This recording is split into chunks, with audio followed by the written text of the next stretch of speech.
so proudly we hailed, and the twilight's last gleaming, whose broad stripes and bright stars through the perilous fights, oh, the ramparts we watched were so gallantly streaming, and the rockets red glare, the bombs bursting in air, gave proof through the night that our flag was still there.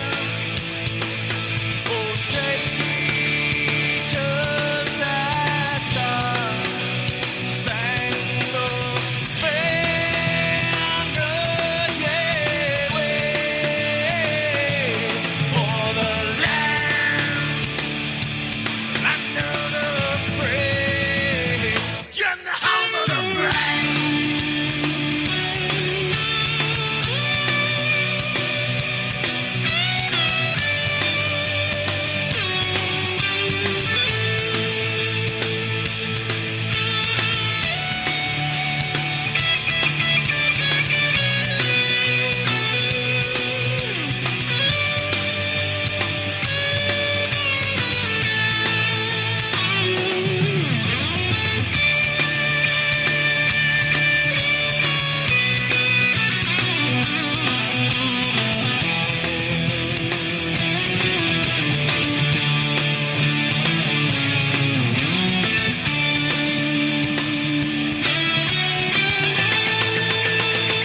Because we are the brave.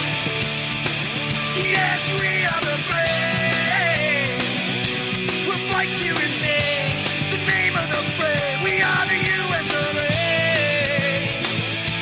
For those unaware, that flag is still there. It's our future to save this land of the brave, the U.S. of A.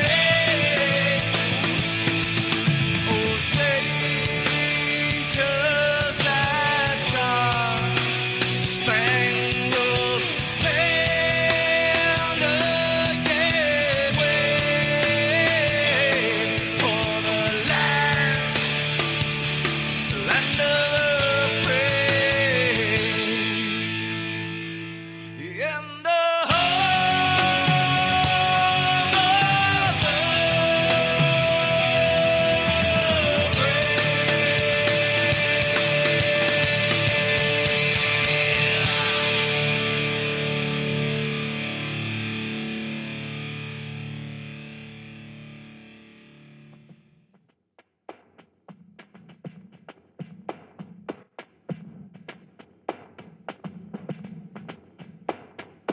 Eagle born to those who pledged their lives in sacred honor was smiled upon by God and freed from chains and iron collar.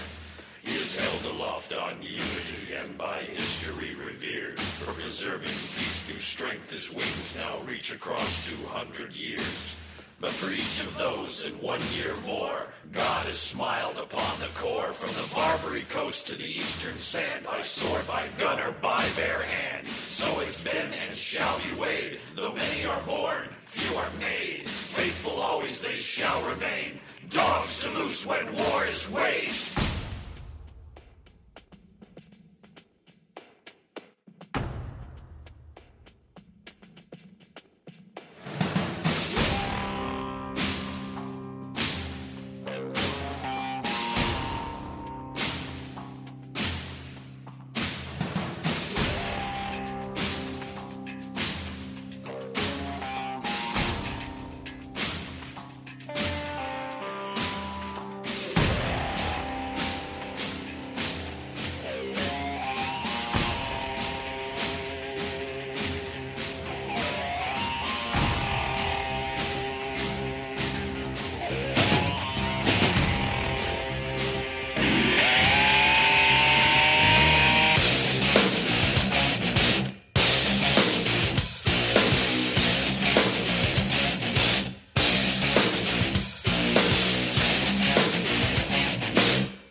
march in.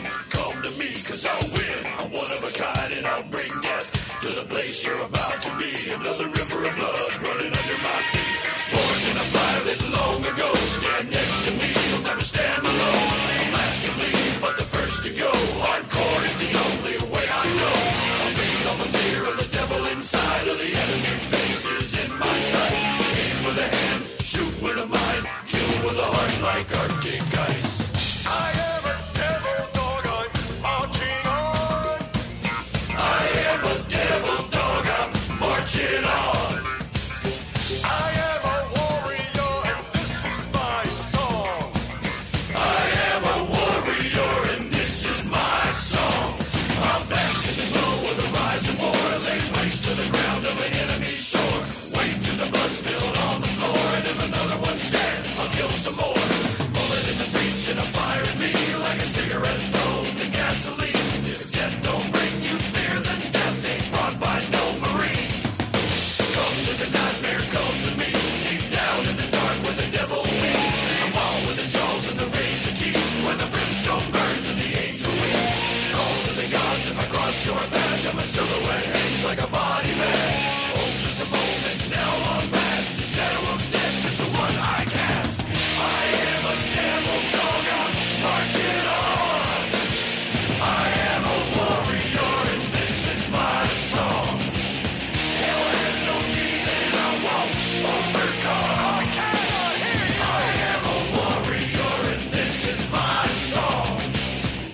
For more than 200 years, our Corps has done two things for this great nation. We make Marines, and we win battles. Hoorah! Never forget that. You're first Marines, and not all the communists in hell can overrun you. Now I live free and I mean to inflict the grief, and the least of me is still out of your reach. The killing machine's gonna do the deed until the river runs dry and the last breath leaves. Chin in the air with a head held high, I'll stand in the path of the enemy line. Feel no fear, know my pride. For God and country, I'll end your life. I am a devil dog, I'm marching on. I am a warrior and this is my song. Hell has no demon I won't overcome. Never forget that. I am a warrior and this is my song. I'll make the devil himself turn and run. I am a warrior and this is my song. Into the fire I will keep marching on. Hoorah! Marine Corps, get some! Take me to the brig, so I can see the real Marines.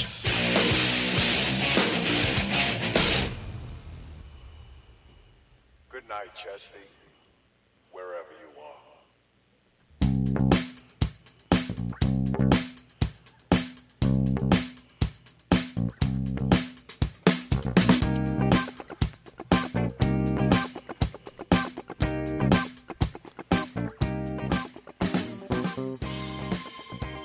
And good evening, everyone. From Whbj Digital Broadcasting,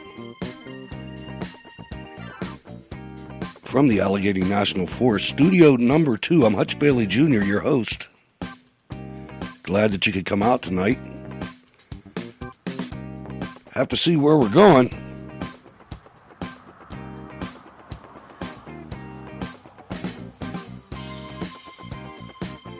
Had to shake up the lineup a little bit tonight. But we've got A Radio and his Morning Moment weekly review. That's where it gets a little tricky. I can't handle. I tried real hard to get Mark Schwartz's podcast down, but that anchor, you can take that anchor and throw it in the ocean. I'm not dealing with that anymore. Sorry. But we're going to replace it with the Mallard Report. Boy, old Big Jim out in Franklin. He landed a big one. Jesse Ventura interview tonight.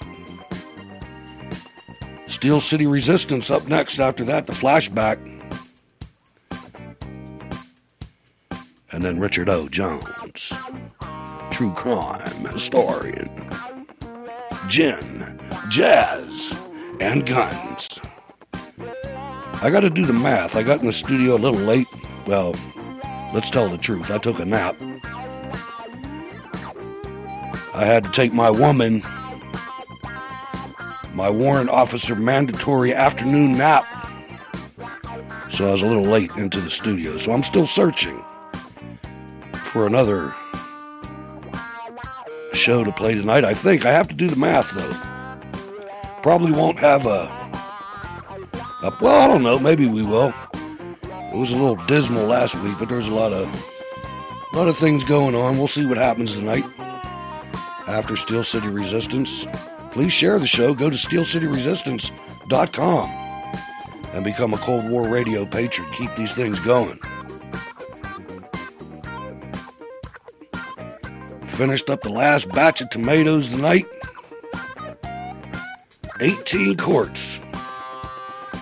With one potential dud. I have to check that one. I'm not sure.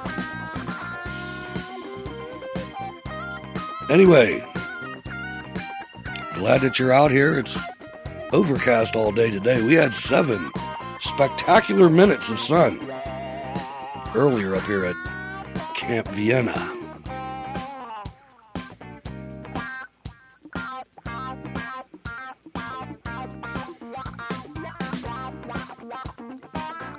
Please go to rsbn.bandcamp.com and support Jacob Seals playing in the background. I love that guy's music. Good stuff. Also, MadisonRising.com bringing us on the air for our Sunday broadcast, which is getting a little bit of a following. I mean, not as big as Cold War Radio, but it's getting there. We confirmed that we do have a doubleheader interview, Ward and I, on Monday. So I'll bring you some more details about that when we open up the party line. And even if we don't, that's when I take a break anyway. Let's go to Canada, A Radio, Morning Moment, Canadian politics with a twist. There are 2 ways in which any government can proceed. One is a way based on what you and I would call a free society, which is enshrined right at the heart of the American Constitution.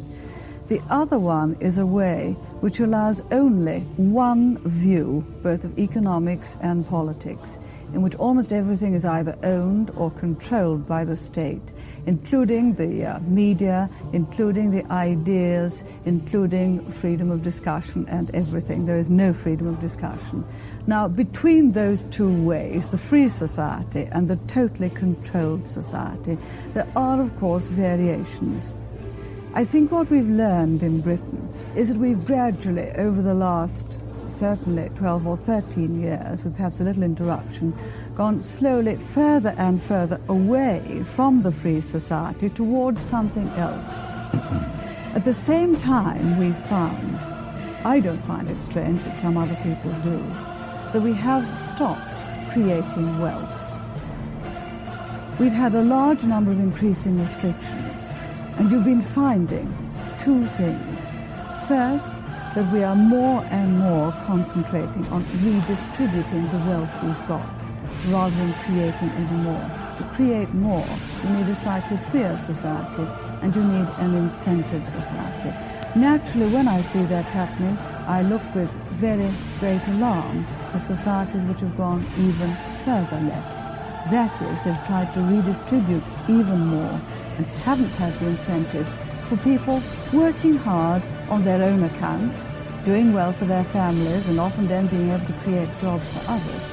They've produced a much more prosperous society than we have. We fight on the beaches, we shall fight on the landing ground.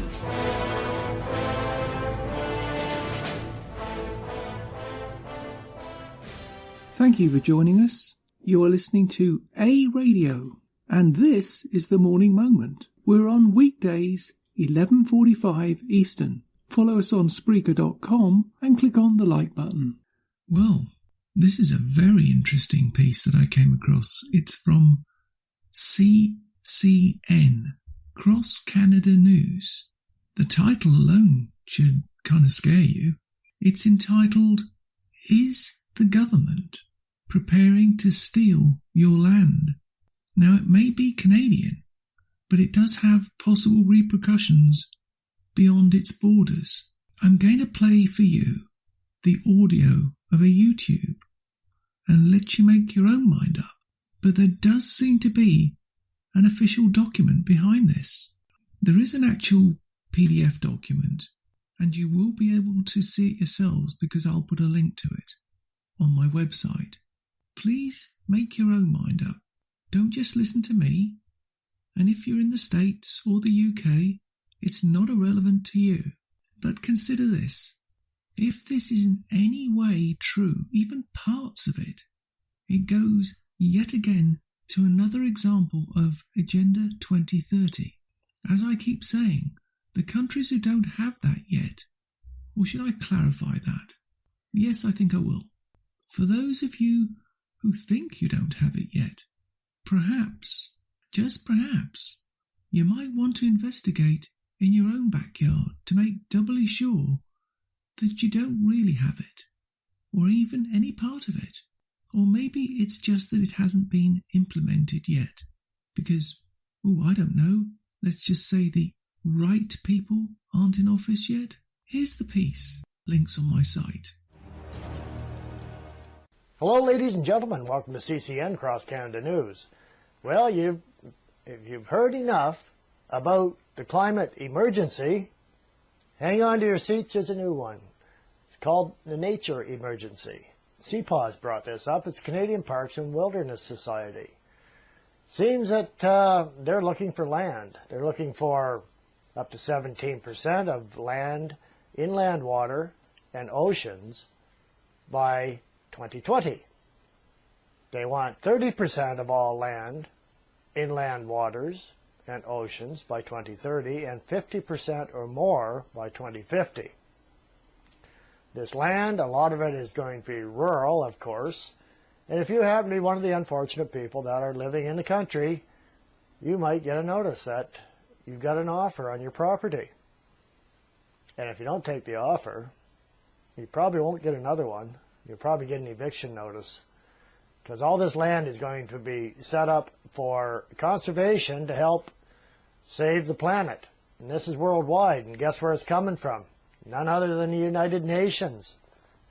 Agenda 21, Agenda 2030.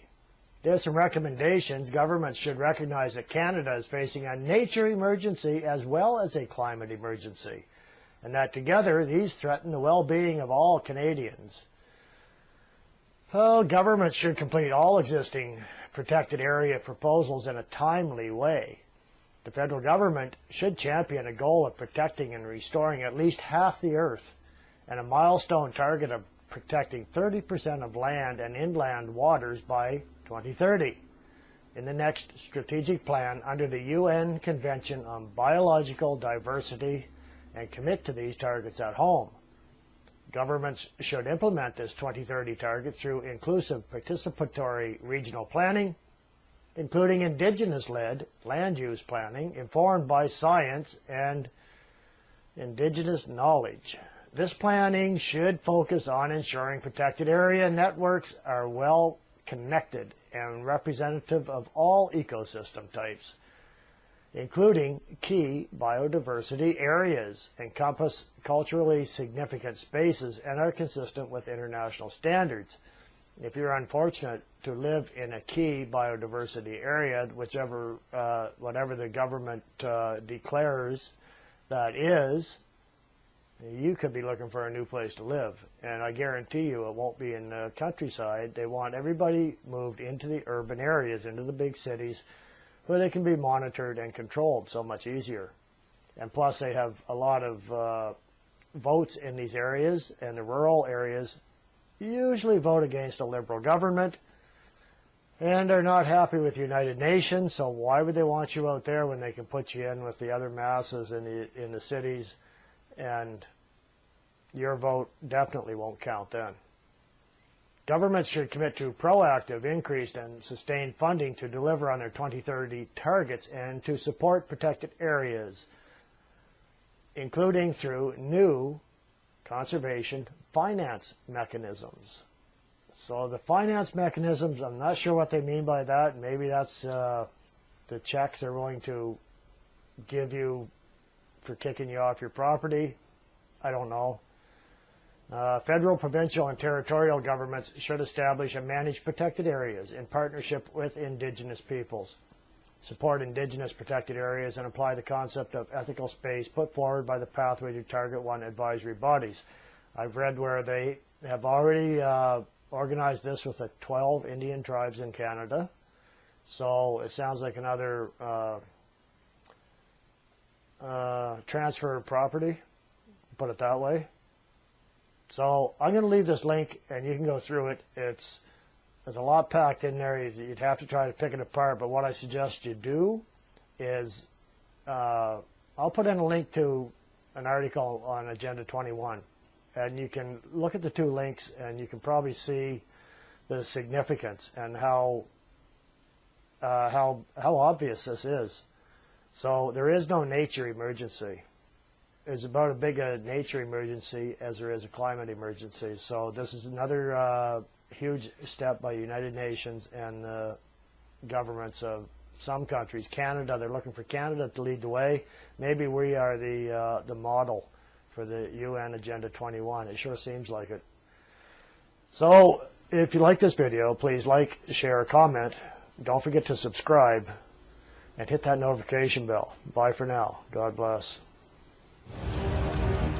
You can find more at aradio.wordpress.com, where you can find links to us on Twitter, Facebook, Instagram, iTunes, iHeartRadio, Gab, and email. We are also on Spotify. Just go to the podcast section and type Canadian Politics with a twist, and you'll find us. We are continuing to reach out to you, so please pass on the links. Please click on the follow button on Spreaker.com. You can listen to all our morning moments at Spreaker.com under A Radio. That's EHRADIO, A Radio. And please click on the like button. And you can now hear a weekend review of our podcasts on Whbj-Db, News Talk Radio. Join us and many others, and you can find all our podcasts and morning moments at aradio.wordpress.com. Click on the Morning Moments tab. We shall fight on the beaches. We shall fight on the landing ground.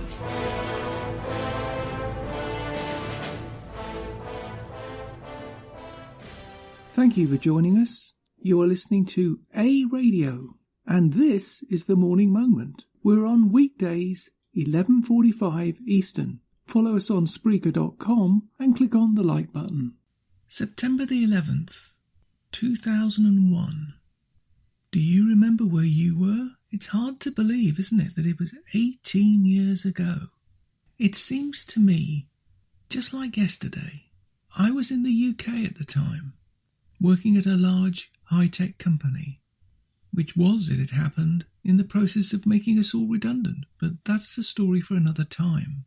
I had just come back from a short course on an introduction to a programming language.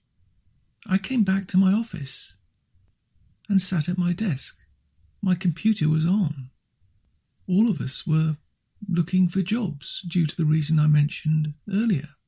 I had the internet on. We were fortunate back then because not everybody had high-speed internet. Most people just had dial-up. So we thought we'd take advantage. It was only natural. So we were all job hunting when not on courses. The company was very kind, actually, and was running a number of courses to help everybody. As I say, as I returned to my desk, opened up my computer and saw a picture on the BBC news site. The image was that iconic one that everybody knows now. A still picture of the Twin Towers on fire. Smoke bellowing across the horizon. To be honest, I don't recall whether the picture showed the first tower or the second tower on fire. I just don't remember that. But that was, and to be honest with you, still remains irrelevant. I called out to people in the office.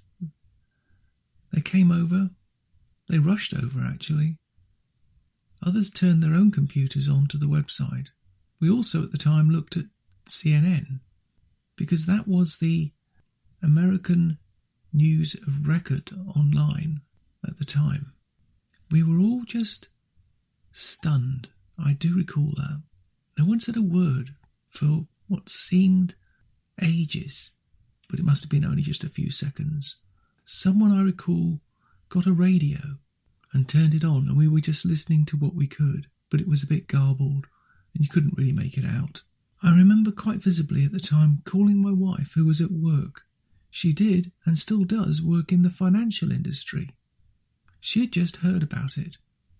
To be honest, I don't remember much else about that day, other than I remember calling my father and talking to him about it. We conversed on the subject for some time.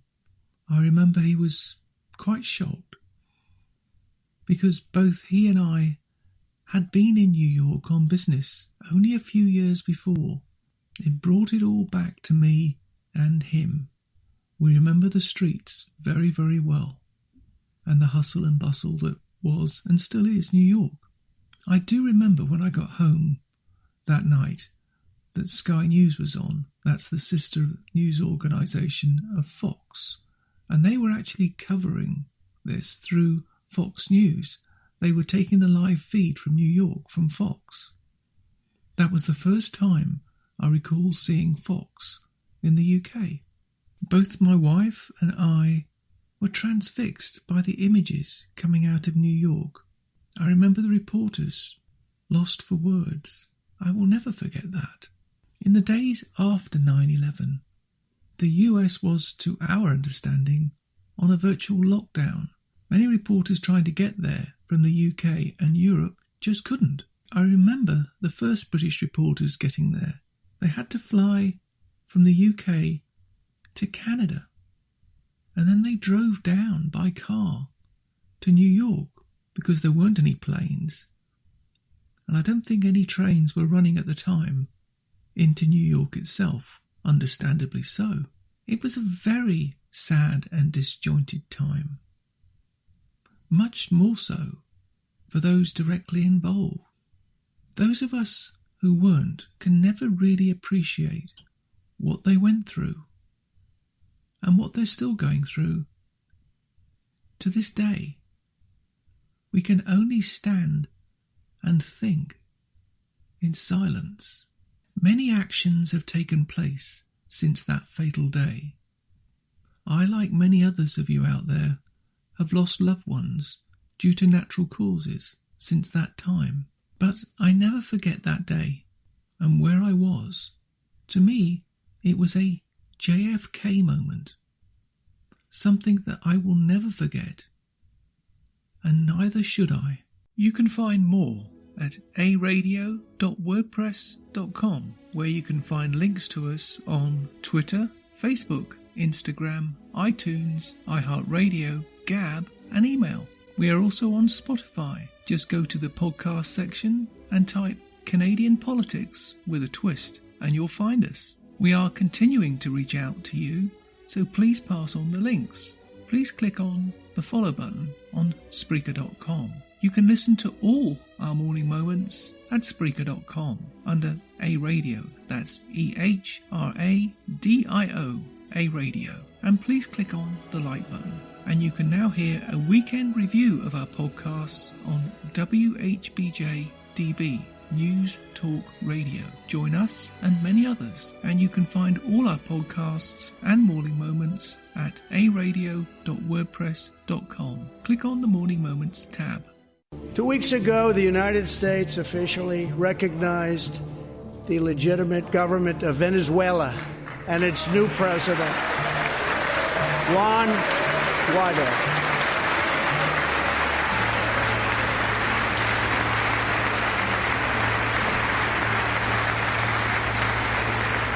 We stand with the Venezuelan people in their noble quest for freedom And we condemn the brutality of the Maduro regime, whose socialist policies have turned that nation from being the wealthiest in South America into a state of abject poverty and despair.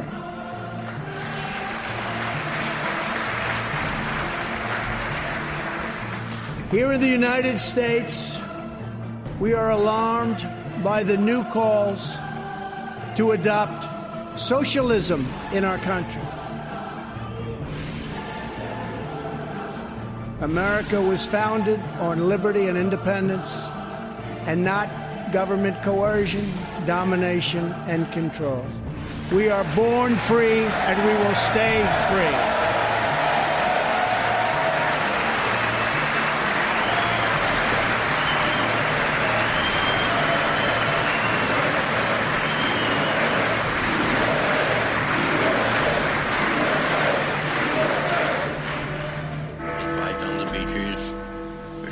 On the landing ground.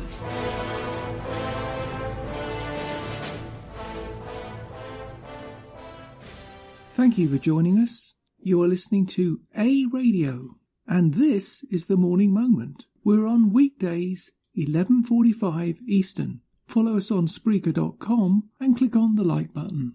This piece I've called The Warren Threat. It's 2 clips. One is from Fox News and the other one's from CNBC.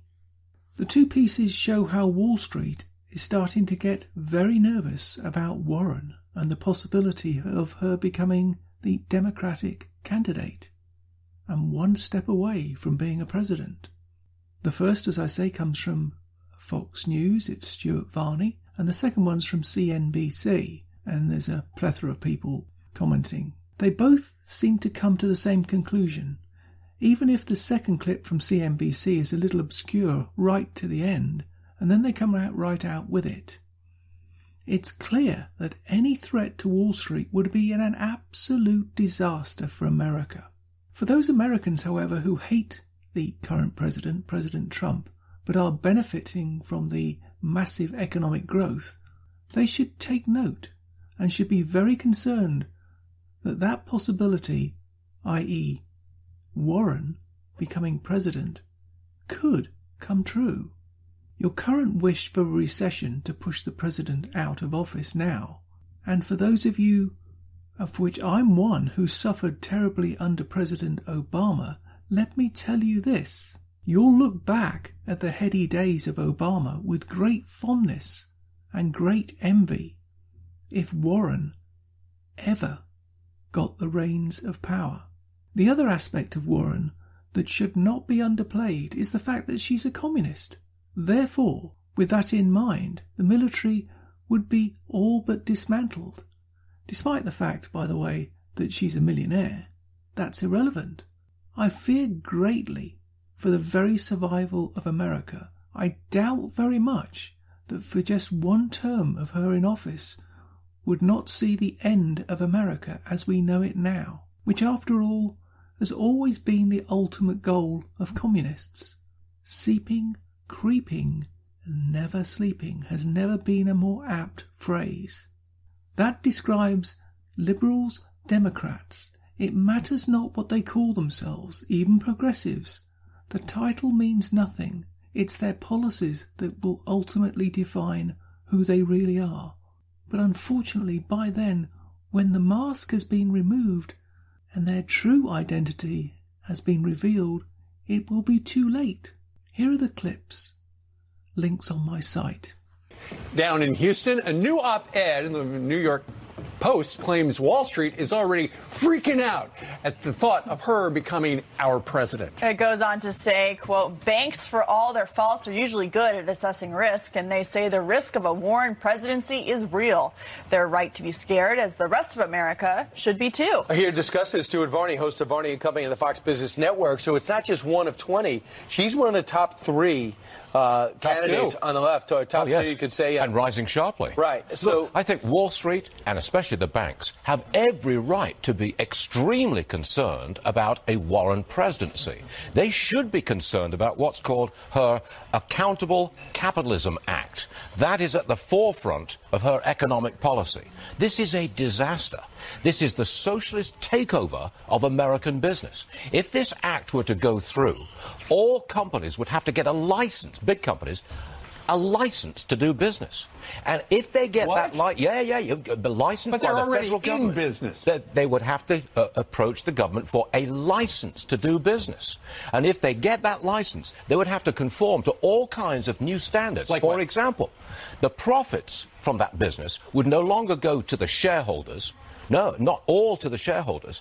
Some of the profits would have to go to the workforce, the community, customers, the local and global environment, and community and social factors, whatever that may be.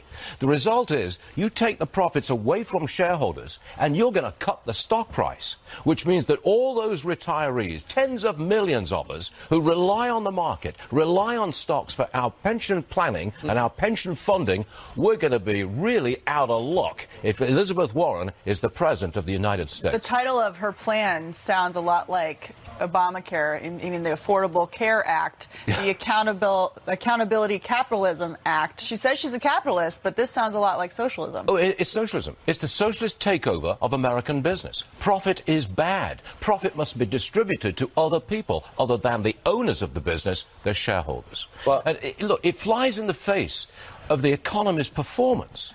Under President Trump, poverty is declining quite rapidly. People are working. We've got full employment. Household income is now $63,000 a year. We're back to the inflation-adjusted highs of 1999 and 2007. And people, as I said, people are working. Last year, 700,000 men and 1.6 million women found full-time, year-round employment. Well, Stuart, tonight we're going to hear her say how she can make that better. Right. Can't wait. Right. Okay. And Stuart will say it's going to get worse tomorrow on his show. All right. Yeah. Yeah, as a matter of fact, I will. Okay. We'll see who is targeted more, Barack Obama or Donald Trump. Because last time they went after Obama more than Trump. Joe Biden, too. I would deal in Joe Biden. Joe Biden. He's going to be the target. All right. Stuart, I really enjoyed our time. Oh, so did I. You didn't get a question in. I really didn't. 9 to noon. I'll talk to you in the break. Okay. Meanwhile, straight ahead. Did not have, there's banks have been talking, and they do not have good net interest margin. I still wonder what it's like to have no CEO. What's that like, just? You've been saying that for months. Are you talking about Wells Fargo? I mean, they have acting. By the way, most of the U.S. government's got acting. Yeah, but see, that I don't know what the government is per share. Right. But Wells Fargo per share has been an underperformer. I don't know. In the end, I know Elizabeth Warren, don't listen. I favor CEOs. You think it's positive to have a CEO? I think, yeah. I mean, listen, it's... Maybe not. It is fascinating that they're having such a hard time finding somebody to take this Intel job. had a hard job finding. Yeah, Bob Swan actually ended up, right. Yeah, but I think this has been harder. But how is it possible that this company cannot find a CEO? I mean, are they worried about Elizabeth Warren attacking that? She or he would be. Of course they are, and of course that person is. Why wouldn't they be? I don't know. If she becomes the president, what do you think is going to happen to the banks? Well, it would be a suboptimal situation for the banks. Right. You think Elizabeth Warren pushes banks into it? Well, they're already down 20% from the highs, but... Yeah, I just think that there were these hearings in the 30s where they brought rich people in front of Congress and just kind of trashed them. It was effective. Well, about 20 years later, we had the least discrepancy in incomes in the 50s and 60s, all right? I don't know what's going to happen. Look, I've got to tell you, when you get off the desk and you talk to executives, they're more fearful of her winning. I mean, I've never heard anybody say, look, she's got to be stopped. She's got to be stopped. I don't know. She's very, she keeps going up in the polls. She's raised a ton of money. She's going to win Iowa, time. I believe. She's a very compelling figure on the stump. By the way, I hear it too, and it's another reason why companies are being implored to do things now. If you want to get something done You really think M&A or anything, think about doing it soon, because come early to mid-2020, if Elizabeth Warren's rolling along, everybody's going to be like, that's it. So you're hearing it too? Oh, yeah. I wonder what China says about that exact question. Oh, yeah. Boy, she is so anti-pollution in China. Remember, she is a person who talks about the, like Mark Benioff in his book coming out, stakeholder, the Earth. The Earth is a stakeholder. Don't worry about that. Benioff would probably be a supporter, wouldn't he? We don't know. We don't know. Benioff is very close to the vest. Yes, very close to the vest. You can find more at aradio.wordpress.com, where you can find links to us on Twitter, Facebook, Instagram, iTunes, iHeartRadio, Gab, and email. We are also on Spotify. Just go to the podcast section and type Canadian Politics with a twist, and you'll find us. We are continuing to reach out to you, so please pass on the links. Please click on the follow button on Spreaker.com. You can listen to all our morning moments at Spreaker.com under A Radio. That's EHRADIO, A Radio. And please click on the like button. And you can now hear a weekend review of our podcasts on Whbj-Db, News Talk Radio. Join us and many others, and you can find all our podcasts and morning moments at aradio.wordpress.com. Click on the Morning Moments tab.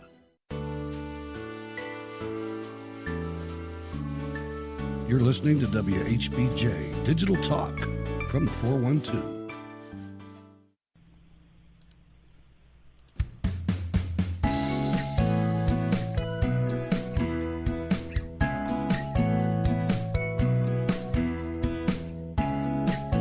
Hello, I'm Jim Mallard, host of the Mallard Report. On the Mallard Report, along with my guest, we will have a conversation where we will share thoughts and opinions. For more information, my bio, past shows, social media links, and so much more, visit mallard.com. MALLIARD.com. And thanks for listening.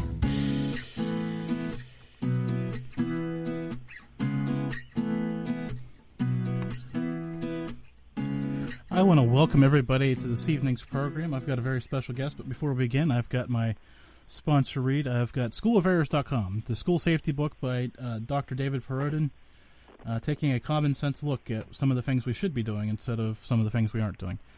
My guest tonight is former governor of Minnesota, Jesse Ventura. How are you doing today, Jesse? Good, Jim. How are you today? I'm doing great. So I guess I could lead there with this because you were freshly elected governor of Minnesota when Columbine happened. I'm sure you had to have some discussions about trying to keep students safe in Minnesota. Oh, yeah, it was huge.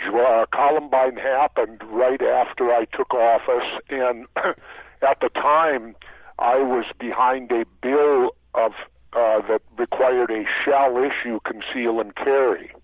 And let me explain. In Minnesota at that time, if you wanted conceal and carry, to carry a firearm as a law-abiding citizen, the only person that could issue that to you was the local sheriff. Well, it wasn't a fair standard because if you lived in northern Minnesota up in the woods, everybody could get them. And if you lived down in the Twin Cities, nobody could get it. In fact, an example, when I became mayor of Brooklyn Park, I filed to get conceal and carry as the mayor, and my own police chief turned me down. Was there an explanation for it, or was it just he just didn't believe in it. And so when I went for governor, I went to a shall issue, where if you qualified, and we made it tough, you can have zero alcohol, you have to take an accredited gun training course, you have to have a background check, and you have to go to a range and shoot a score, a minimal score to qualify. And so Minnesota is now a shall issue state that if you're qualified and you know you pass everything, you are licensed to carry. Now, having said that, so I was in the controversy because of that when Columbine happened. And I made the statement that got me in a whole bunch of trouble because I said had there been a legitimate conceal and carry within that school, lives could have probably been saved. And, of course, the crap hit the wall on me for that one.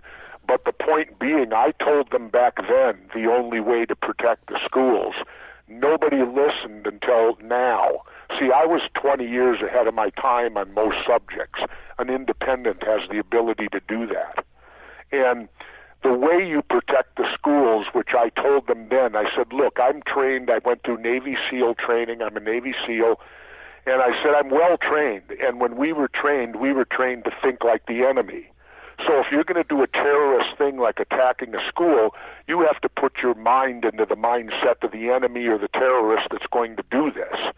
And the point being is that a school would be a natural target because there's nothing there to protect the children, at least at that time in the year 2000.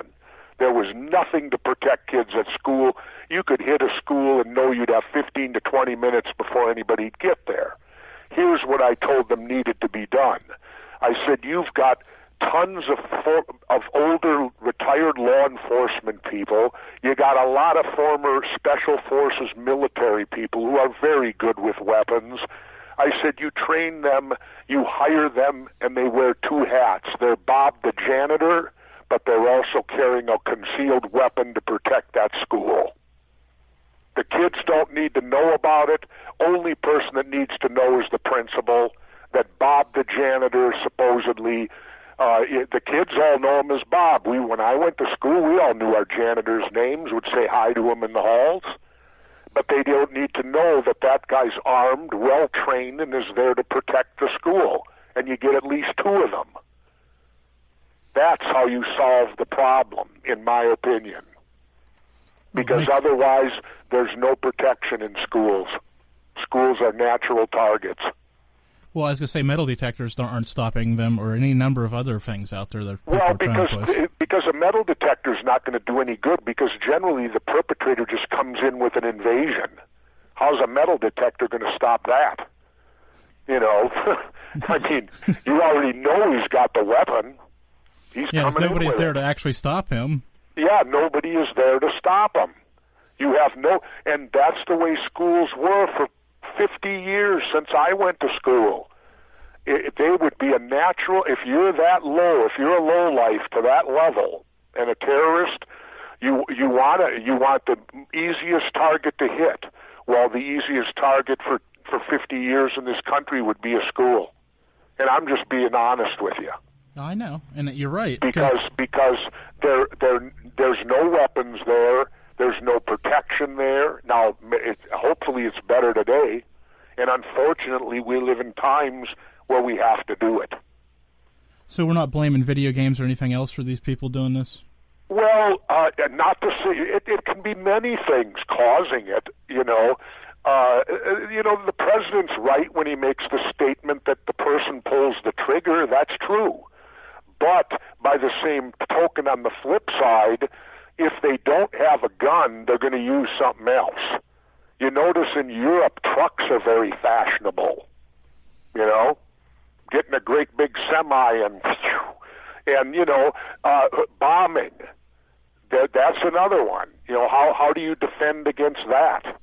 If a person's bound to determined to commit mass murder, it's a very difficult situation. And I'm telling you this from a perspective also as a former military person.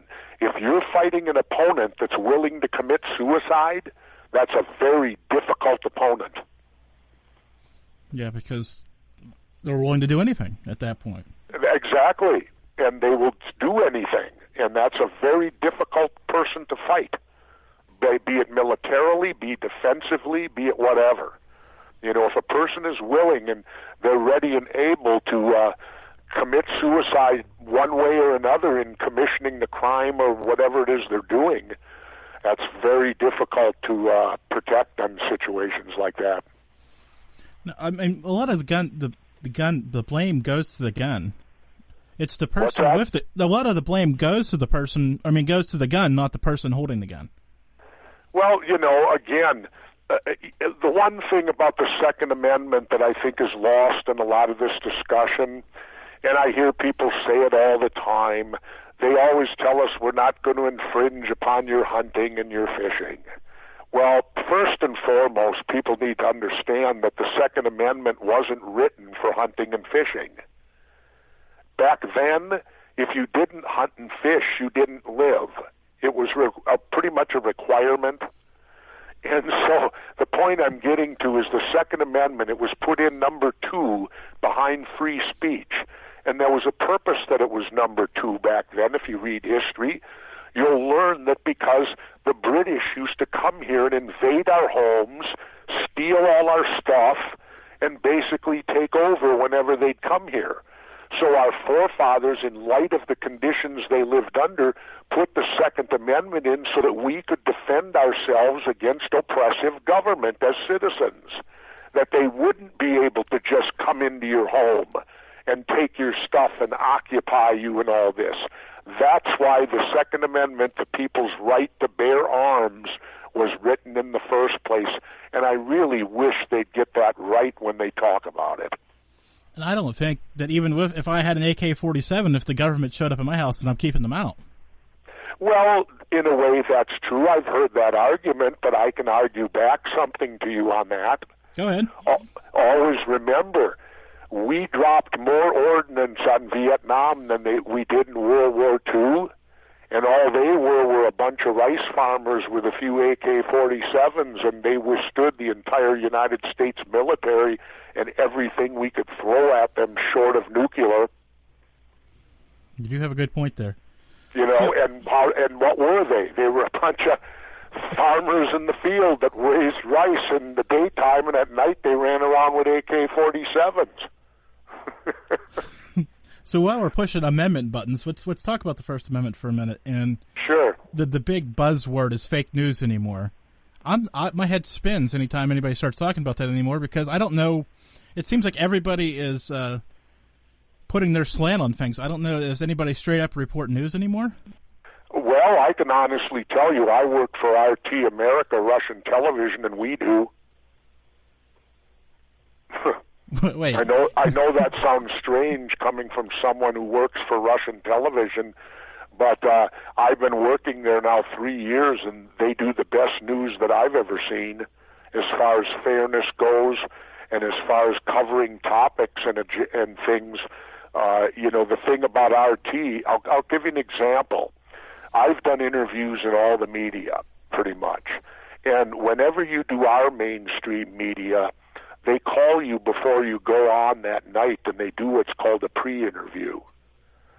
And that's done so they know what you're going to talk about or what you're going to say, so that they can help control the interview if you go somewhere they don't want to go. Well, we at RT, Russian television, I do an interview on every one of my shows, and we at RT have never conducted a pre-interview. We bring a person on if they have expertise in whatever we're talking about.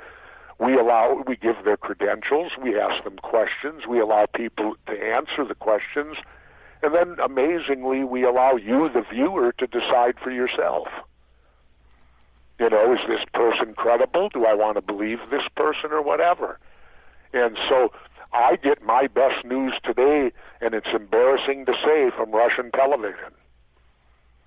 And here in the United States, because remember this, all of our mainstream media now is very much controlled in making the dollar.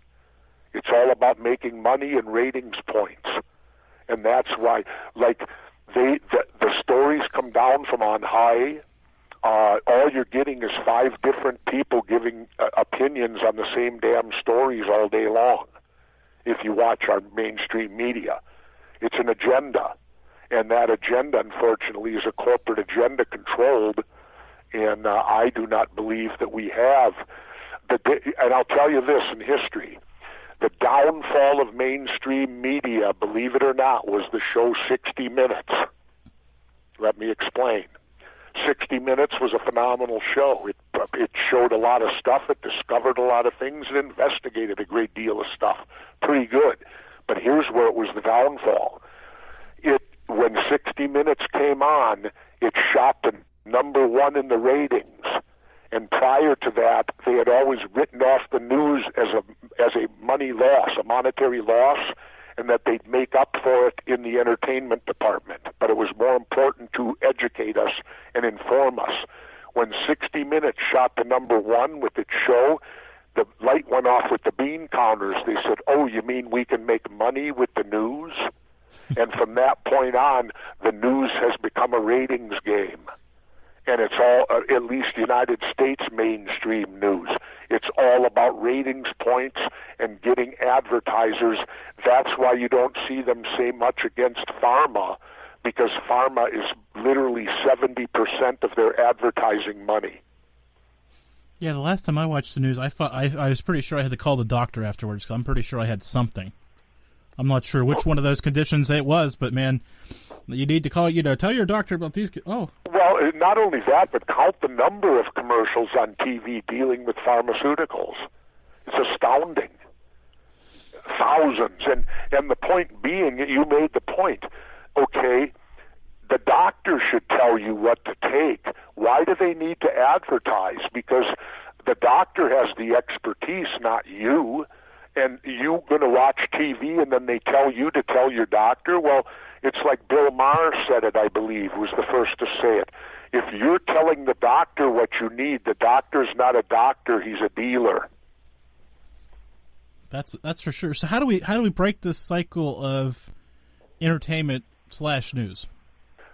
Very difficult. It's very hard because it's follow the money now, and that's the great thing. Like, people criticize RT where I work because they say, "Well, you're financed by the Russian government." That's true, but PBS is financed by our government, isn't it? Of course it is. So this is no different. I can just say this as mine. No one's ever told me what to talk about. No one's ever told me what to say. And no one's ever controlled my show at all. And Putin himself told me that I would have that freedom, and so far he's been a man of his word, President Putin.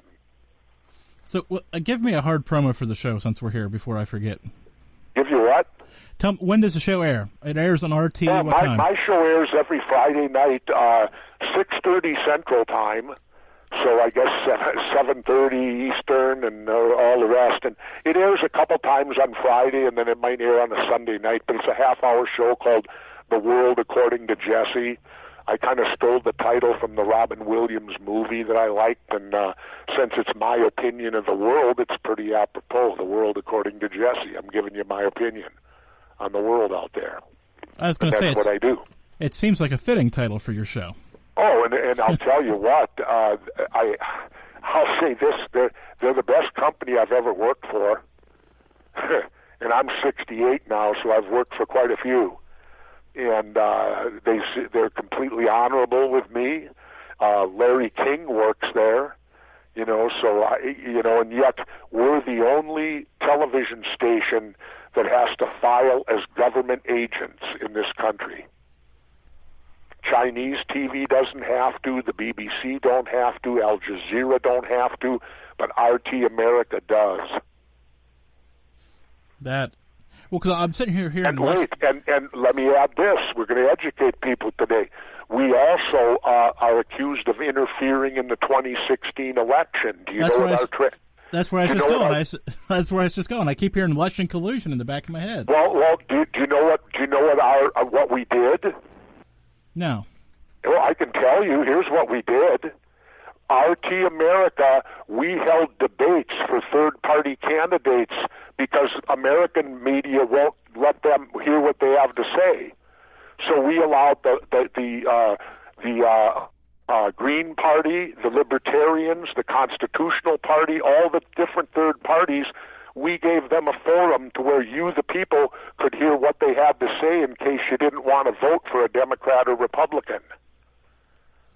It's funny because I have that right on my notes. Well, now, shouldn't that be offensive to me, considering I was a third-party governor? Yeah, that's where I want to go with this. They're telling me that me winning the governor of Minnesota interfered with the United States election system. Yeah, well, that's what they want to tell you. I believe it's great, and I believe we need more of it. Right, but how can we when we get accused and we get, we have to file now as foreign agents because they accused us of interfering in the election, and that was our transgression. We allowed the other parties, and we gave them a forum to debate on. Seems to me we did the American thing. Well, but you didn't have the American money behind you.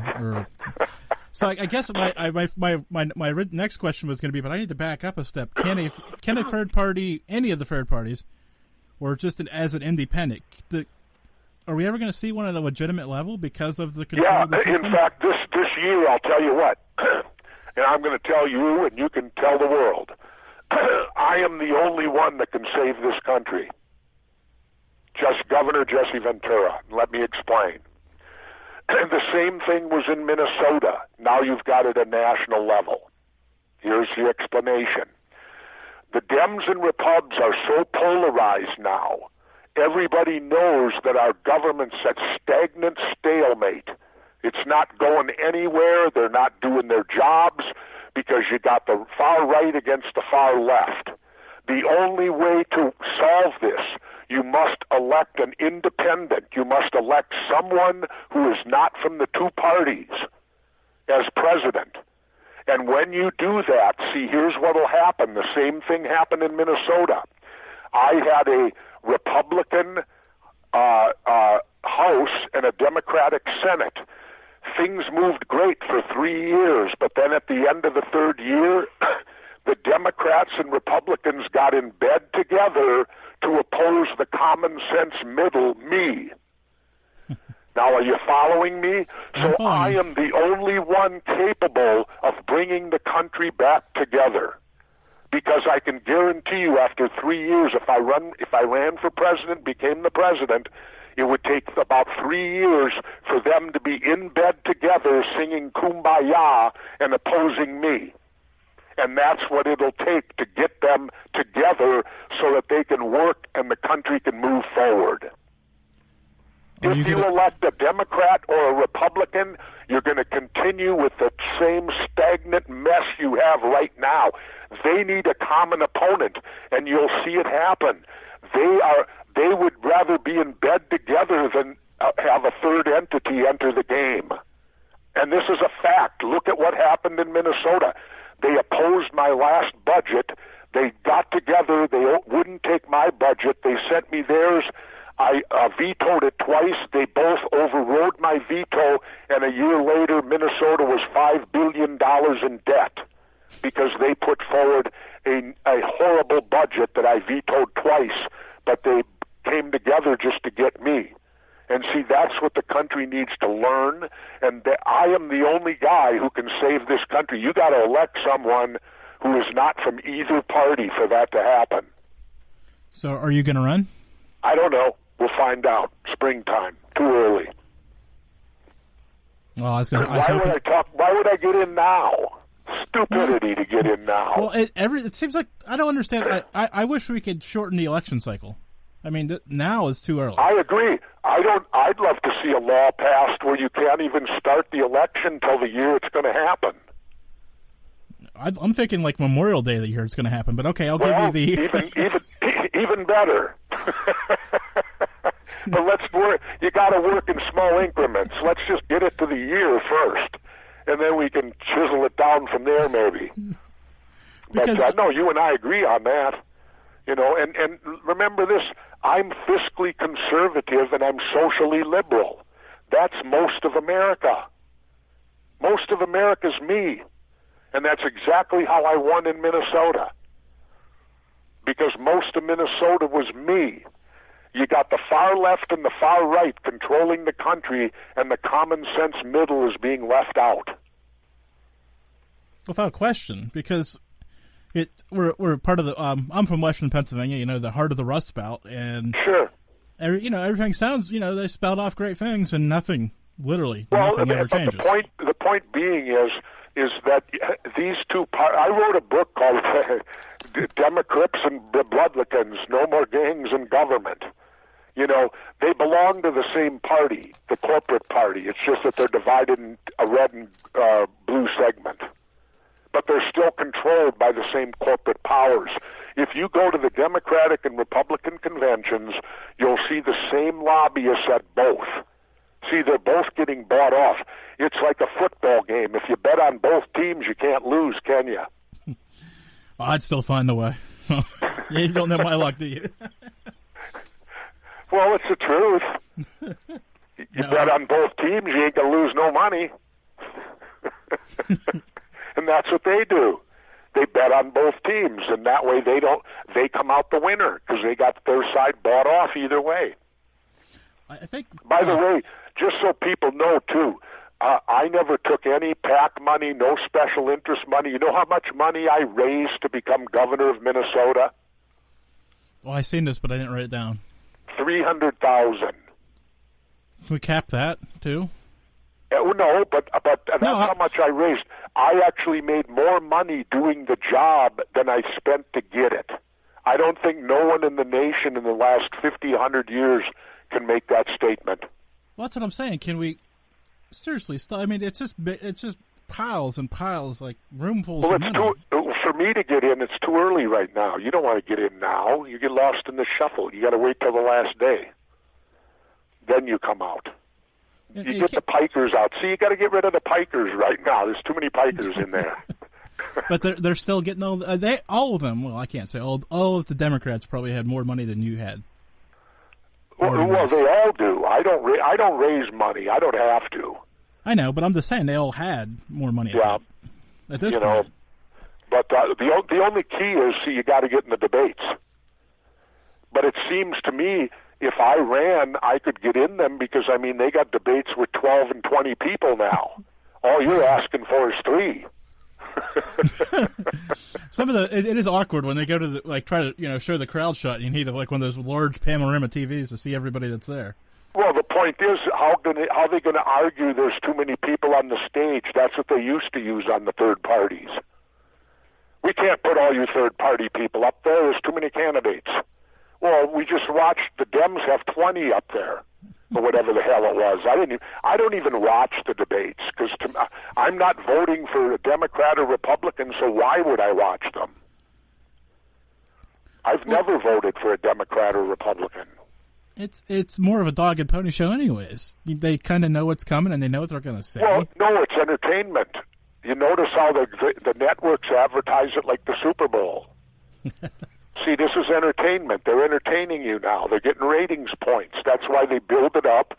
They turn it into they got pre-this and highlights that and blah, blah, blah, and analysis and all that. It's like getting ready for the Super Bowl. I never watch anything prior to the Super Bowl except the game because if you watch all the stuff before it, the game will never live up to it all. Yeah, it's true. So I just watch the game. I don't watch any pre-Super Bowl stuff at all. I know when the game's coming on, and I turn it on 5 minutes before it starts. And that way I avoid all of the analysts and who's talking this and who's talking that. And that's what you're getting now. This is simply the entertainment division of the news, giving you entertainment. And then Trump responds. It's a big game show. It's a big TV show going on. Speaking of Trump, I think it was Roger Stone who said that politics is acting for ugly people. Well, a lot of people laughed when I got in because of my background in pro wrestling, and they don't realize pro wrestling's a perfect job for politics. Perfect. Well, Number one, you have to perform. You have to perform live in front of crowds. Number two, you have to be able to ad-lib and think on your feet. Number three, you have to be able to do interviews. Number four, you have to have magnitude or whatever, magnetism, to get them to pay money to come in and see you. Well, that's the same. That's even harder to do than getting them to vote for you. You're asking for their money. The others, you're just asking for their vote.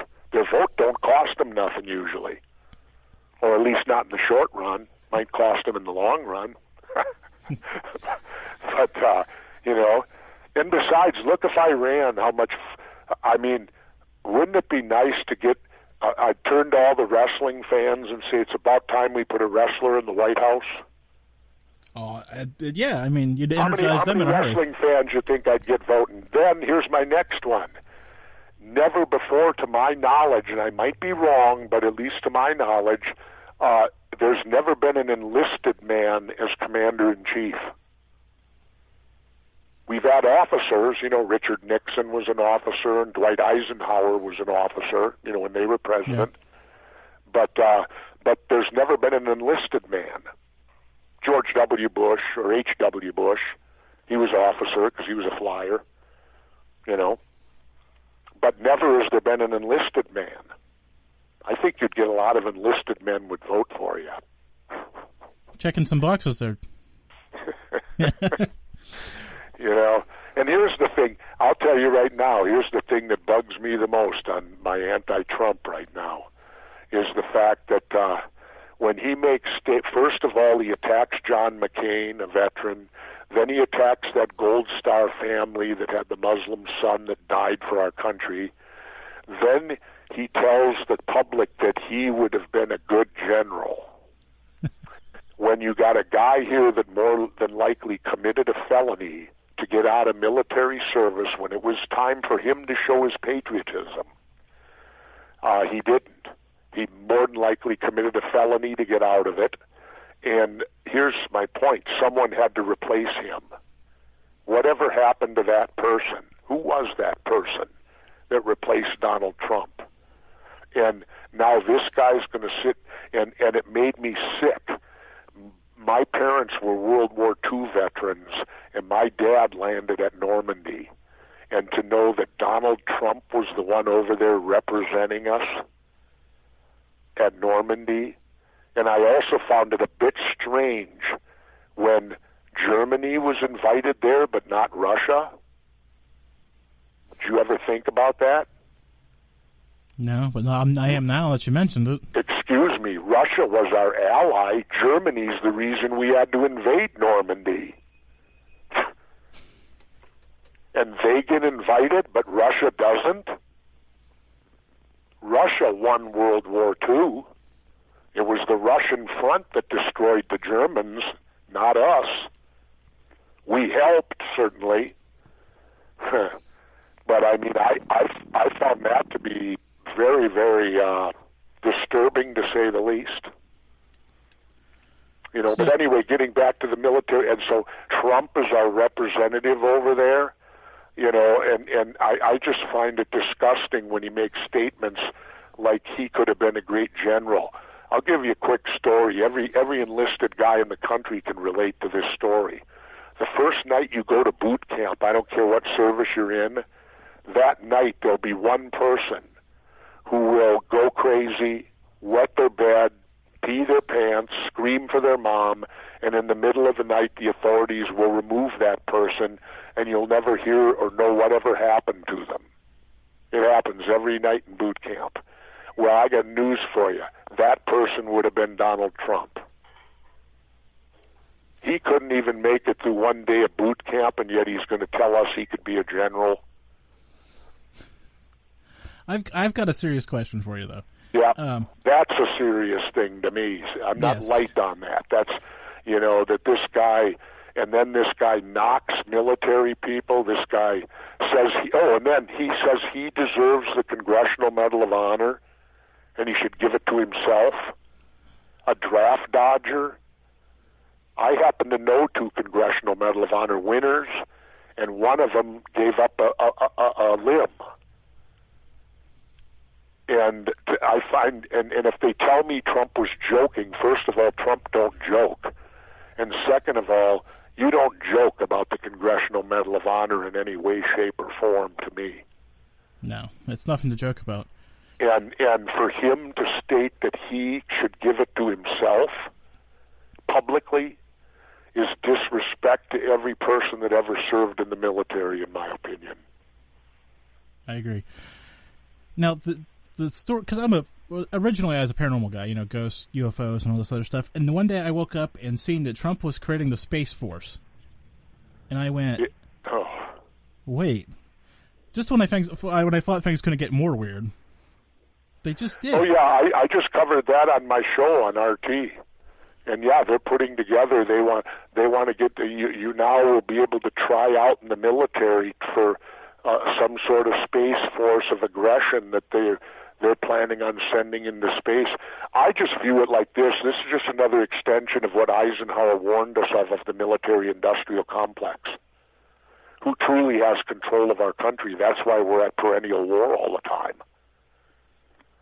That's why we're never not fighting somewhere. We're at war all the time now.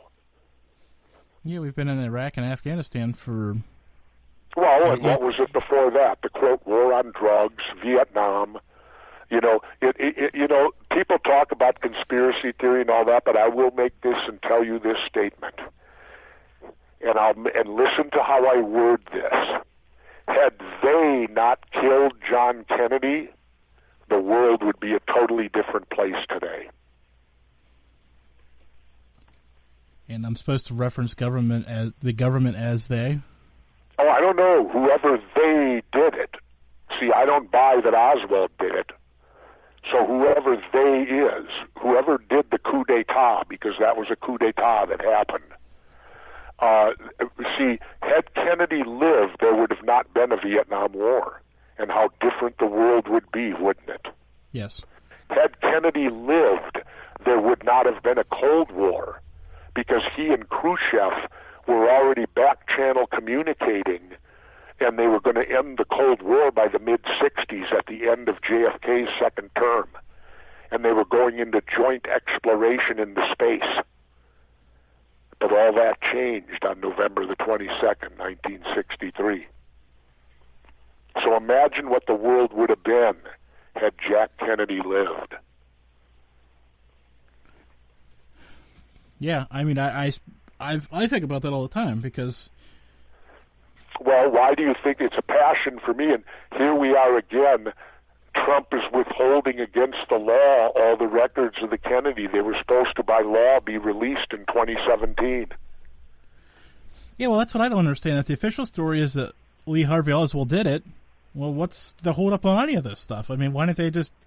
It's even simpler than that. Why would there be anything to put in there if the story they told us was true? Yeah, I mean, if that's the story, there's not anything to hide.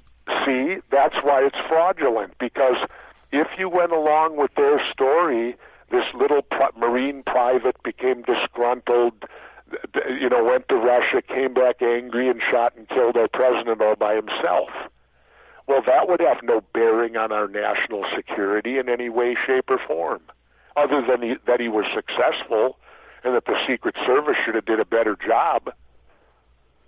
But, see, that's why it makes no sense. If you want to break it down into a simplistic form, just go to this. Look at when they arrested Oswald. Allegedly, he went into the movie theater and didn't buy a ticket, and a guy saw him. So the guy called the police and said he witnessed someone sneak into the theater and not buy a ticket. Now, bear in mind, the police dispatcher, you've had the murder of the president, you've had the murder of police officer Tippett, and now someone calls you a half hour later and says somebody snuck into the Texas theater and didn't pay. Would you bother to even send the police? No. You got the murder of the president and the murder of a police officer. What are you going to do there? Yet what was sent? 10 squad cars, 22 police officers, and the news media were sent to that theater when they arrested Oswald. And see, the thing that kills me is that's pre-social media. So, okay, so well, you've seen a guy jump in no movie theater. Okay. Doesn't that tell you right there that it was a total setup? Why would a guy sneaking into the theater draw 10 squad cars? And then the follow-up when Jack Ruby knocked them off. So Sure. he couldn't talk. But exactly, there will be no trial. It kind of parallels Epstein, don't it? Kind of does. Well, Epstein was hanging out with all these powerful, influential men, and all of a sudden he dies in prison under mysterious circumstances, and now it's just going to dry up and go away. It is. Already has, pretty much. Pretty much. And me and Rick Sanchez on RT, we both talked about it, and both of us said he ain't going to live to see a trial. And sure enough, we were right. Within 2 weeks, he was gone, because he was too many high people were in his little black book. Well, I mean, you've seen the pictures of a number of former presidents with them. I mean, that's too Yeah. many. I'm not going to post it either way. I'm just going to say yeah. there's pictures with both sides. And you even got a quote from Trump that he liked young girls. Well, how did you know that, Donald? Anyway, all that aside. Okay, so let's grind gears and get something a little more Sure. near and dear to your heart here. Let's talk about the legalization of marijuana. Sure. Okay, so years ago, how long ago was it that Colorado did this? How long was what?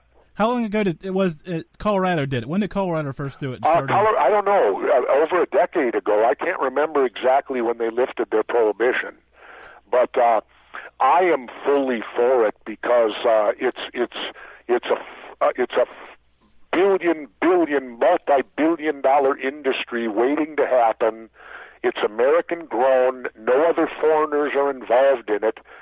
American grown, American used, America everything, and think of the jobs and the revenue. It can be as big as tobacco and alcohol on all levels with this plant, both the medical end of it as well as the quote-unquote recreational side of it. And it's utter stupidity that this country did what it did to this plant, and it's utter stupidity what they continue to do today. Because this is the most amazing plant that I've ever studied or know anything about, because it has so many multiple uses to it. And I spoke at the National Convention, Cannabis Convention 2 years ago at the Javits Center in New York, and I made the statement that the people that outlawed marijuana and our use of cannabis, they should be put in jail. Yeah, so I was going to Colorado for a reason, because it started, I mean, Colorado released the figures that it was making them millions and almost billions of dollars instantly. Being the independent thinker I am, states need money, legalize it, tax it, let's all have a good day. Exactly, and not only that, here's the best news lately, and I don't know if you've heard this, but all the states that have fully legalized it now, the opposite is happening. Children's use is dropping through legalization. And here's why. Here's what they attribute it to. Because the underground dealer cannot compete with the commercialized ones, and the commercialized ones require 2 IDs. So the underground dealers are looking somewhere else to deal something else rather than cannabis because they can't compete. So therefore, children do not have as much access today with it being legal than they did when it was illegal. And so usage, the latest statistics coming out are showing that teenage usage of pot or cannabis is actually dropping in states that have had legalization. Was that 6 weeks ago or so? I had your friend Jen Hobbs on. We talked about cannabis. Sure. And all the uses of that. Well, cannabis is all the same excuse thing. me, hemp. Cannabis is cannabis. It's all cannabis.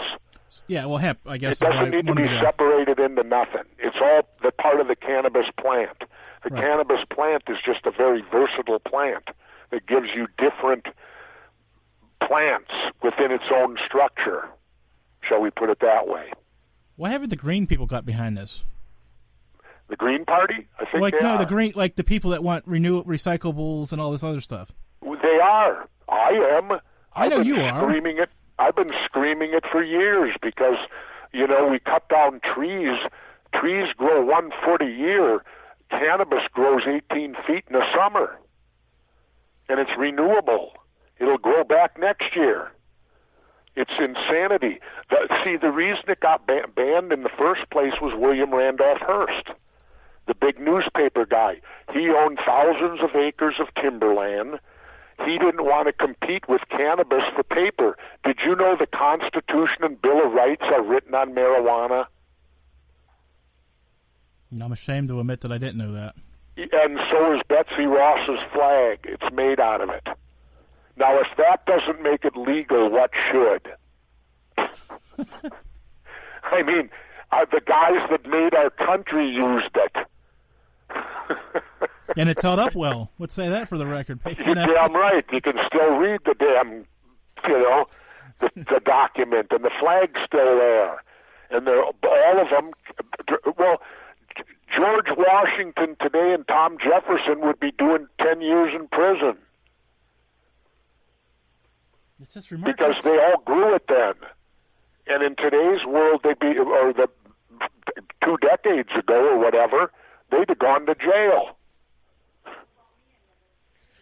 Okay, so let's shift gears one more time. And here's what made me so passionate about it is that someone very close to me developed a seizure disorder. The person went on 4 different kinds of seizure medicine from pharma. None of it worked. In desperation, we drove to Colorado, started the 3 drops under the tongue, and this person has not had a seizure now in over 4 years. And is completely off the pharma. In other words, cannabis cured the seizures, and there's no denying it. There's nothing that can be said about it. So why isn't it legal? Because of Big Pharma. That has heard that story. Exactly. And because here's the other reason. You could technically grow your own. And they don't like that. The government wants a piece of the action. They want the taxes. And poor people could actually, if they were smart, poor people could get it free because all they'd have to do is start. Hey, when I grew up in South Minneapolis, my mom, who was a nurse, every summer we had a garden right in the heart of the city, and she grew tomatoes.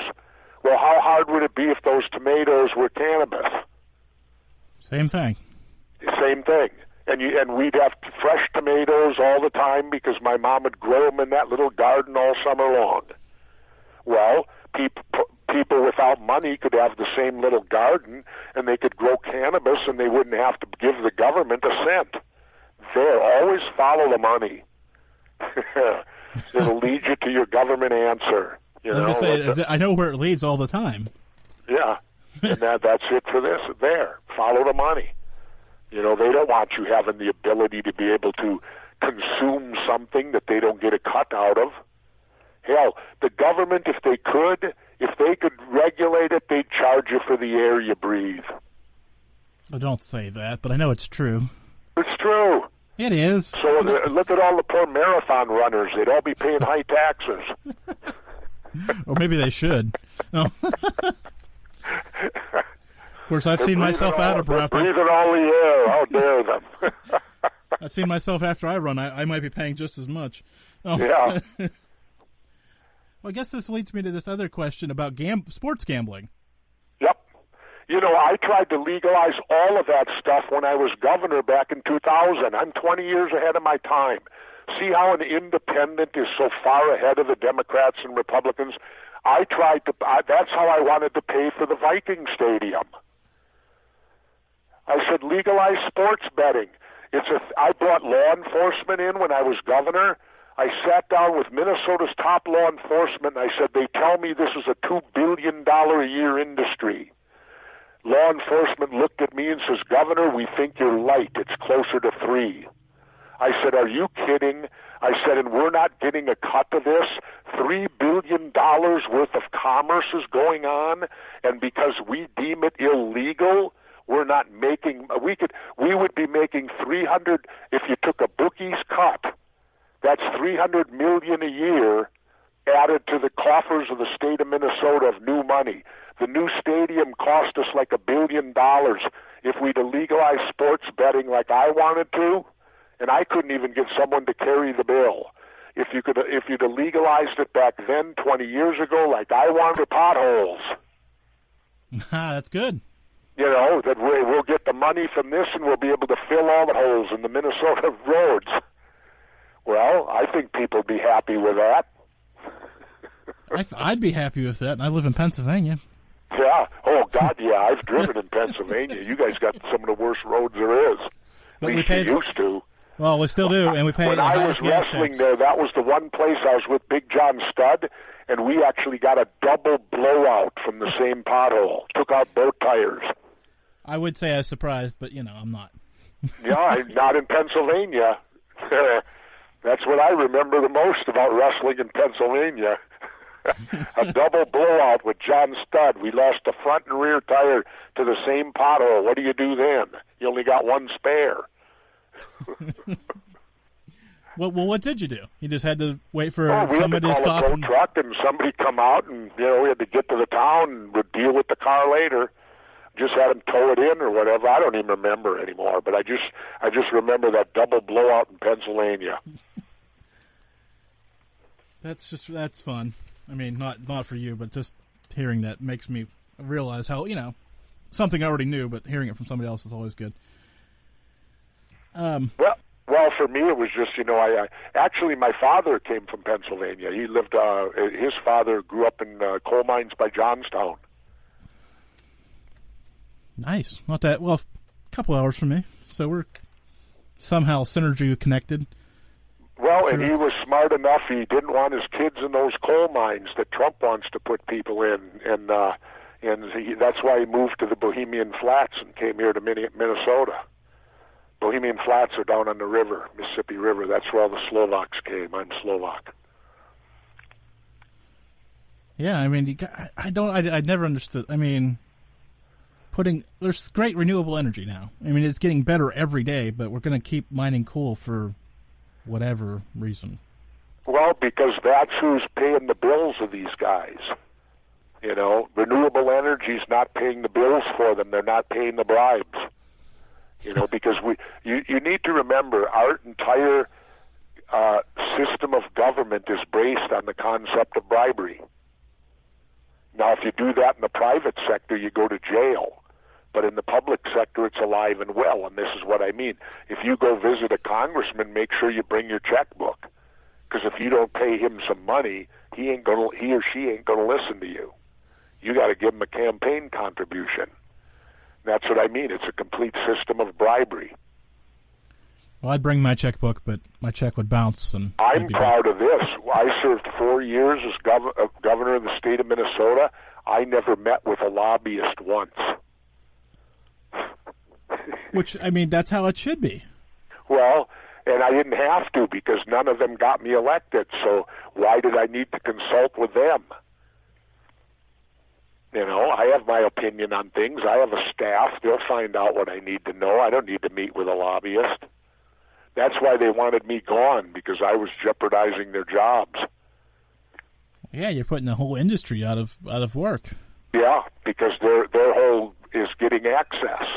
And the first day I came into office, I told my staff, a lobbyist didn't elect me, and therefore standard policy, no lobbyist sees the governor. I said that goes from today till when I leave. So is that going to be? I guess if they did, they had to meet with somebody on my staff because they never met with me ever. So is that going to be true when you're president? When and if I became, I wouldn't shut the door necessarily on a lobbyist today because I do think that you can gain knowledge from them. But I would never accept any money.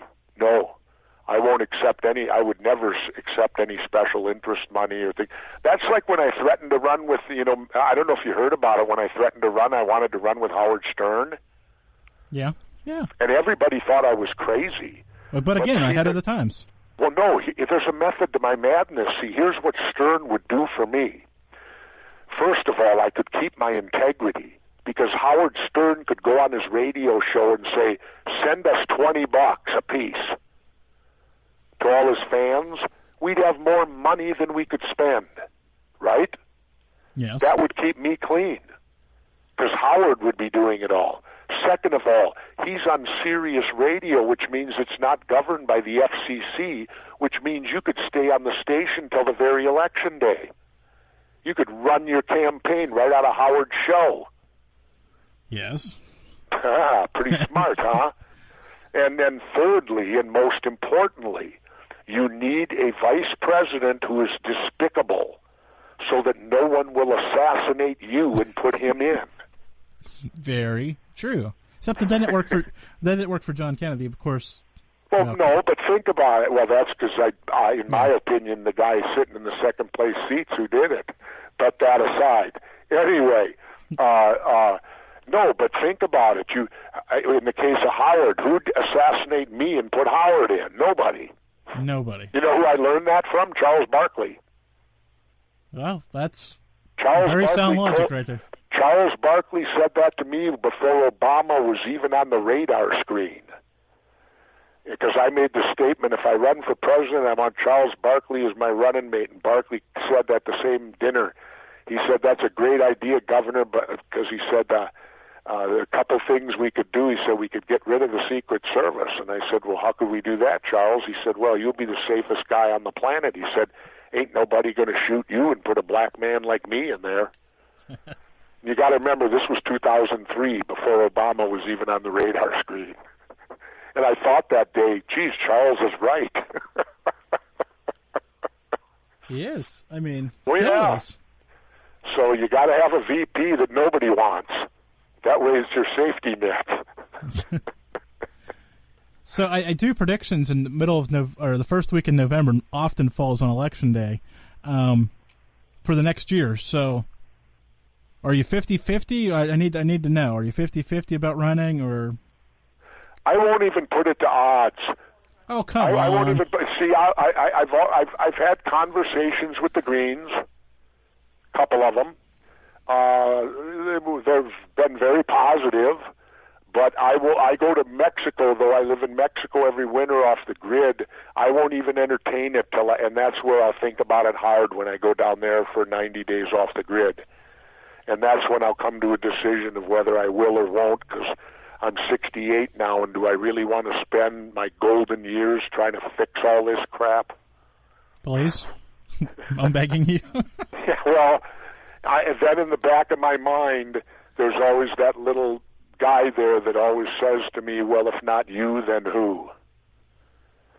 Very you true. know, so it's a battle I'm going through right now, and we'll see what happens. But like I said, it's a decision I won't make until get the pikers out, get it down to 2 people, then I'll come out and give the people a third choice if I'm going to do it.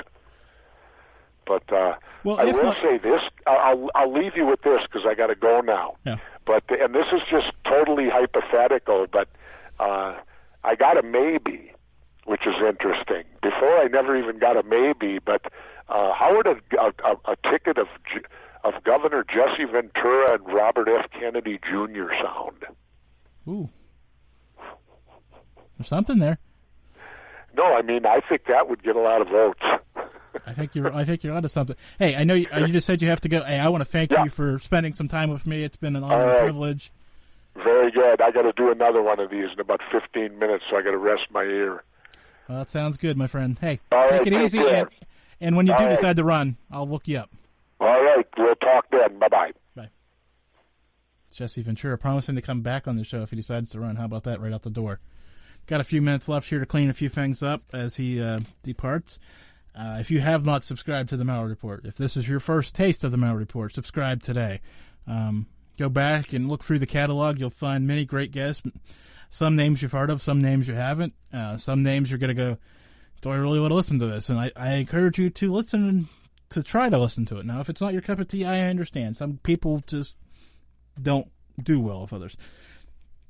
I also encourage you to listen to more than one, because the show is not topical, as you can figure out rather quickly. I've talked paranormal. I even referenced that in the conversation today.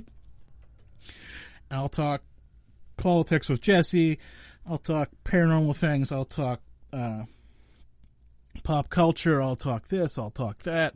So I'm all over the board. So if you don't like one show, try another one. That's great. Great things all over at Mallard.com. MALLARD. Misspelled my own last name. Woo, that was bad. You can subscribe to all the links are there. All the social media stuff is there. Great time, man. Great time. I'm just still trying to figure out this vice president thing. Who would be a good vice president? I don't know.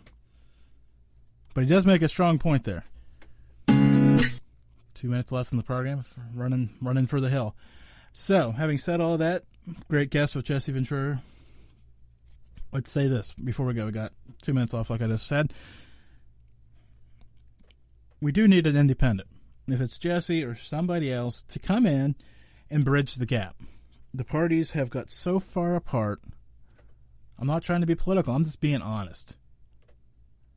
They're dividing us. And when you divide, it makes it so much easier to conquer. I used to tweet that all the time to people. Divide and conquer. Right now, we're very divided. So we're making it way too easy for them. Them being big government. We can't have that.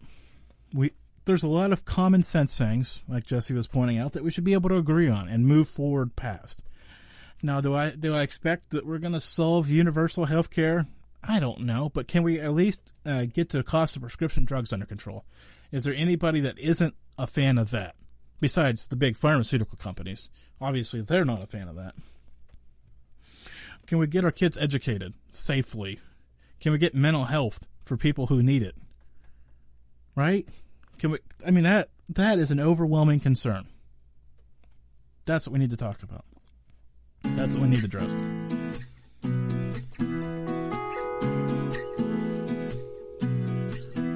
The views and opinions expressed on the Mallory Report are those of the host and participants. For past shows, social media links, and so much more, visit Mallard.com. MALLIARD.com. And thanks for listening.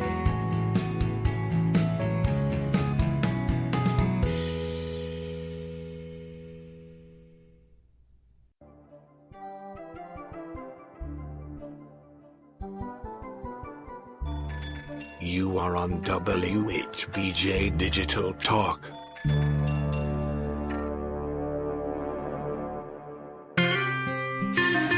I thought we were the protectors of truth. Democrats, Republicans, you all lie. Looking for an alternative place to find news and opinion? How about conversing with fellow patriots?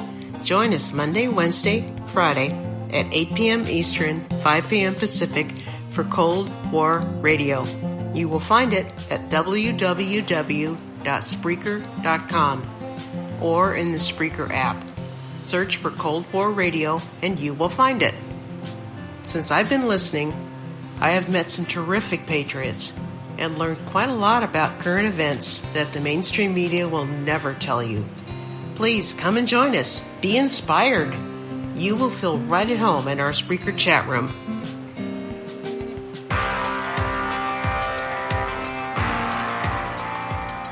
All right, ladies and gentlemen. Thanks for coming out. Oh boy, I didn't even turn the fan down, so you're going to hear a little bit of something in the background, but you'll be all right because I'm getting ready to play another show anyway. I just had a couple comments. Great interview, Jim. Jim, I will say toward the end of the interview, or right at the end, the things that you're talking about, society needing, you're absolutely right. The only place where you're wrong. And I hope you take this the right way, the only place you're wrong is they're not government problems. They're our problems. We have to get away from wanting the government to solve everything. But again, a great interview, and man, I got to tell you, Jesse Ventura's funny, man. He's quick on his feet, he is. I can't figure out, I think he's like a half a libertarian and a half a communist, though. I just wanted to talk about a couple things. I didn't get a chance to listen to the entire interview, but I listened to the second half. And I got to tell you, I was, and I got to fact check it. I'm not sure if it's true, but it may be. But is the Declaration of Independence and Betsy Ross's flag really made out of cannabis? Is that true? I don't know. And I would say that the other thing that sparked my attention was the Space Force, as Jesse ridiculed the Space Force. Well, go ahead and try not having one and see what happens. Because China's making one, Russia's making one. He likes Russia a lot. You heard that. Talk to Vladimir Putin himself. The Space Force is a noble cause. Did you hear, the entire hour he's all this anti-Republican and Democrat throughout the whole show. And yet he picks Robert F. Kennedy, Robert whatever, the young one with the chapstick on his lips. as a running mate. Mr. Serious Democrat Party since great-granddaddy was a mob bootlegger. How about that? My final comment before we get into Steel City Resistance was the one that prompted me to crack open my notebook and take notes. The first note that I took, the thing that really ticked me off, was when apparently enlisted man Jesse Ventura said that Donald, and he was right about that guy too, in boot camp. He was right about that. They always come in the middle of the night and snatch a guy out, or either in the morning. But to say that Donald J. Trump would be that guy, I have personal experience to bring to this, so I'm going to.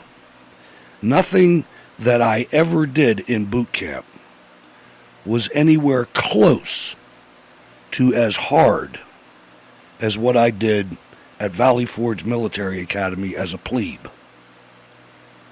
There is no comparison between United States Army boot camp or any other. I guess he went to Great Lakes probably, which is much easier than Army boot camp.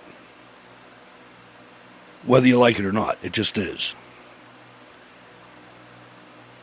At Valley Forge, and the reason I say that is because President Clinton went to New York Military Academy and ended up like the third captain. You know, like the general material. There's a boot camp involved at the New York Military Academy, believe me, like nothing the U.S. military has ever seen. Maybe in the Marine Corps. But I remember being hung up in a coat closet by the back of my shirt and left there. And other things. Hazing, it's called. Didn't see it at all in boot camp. Anyway, that being said, to say that he was unqualified to ever become an Army officer, he went to the training camp to be a military officer for 4 years and ended up coming out on the other end as the third captain, the number 3 guy in the whole Corps of Cadets. All right, enough of that. I had to say it, though. I've been there, done that. Steel City Resistance, April 1st, 2012. See you after this for the party line. I thought we were the protectors of truth. Democrats, Republicans, you all lie. We, a small band of survivors, are on our way to the Steel City to find the resistance. Join us. Welcome to the Steel City Resistance with Senior Airman Ward Miller and the ironclad voice of Pittsburgh, Hutch Jr., laying down verbal C4 to blow away the lies and the political tomfoolery. Your papers have been cleared. Welcome to the Steel City Resistance.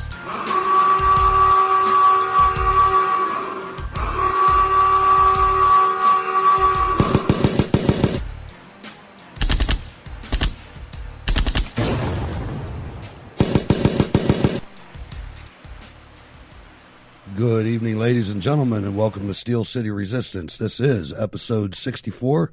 My name is Hutch Jr., and I am located deep down in the bunker in Brookline in the city of Pittsburgh.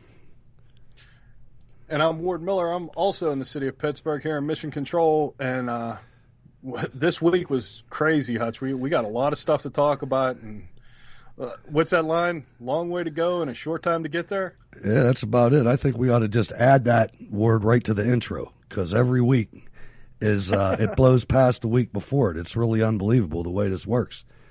Sarah Palin's back in the news. How about that? I mean, she's, I guess NBC decided that their ratings were slipping so far that they had to do something to resuscitate them. So I guess she's going to substitute host. I don't think she's full-time, but she's this next week she's going to substitute on the Today Show. And ABC's counter to that is Katie Couric. Yeah, well, Katie Couric was on the Today Show initially, and I think that was kind of, her way of giving the Today Show the finger. And yeah, she's going to be on Good Morning America. What's that? She's on Good Morning America. I just forgot to add that, I think. Yes, Kirk went to Good Morning America, so that was kind of her giving the finger to the Today Show. Seeing as she left the Today Show to be a news anchor that she just bombed. And then, NBC counters with Sarah Palin. And I'm kind of curious to see what happens with that because, the NBC is not the right-leaning institution you'd expect it to be. No, but I bet you the ratings soar anyway. I would bet. Yeah. They're going to get ratings because number one, there's a lot of Sarah Palin does have a following, and it's a strong following. So they may actually get a lot better ratings than they expect, and I think that maybe that'll shake them up and go, hey, you know what? Maybe we are thinking wrong or what have you, and keep Sarah around or start using more start following more conservative routes. It'll be interesting to watch the guests and things like that. Yeah, and who they let her talk to. Yeah, that'll be fun to watch for sure. And like I said, it's they can't do any worse than they already are. I mean, NBC, and we're going to talk about it later, but to me, if one single person gets hurt down in Florida or anywhere in this country, NBC's complicit. They sent Al Sharpton out there, but we'll get to that later. Let me try to hold my tongue on that. There's a CNN poll out that's rather, I don't want to say it's disturbing because I tend to agree with it. But there's the support for the war in Afghanistan is just going down the toilet. It's down to 25% now. Yeah, if it's not on the news or on the daily, really the only time the media covers it's when there's a lot of casualties. They don't cover the successers that we've had there. Never. And the fact is, it's like the forgotten war. They're treating it kind of like a police action. Where kind of like they did with Kosovo, where initially Kosovo was a big thing, and Serbia was a big deal, and all of a sudden you just didn't hear anything about it anymore. And that's kind of the way that they're treating Afghanistan. Even though the president gave a hard deadline on when they're going to be pulling troops out and et cetera, but we'll have to wait and see what happens with that. Yeah, incidentally, very few conservatives are behind this anymore. I mean, that was one of the demographics of the poll, and I know the air got sucked right out of my lungs right around the time that Koran burning and all that stuff happened. It was like, you know what, enough's enough. Well, I mean, you got the apologist in chief going and saying, oh, we're really sorry that we didn't give you the ability to pass messages and attack our soldiers and et cetera. But at the same time, it's kind of one of them things where we did attack and we did take over Afghanistan. We did what the Russians couldn't do. But at the same time, when we did that, we didn't have a real plan. When the Russians attacked it for the purpose of, being a conqueror and taking over. And our goal was never to overtake Afghanistan and hold it as a U.S. territory or anything, right? We're not colonialists, no. Yeah, we weren't trying to be the conqueror. So there was not really a exit strategy. It's like, okay, we've basically taken over the country. We control the entire country. Now what do we do with it? Yeah. And it's like, uh-oh. And it's one of those things. I mean, you're never going to change these people. They are who they are. They're illiterate. They're pedophiles, a lot of them, the Pashtuns. I mean, it's just we need to just leave. And anything that we need to do there, we need to do with special operators and drones. Or B-52s or whatever, but we need to get the ground forces the hell out of there. It's no good. It's time to go. I mean, they had their chance. I think Karzai's half Taliban as it is. I mean, he's come right out and threatened to go to the Taliban. I don't know, but I don't know. Supreme Court was busy this week, Ward. I'll tell you what, that was some of the funnest stuff I was able to check out all week because Justice Scalia is awesome, and he had some comments during the oral arguments that were really funny. Did you pay any attention to any of it? You mean you can make me buy broccoli? Yeah, well, that was one of them. First, he said, "Well, your argument is, well, everybody is in the healthcare, in the healthcare commerce because everybody's going to get sick. So you're saying that the government can force you to have health care insurance because you're going to get sick. So does that mean the government can also force me to have burial insurance because I'm going to die? Yeah, there was a lot of good arguments, and really, it gets me that when you listen to like Kagan, some of the stuff that she was saying about a boatload of federal money and all this thing, it's just like ridiculous. Yeah, they don't get it. They were covering for the Obama, whatever he's called, the arguer or whatever, that they sent up there. He kept calling it a tax. The Solicitor General, yeah. The Solicitor General. He kept calling it a tax and saying, well, it's just a tax, it's a tax. And Kagan stepped in and said, don't you mean it's a penalty? Yeah, she was trying to coach him. She actually corrected him a couple times, and he kept saying, it's a tax, it's a tax. That I honestly believe, and based on what Scalia said, his other comment was, he goes, actually, this is unconstitutional to start with because it's a violation of the Eighth Amendment. And, everybody kind of stopped, and he said, cruel and unusual punishment. Yeah, having to read the whole 2,700 pages. Yeah. The thing about it is that Elena Kagan is unethical as hell. Any ethical person would have recused themselves. She was the solicitor, maybe even a solicitor general. I think she was a solicitor general. She was the one that was arguing it before the Supreme Court before this guy. I think that's part of the reason that Clarence Thomas didn't recuse himself. He said, well, if you're going to sit up here, I'm going to sit here. His was a little different, though. His was his wife, and that was some commercial thing going on. Yeah. But she was the actual government mouthpiece for Romney Care. I really, I think that. Now, the thing that worries me is there's a chance, I've heard some different theories, that the Supreme Court, what's the head guy's name? Roberts. Yeah. What's his title, though? He's the Chief Justice. Chief Justice. The Chief Justice of the Supreme Court is concerned about a 5-4 decision. And I just hope that he weighs the Supreme Court's reputation versus what the country's going to have to go through if this is not struck down. No, well, actually, there was a comment I seen from him that said that it's not our job to go in and find which parts of this are unconstitutional. If any piece is found unconstitutional, it was passed wholesale, it's going to be vetoed wholesale. And that's the route that he's planning on taking. It's not going to be, well, the individual mandate, we're going to yank that piece out, and we're going to yank this piece out. He said no. He said it was passed as a package. It'll be defeated as a package. And I think that that's the right way to go. And everybody can, have your own opinion. However, if, the government gets into the position where they can mandate you buy things, then it's going to be, well, the government's going to mandate that you have to buy a Chevy Volt. And make no mistake, buy a green car. Make no mistake about it. This has nothing to do with health care. No. This is not about health care. This is about control. This is about if they get control. And the individual mandate is not what they're after either. They're after single payer.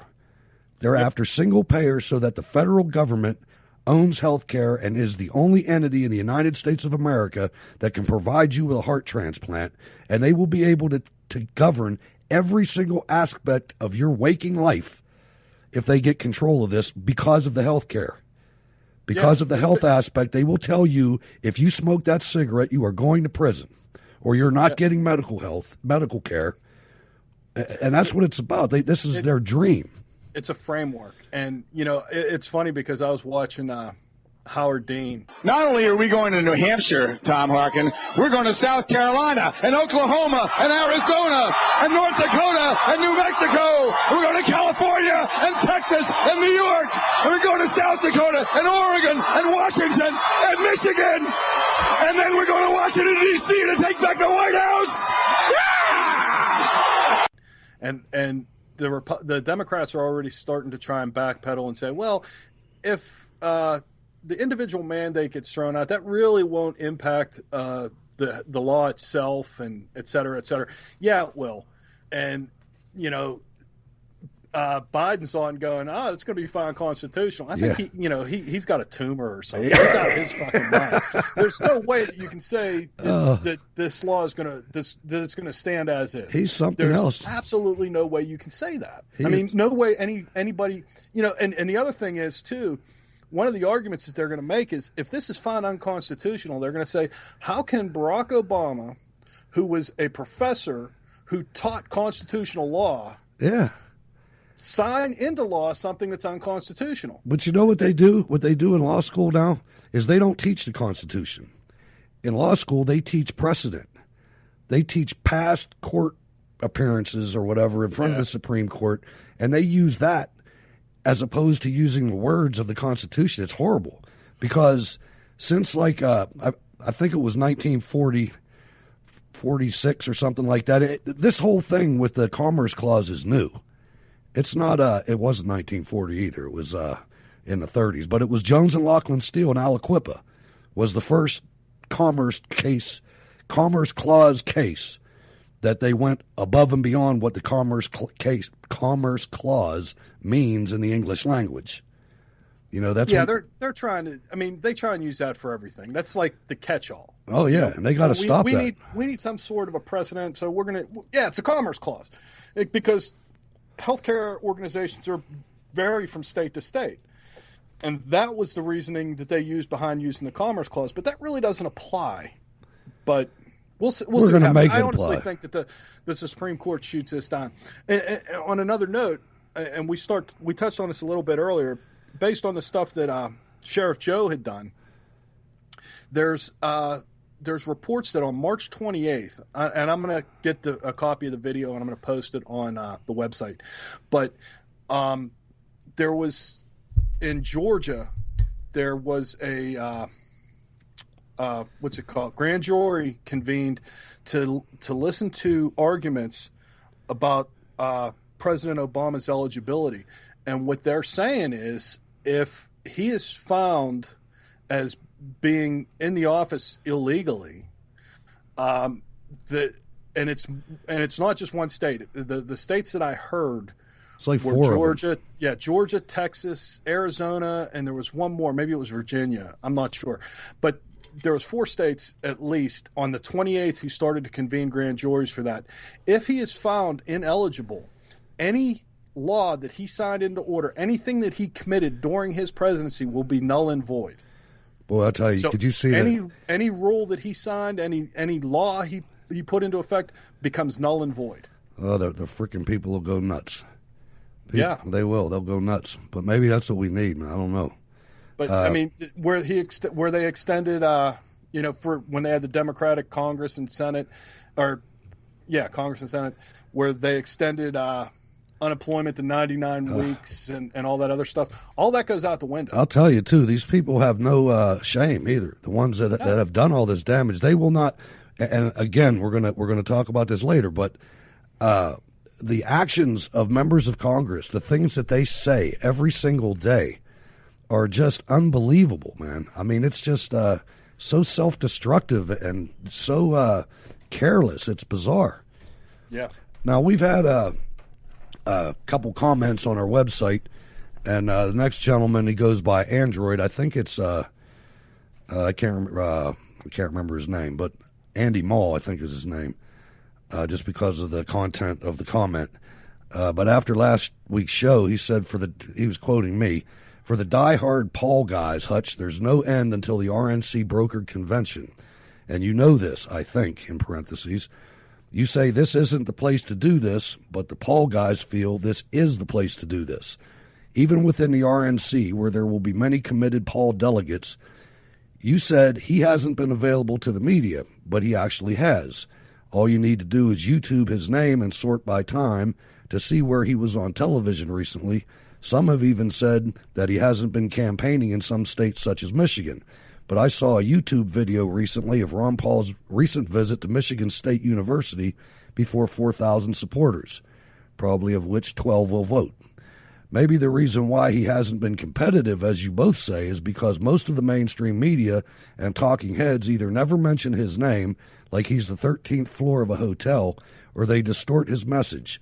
So if most of the general public either receive no message or a distorted message, what do you expect? On this Florida Zimmerman versus Miller deal, it supposedly wasn't Zimmerman either screaming. I heard it was one of the observers screaming. And it's not the Black Panther Party, but the new Black Panther Party, which indeed, as you said, is communist in nature. What the Zimmerman supporters need to do is form a militia and take a willing Zimmerman, who will also be fully armed, to the Florida's new Black Panther Party headquarters to collect the $10,000 bounty. On Dick Cheney, may he heal rapidly from his operation, but know he's a CFR member, an organization since day one that seeks a new world order. Well, okay. I know it's the new Black Panther Party. I might have slipped. There's not a whole lot of difference from the old one. Well, the thing with the Ron Paul thing is, it's not really that they're distorting the message. I mean, I've said it from the beginning. A lot of Ron Paul's domestic policies I can get behind and I can agree with. And if it was just that we were electing somebody based on their domestic policies, I'd say, yeah, that would be the guy. I'd like to see him Secretary of the Treasury, but I don't want him anywhere near my weapons. No, and it's not just that. I mean, the other thing is, if, when you're electing a president, they have to be able to deal with other countries. I mean, right. No matter how you cut, no matter how you slice it, you're the leader of the free world. I mean, and my point too. His position isn't quite isolationist, but it's like, well, let Iran do what Iran non-interventionist. does. He's non-interventionist. But the thing is, what I was trying to say when I was making those comments, I don't want to say that the guy's irrelevant, but any vote for Ron Paul is like a vote for Newt Gingrich. It is a vote for President Obama. That is the truth. That is the way it is. It might suck to you if you're a Paul guy, but if Santorum can't win in Wisconsin next week or a landslide in Pennsylvania, then a vote for Santorum is the same thing. It's just we're handing this thing to Mitt Romney, and Mitt Romney is, I think, has out of Romney, other than Paul, Romney has less of a chance of beating President Obama than Rick Santorum does, in my mind. In my eyes, regardless of what you say, and I know you have numerous things to say about Rick Santorum because you've said them before, and that's fine. But I still think that Romney is a setup from the establishment. I don't think that there's that much of a difference between establishment Republicans and Democrats. The ones that are actually running the parties, I don't think there's that much of a difference. I think they go swimming together. I think they go to the cottage together. I think they go to the Hamptons together. And I think they planned this years ago, that Romney was going to be the guy, and we're going to let Obama have this 8 years. Well, I mean... And maybe not that last part, but definitely that Romney's going to be the guy. This goes back to what we said when we started this show. We're going to call a pig a pig. Whether it's going after Romney because of policies or going after Obama, it's not... we're not doing it Republican versus Democrat. We're doing right versus wrong. And Obama's wrong for the country, and I think the same. And I think the exact same thing about Romney. However, I also said that if Romney gets the nomination, I will vote for him. I would vote for Bobo the Killer Chimp before I'd vote for Obama again. I would too, but I'll tell you, if Romney gets, I didn't vote for Obama the first time. If Romney gets the nomination, a lot of people are going to stay home. Probably like this android. Andy Moe, I think it's you. I'm not sure, but I mean, he'll probably stay home. Eric will probably stay home. Yeah. This is the thing, man. This guy he's got higher than 50% unfavorable ratings in the country.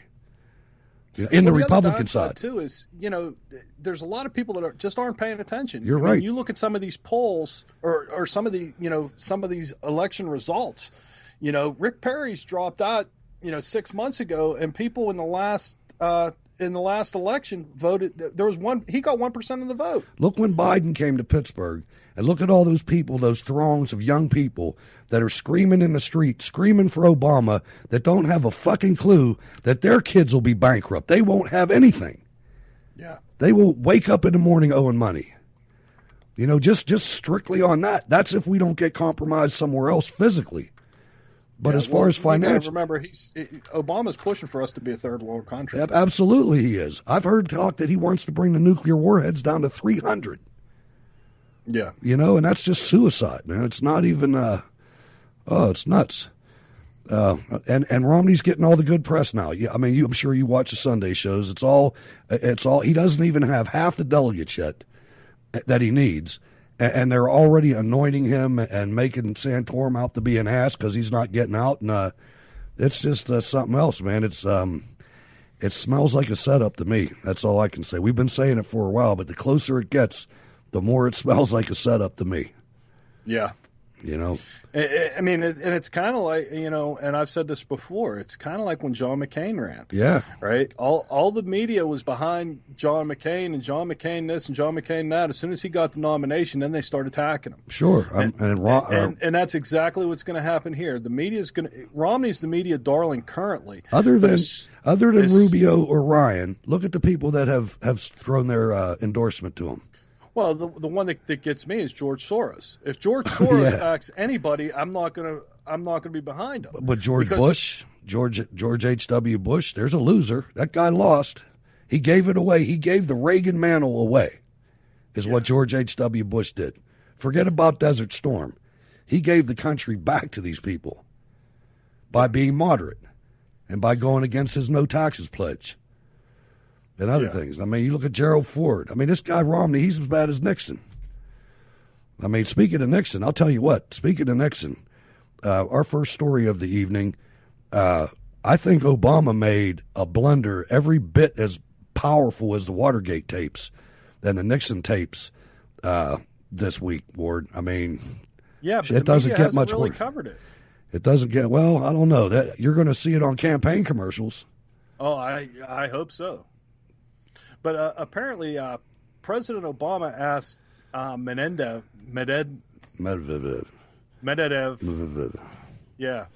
the Russian guy, for space on missile defense.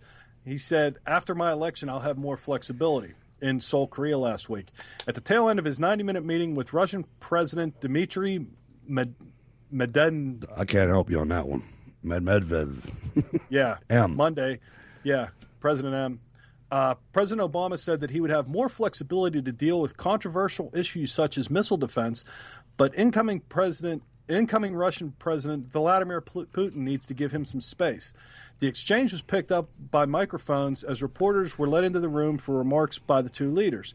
Here's the exchange. President Obama said, on all these issues, but particularly missile defense, this can be solved, but it's important to give me some space.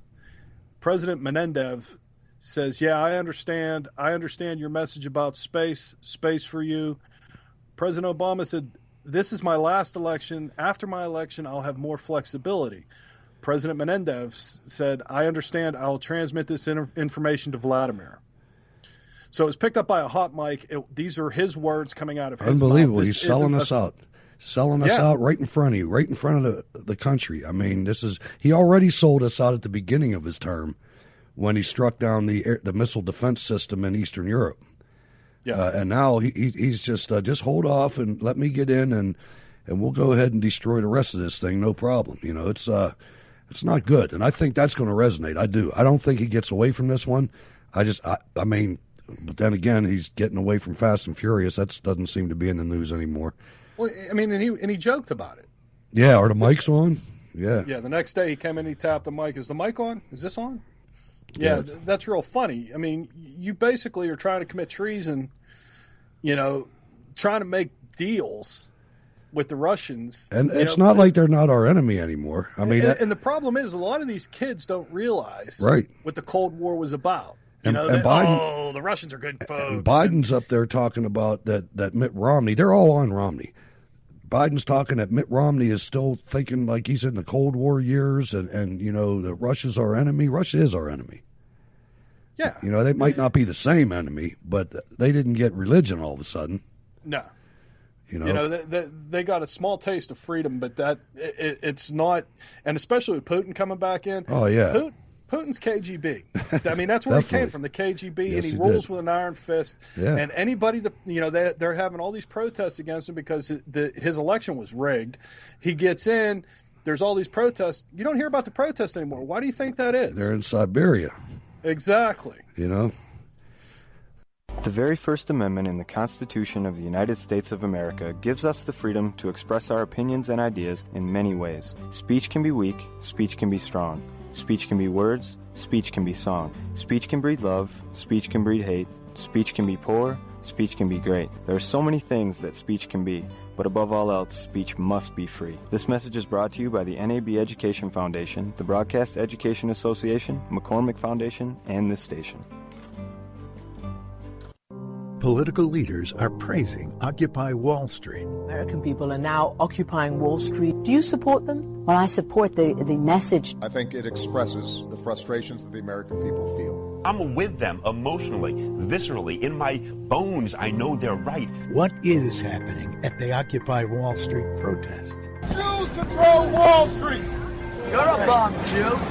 The small ethnic Jewish population in this country, they have a firm grip on America's media, finances. You got the money. That's why you're fighting, you Jewish man.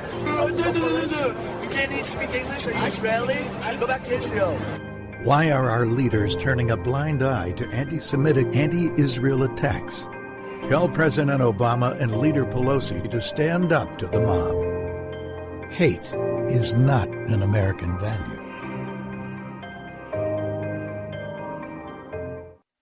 When a call for a medic went out, Alan left a covered position to run to render aid. That was when he was hit.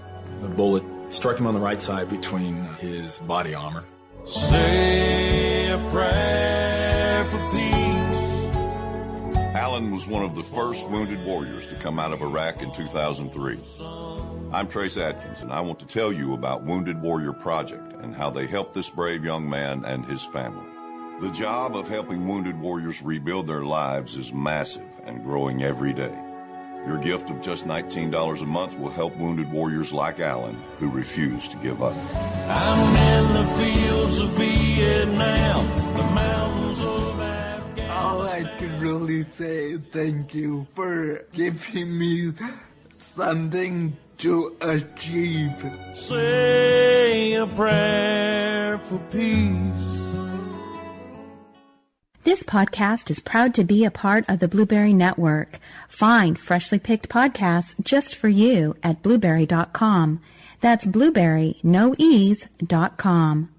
Former NAACP leader accuses Sharpton and Jackson of exploiting Trayvon Martin. Former NAACP leader C.L. Bryant, this is your story, isn't it? Yeah, that's okay. Is accusing Jesse Jackson and Al Sharpton of exploiting the Trayvon Martin tragedy to racially divide this country. His family should be outraged at the fact that they're using this child as the bait to inflame racial passions, Reverend C.L. Bryant said in a Monday interview with the Daily Caller. The conservative black pastor who was once the chapter president of the Garland, Texas NAACP called Jackson and Sharpton race hustlers and said they are acting as though they are buzzards circling the carcass of this young boy. That's pretty true. I mean, it's getting pretty bad when, especially Al Sharpton.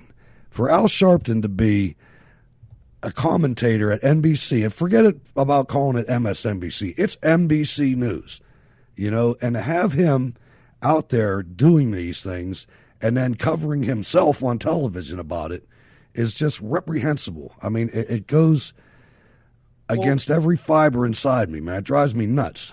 Well, I put a thing on Twitter, and somebody needs to explain this to me. How Al Sharpton and Jesse Jackson both have Reverend in front of their name, yet they advocate violence. There's been no religious leader that I can ever think of other than the Muslims who advocate violence in the name of religion. I mean, none. Gandhi, right? Gandhi was a religious man, and he preached nonviolence. And there's a couple other things too that really drive me nuts concerning this thing. But Bryant, who explores the topic of black-on-black crime in his new film Runaway Slave, said people like Jackson and Sharpton are being misleading to suggest that there is an epidemic of white men killing young black men. The epidemic is truly black-on-black crime, Bryant said. The greatest danger to the lives of young black men are young black men. And that's just absolutely the truth, and I would be all for a rally against that.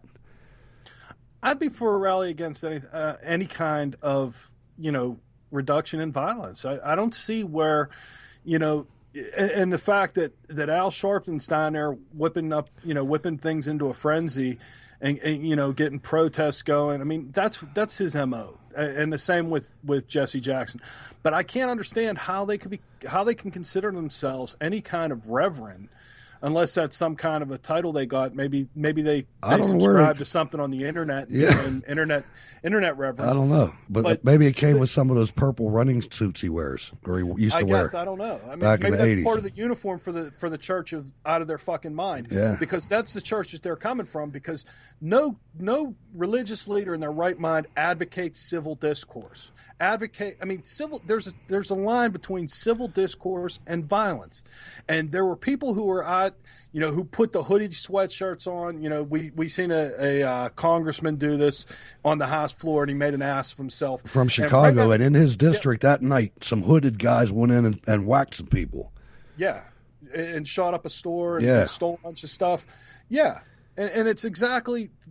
That's the message you're sending. The other thing, too, the thing that's even more disturbing than that to me, is that our Justice Department has not shut down the new Black Panther Party, and they have a bounty on this man's head, and they say he must be arrested. Look at the videotape. He was arrested once. He was in handcuffs in a police station. That's called being arrested. Yeah. And he was released pending an investigation. Now, What you got to do is you got to step back and allow the police to do their investigation. And he shouldn't be tried in the court of public opinion. There should be evidence. And once you have that evidence, take that evidence and you take it to trial. If he gets charged, if there's enough evidence to charge him, you indict him. I mean, there is a procedure for law. I mean, you don't just grab him and say you're going to jail. And when you start doing things like this, you start influencing officers of the court. They get worried that something else is going to happen. I mean, I've seen they've had freaking memorials for this kid in Pittsburgh. CMU and the Pittsburgh Public Schools want a moment of silence. They don't even know anything about this fucking kid. He could be a thug. Well, and the fact that there was a young kid that got killed, that's tragic. I mean, it doesn't matter. It's tragic. It's tragic. I'm not going to sit here and be an apologist because kids get killed every day that should be mourned.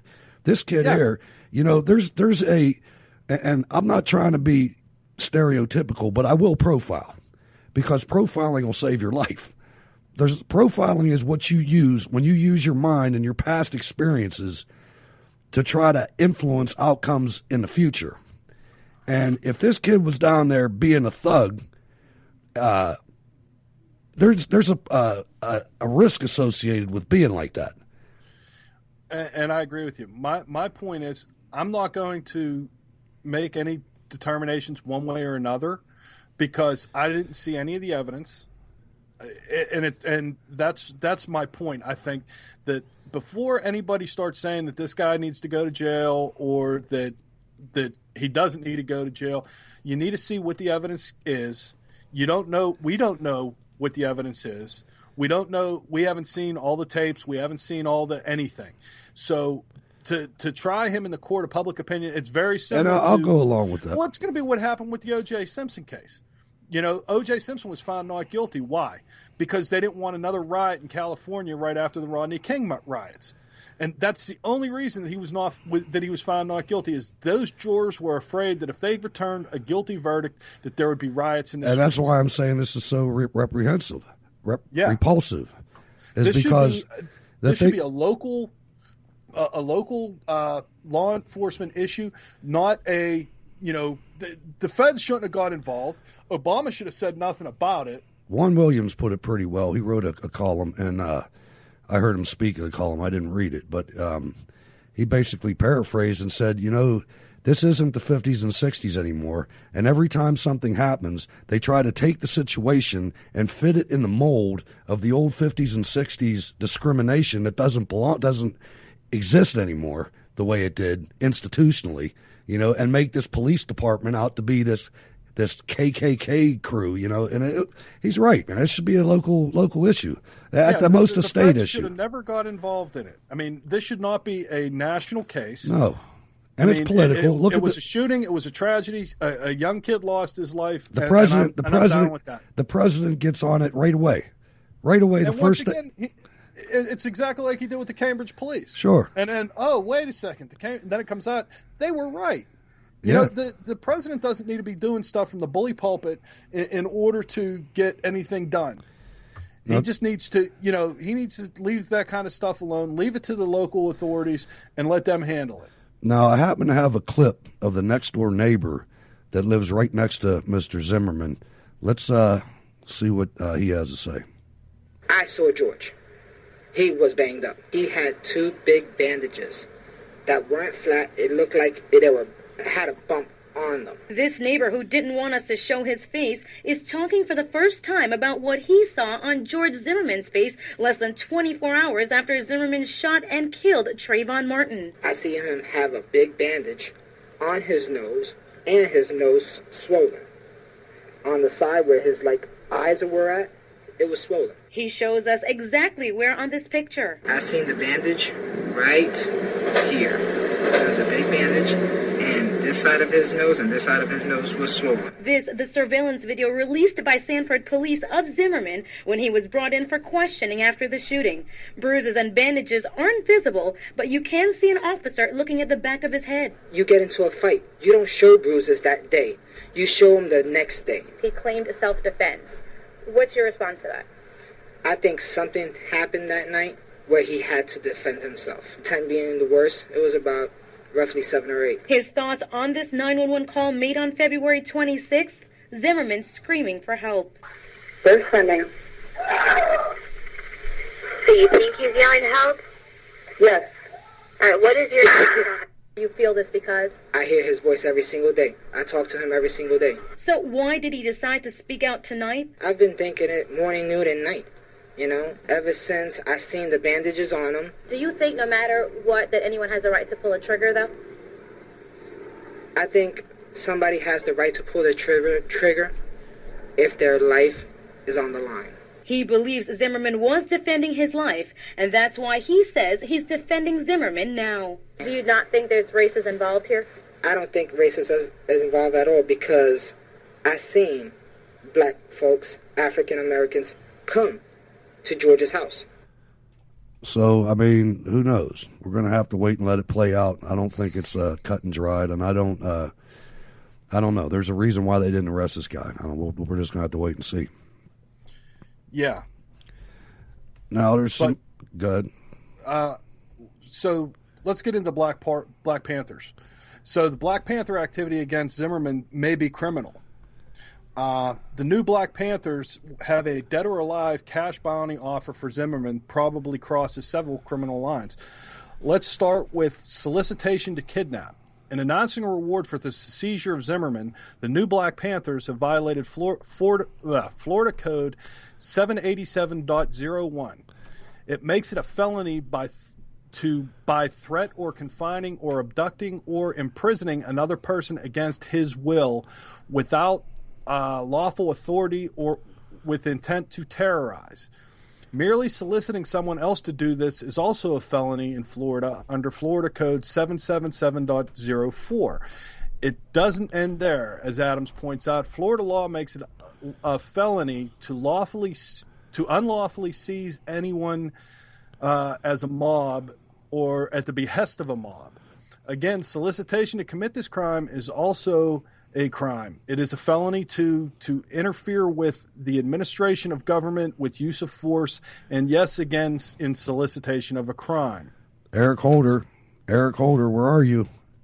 Exactly. Well, I mean, actually, the state of Florida should step in. That's true. It shouldn't even be Holder. The state of Florida should step in, revoke their charter, and arrest every single one of them. But I think they should be wiped out nationally. Not just in Florida. I think that they should take that organization. They broke Florida law, so Florida has to take steps first. Yeah, and I mean the Justice Department supposedly is investigating this whole thing too. They'll probably miss that part of it though. That's a pretty small part of it, I guess, to them. Yeah, kind of the same way they missed the voter intimidation. Yeah, now there's some other disturbing things going on in Pittsburgh. This story made the national headlines in Bare Naked Islam. Pittsburgh Jewish traders join Hamas-linked CARE to fight against anti-Sharia legislation. And the author says, I am Jewish, so I can say it. These despicable, liberal, dhimmi Jews will burn in hell for turning a blind eye to the Muslim enemy whose holy books call for them to kill, maim, or torture every Jew who will not accept Islam. Now, in Pennsylvania, these Judenrats are supporting the same Islamic law that makes it legal and moral to persecute and dominate all non-believers, Jews and Christians. And people wonder how 6 million Jews ended up in death camps. This is how. By wanting to believe that their sworn enemy won't be their enemy if only they are nice to them.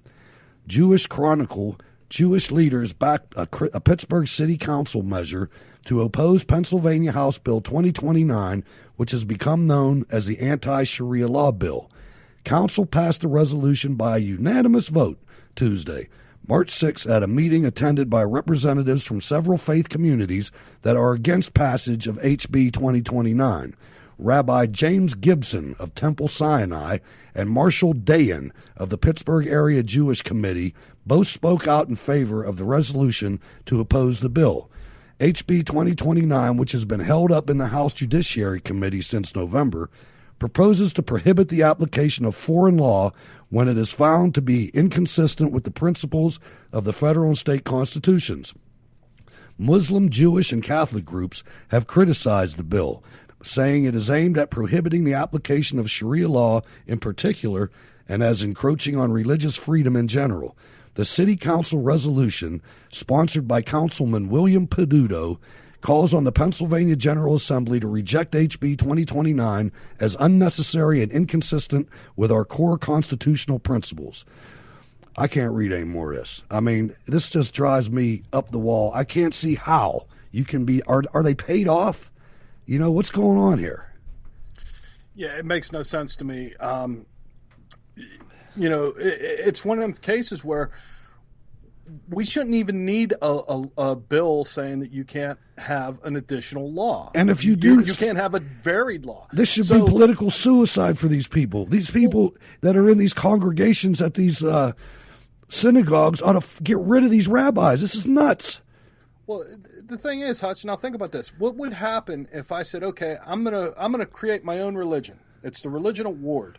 And the religion award says you got to go and just sacrifice dogs. How long do you think that would live? Right. How long do you think that would be around? Because no, you can't come after me because you're imposing on my religious freedom. It doesn't matter that there's a law against that, but because my religion says I have to do this, you can't persecute me or prosecute me. And listen to the way they try to play this, the way they tap dance around this. This is ridiculous. Sharia-free USA pushback against HB 2029 has been led by the Philadelphia office of the Hamas-linked Council on American Islamic Relations, CARE-PA, and was punctuated by an interfaith press conference at CARE. You can see video of it on the show notes links page. At a CARE Pennsylvania headquarters on December 14th. The overall campaign reflects CARE's usual recipe of distortion, victimology, and contradiction between words and deeds. Attacks on bills like HB 2029 begin by sowing confusion about Sharia. CARE PA Executive Director Moan Khawaja suggests that the Sharia should worry Pennsylvanians no more than halal gyros is a fine example of this technique. I think halal is pretty disgusting myself, to be honest with you, bleeding these animals to death. That's how they butcher them. But anyway, this is just so far out of hand. I don't even know where to go with it. Word, it's these people are nuts. I mean, that is how 6 million Jews perished. You know. We have also in the show notes phone numbers and email addresses where you can actually contact. Bill Peduto, I'm disappointed in you, Bill. Unreal. I mean, some of this Moxnick's little stupid shit you do around Pittsburgh, I disagree with it, but it's not that big of a deal, you know. I mean, you're going to try to tax us any way you can, but this is suicidal, man. This is suicidal and can't stand. This is ridiculous. You know, this is dangerous. Boy, the ATF guys are pissed off, Ward. Yeah. apparently a majority of the workers don't trust their top leaders at the Bureau of Alcohol, Tobacco, Firearms, and Explosives, ATF.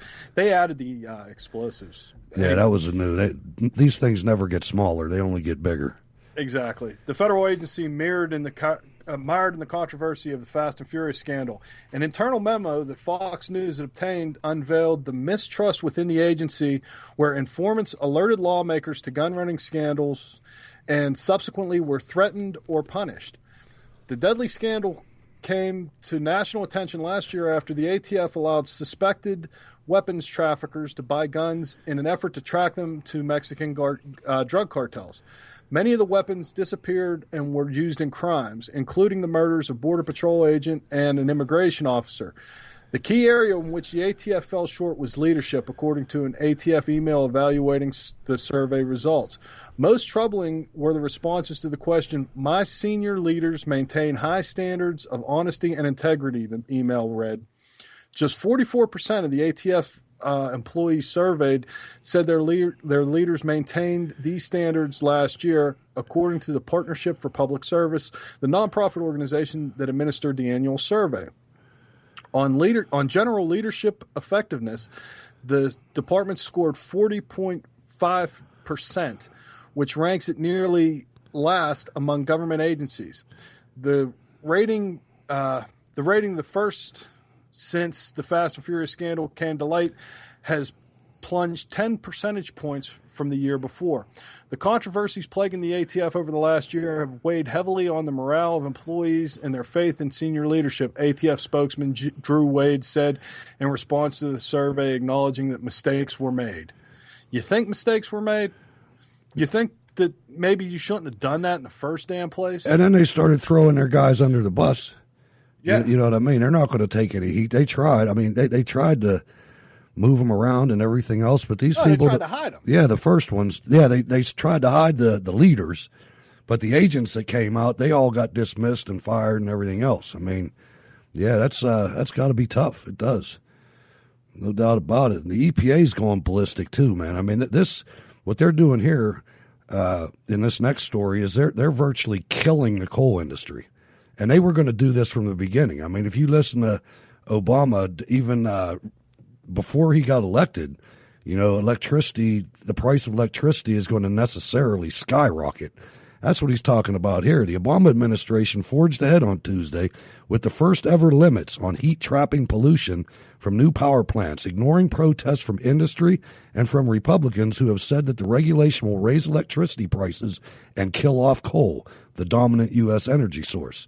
Now, this is something that I don't understand either. I don't understand how people from West Virginia will continuously vote these people in.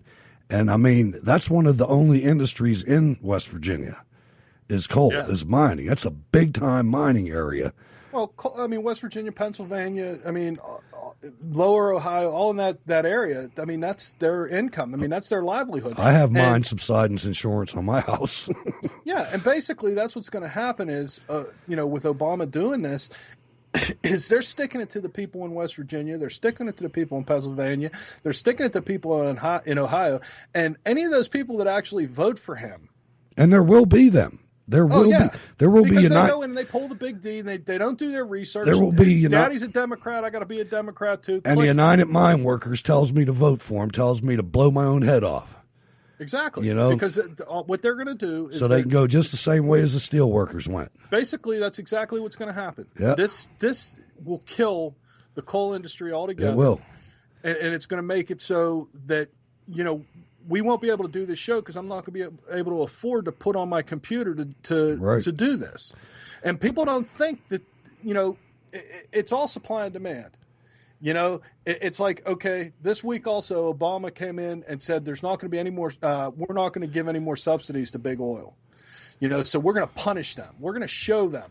What do you think's going to happen when big oil says, hey, you know what, we're getting cut into our profits? Yeah. The price of gas goes up. Right. That's simple economics. Or they'll sell it somewhere else.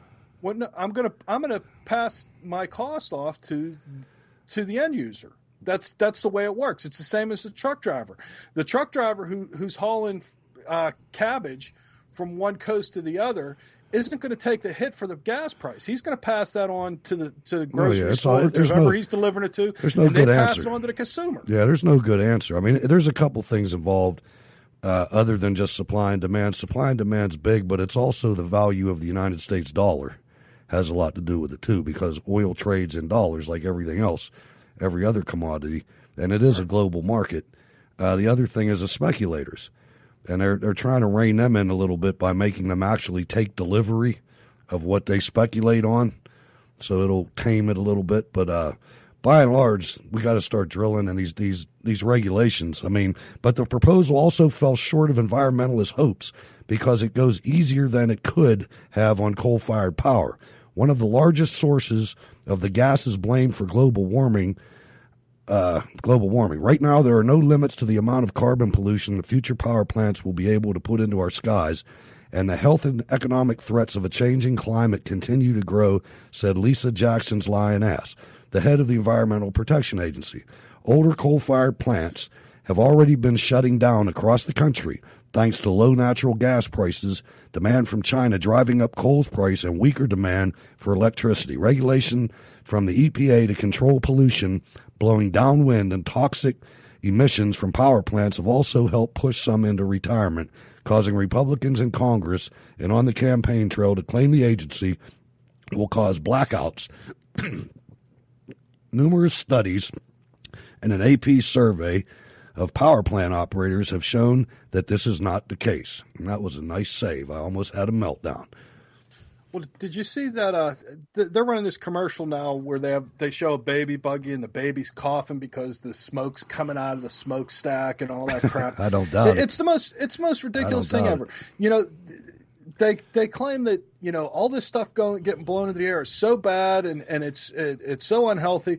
My grandmother lived in the city of Pittsburgh her entire life. She lived here when the mills were going. Yeah, mine too. When I can remember as a kid going to school wearing a white dress shirt, and when I'd come home it would be orange from all the sulfur that was being blown into the air. Yeah. And my grandmother lived to be 96. So I don't want to hear the excuse of, well, you know, all this stuff going in the air. Why the hell is Pittsburgh or Allegheny County the oldest county in the United States next to Dade County, Florida, when all these people lived here when the mills were going? Well, they were. And, you know, it's ridiculous to say, you know, that you can equate, you know, this pollution with any kind of health issue. It was real, to be fair. I mean, it was real. The pollution was definitely there. You know that. We lived in it.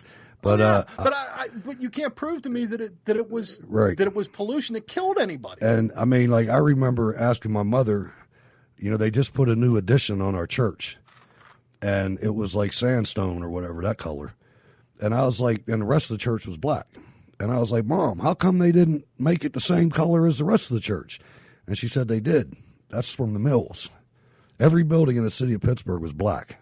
Yeah. Real black. I mean, not like dusty. It was black. Yeah. You know, now they've cleaned up most of them. They've cleaned up most of them. I know that the University of Pittsburgh, was black. The Cathedral of Learning was black, and they started finally sandblasting it to the point where you could actually see the original stone color. But yeah, I mean, and this is miles away. This is miles away from the steel mills. Absolutely. I mean, but that's the way it was. Sure. And the fact that the EPA thinks that that they've done a great thing, it's like anything else. When you shut down another business, they're trying to shut down the coal industry, and when they shut that down, we're going to have to buy electricity from Mexico or from Canada or from someplace else that doesn't give a shit. So you're not eliminating the problem. And I'll go out on a limb here and say that you and I think we're close to the same age. That's basically why I had to go in the military, was because the mill shut down, because there was no work here. I mean, in 1980, there wasn't shit here. You couldn't get a job in a beer distributor. I graduated from high school in 83, and I was in the Air Force, enlisted in the Air Force in 84. I got out of high school in 80, and like I had a job for a couple months, and boom, I had to go in the Army. You know, it was the only thing to do. That's why that there's a Steeler Nation, is because 1 million people had to leave. I mean, I don't know the exact numbers, but we went to every state, every freaking country. There's Steeler flags everywhere, and that's not because the Steelers are popular. That's because those guys are from Pittsburgh. They used to live here. You know, yeah, and they had. I mean, there was an exodus, and there was a necessary exodus because there was no jobs. Absolutely, it was terrible. And Pittsburgh is known for that work ethic where, you know, we're not going to just lay down on our ass and not do nothing. It's like, well, man's got to work, family got to eat. I got to go where the work is. Got to go. That's it. Anyway, our last story, Ward. The president's budget failed miserably. Not miserably. Miserably. Unanimously. Yes. The Bowles-Simpson's deficit-reducing plan went down in a crushing defeat in the House Wednesday night in a vote that damages one bipartisan proposal that a few months ago had seemed like a very possible solution to the country's debt woes. The 328 to 38 defeat, with just 16 Republicans and 22 Democrats voting for it, marks a bad end to what nearly began 2 years ago when President Obama tapped former White House Chief of Staff Erskine Bowles, a Democrat, and former Senator Alan Simpson, a Republican, to lead a deficit reduction committee. I totally misrepresented that story. Yeah, it comes a little bit later. Minutes earlier, the House also defeated Mr. Obama's own budget, submitted last month on a 414-0 vote. That's got to hurt when you go home after work. Yeah. No one, not even a Democrat, not one Democrat voted for this bill. Not even Nancy Pelosi. Yeah. The vote, arranged by Republicans to embarrass the president and officially shelve his plan, it's not a charade, it's not a gimmick, unless the president sent us, what the president sent us is the same, said Representative Mick McCulvey, a freshman Republican from South Carolina who sponsored Mr. Obama's proposal of the debate. I would encourage the Democrats to embrace this landmark Democrat document and support it. Personally, I will be voting against it. Wow. But 414 to that's nothing. Something. I mean, that's a shutout. Steny Hoyer didn't even vote for the damn thing. And we do have one more quick story here. I wanted to get this in. I got it in at the end. I don't know if you saw it or not, Ward. But they planned this million man march type of thing. It was called the Global March to Jerusalem. And it really concerned me because it was so many different nations, and there was a bunch of communist, Jew-hating Americans involved in it. 2 million man march to Jerusalem fizzles while pro-Palestinian, anti-Zionist Orthodox rabbis were beaten at Jordan protest. A series of rallies across the Arab world that were meant to draw 2 million participants for a so-called global march to Jerusalem fizzled on Friday to localized demonstrations in Jordan, Lebanon, and Syria. Even better, 4 American ultra-Orthodox rabbis from the extreme anti-Zionist Neutari Karta movement were beaten and verbally abused by local participants at the start of the event. The Times of Israel is reporting that 4 radical Orthodox rabbis affiliated with the Israel-hating group Neutari Karta were attacked at the anti-Israel rally in Jordan yesterday. It serves you right, fellas. 4 Jews who have devoted their lives to the elimination of Israel, who have visited Iran and hugged Mahmoud Ahmadinejad during participation in a Holocaust denial conference, were beaten during Land Day protests. They were beaten while demonstrating against Israel with people who wish to eliminate Israel. Oh, the irony. If ever there were credentials that would guarantee acceptance by an anti-Israel mob, these rabbis had it.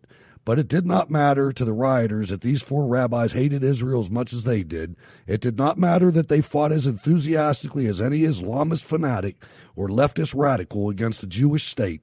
What mattered to the demonstrators was that these Israel-hating, Holocaust-denying, despot-loving rabbis were Jews. And so they were beaten by the very people they flew halfway around the world to support. Bill Peduto, pay attention. Yeah, it's ridiculous that, it's like, it's one of the things where they don't care if you hate the Jews. You're a Jew, so you're the enemy. And you can't believe anything they say. It's in their rule book. We've talked about it before. And apparently, Yeah, apparently these guys don't listen to us. They don't listen to the resistance. It's unbelievable. So they walked in, with their blinders on, Sure. and they got sucker punched. That's did. the way it works. It's beautiful. Couldn't happen to a nicer bunch of guys. I mean, unbelievable. Anyway, another tough show, Ward. I'll tell you, I feel another week coming up. Another jam-packed week. Maybe Santorum will pull an upset in Wisconsin. He's got 7 points right now, but that's all subject to change. It is, and you never know who's going to come out and vote. There's people in Wisconsin that are watching the news, guys, feeling the same way that we do. That maybe they were on the fence, and they're going to come out and, maybe we don't want this guy shoved down our throat right now. And I hope that that's the case. Like I said, I'm going to vote for whoever's not Obama. I am too. If it ends up being a brokered convention, and this is for Android, if it ends up being a brokered convention and Ron Paul gets the nomination by some strange chance and aliens invade the planet, and I'll vote for Ron Paul if he's the nominee. I'll vote for Ron Paul, and the next day I'll retire. Exactly, but I don't really see that happening. No, he doesn't have the numbers, and that's what I meant when I was talking about him, about this not being the time. The guy doesn't have the numbers. He doesn't, and there's no pathway to the numbers. All it is, if you support Paul as a third party or something like that, I mean, you got to have better numbers than that. All you're going to do is siphon votes. Democrats aren't going to vote for Ron Paul. It's the same thing that happened, when what's his name? The sucking sound. The guy from Texas. Yeah, the sucking sound. I can't remember his name. It was bizarre too, though. I even voted for him. Yeah, little guy, big ears. Yeah. Ross Perot. Ross Perot. Yeah, I mean that's basically. I voted for him. I handed Clinton the presidency by voting for him because I was not smart as I am now. Not that I'm smart, but I know a little more now than I did then. Yeah, I mean, a I third felt party the feeling. Just siphons votes. That's it. And they'll just siphon votes from the Republican side because the Democrats are all going to vote for Obama. And the guys that were my age that voted for, I think it was Bush, right? Yeah, Bush Sr. The guys my age that voted for Bush told me as much. And I didn't listen, just like you guys aren't going to listen. But anyway, okay. Go to the website, steelcityresistance.blogspot.com. Email the show, steelcityresistance@gmail.com. Talk about Facebook. Ward, it's looking good. Yeah, you can go to our Facebook page, facebook.com/Steel City Resistance. Go there, do the like thing, check us out. I've been posting a lot more stuff on there lately. Hutch usually posts stuff from Twitter, and we're getting a lot of content on there. We got a lot of content on our website.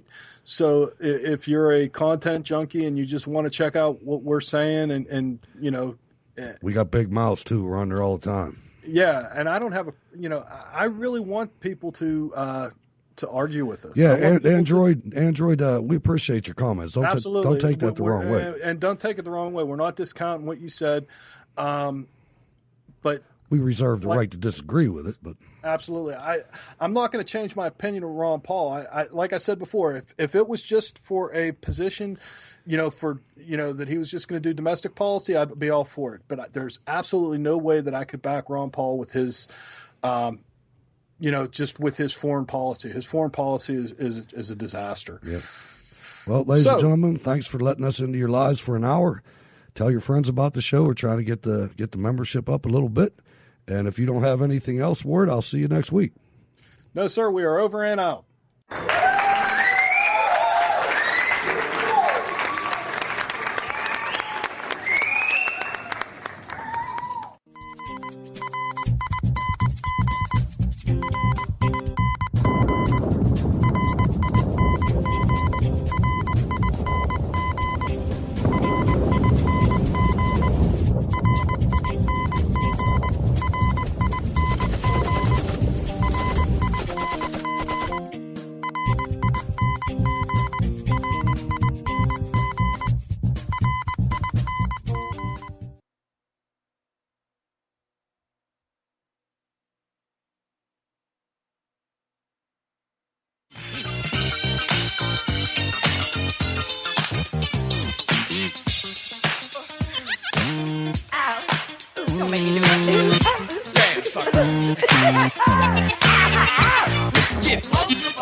prison, dinner was always a big thing. We had a pasta course, and then we had a meat or a fish. Paulie did the prep work. He was doing a year for contempt, and he had this wonderful system for doing the garlic. He used a razor, and he used to slice it so thin that it used to liquefy in the pan with just a little oil. It's a very good system. Vinny was in charge of the tomato sauce. Ah, got this. Wow. Got three kinds of meat in the meatball.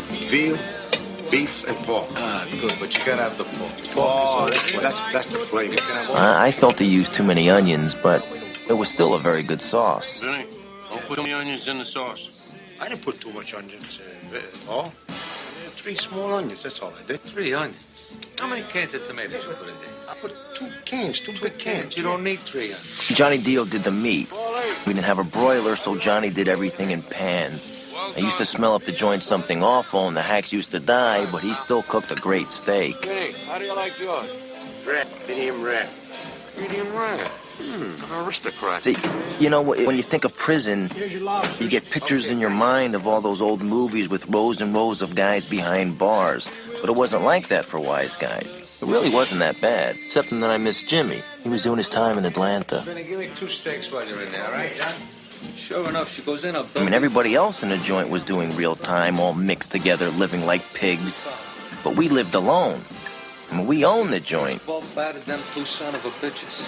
You couldn't recognize them. Good, they deserved it. Even the hacks we couldn't bribe would never rat on the guys that we did. The neighborhood had respect. People loved one another. You left your doors open. Sorry it took so long. The skinny guard's getting to be a real pain in the ass. Yeah, we're gonna have to do something about that. I took care of him. All right, what'd you bring? All right, bread. Good. Fresh. Vinny, I got your peppers and onions, salami, prosciutto, a lot of cheese. Come on. What else? Scotch. Nice. Some red wine. Okay. Now we can eat. I got some white, too. Give me the white, too. Beautiful. Okay, boys, let's eat. Come on, it's ready. Vinny. Coming up for some more bread. Tomorrow we eat sandwiches. You gotta go on a diet, Vinny. Sandwiches are a kid. Believe me. Johnny? What do you mean?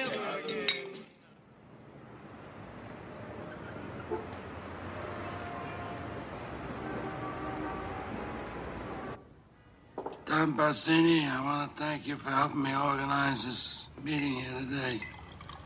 And also the other heads of the 5 families, New York, New Jersey. Carmine Cuneo from the Bronx and Brooklyn, Philip D'Italia. From Staten Island, we have with us Victor Strachey, and all the other associates that came as far as from California, Kansas City, and all the other territories of the country. Thank you.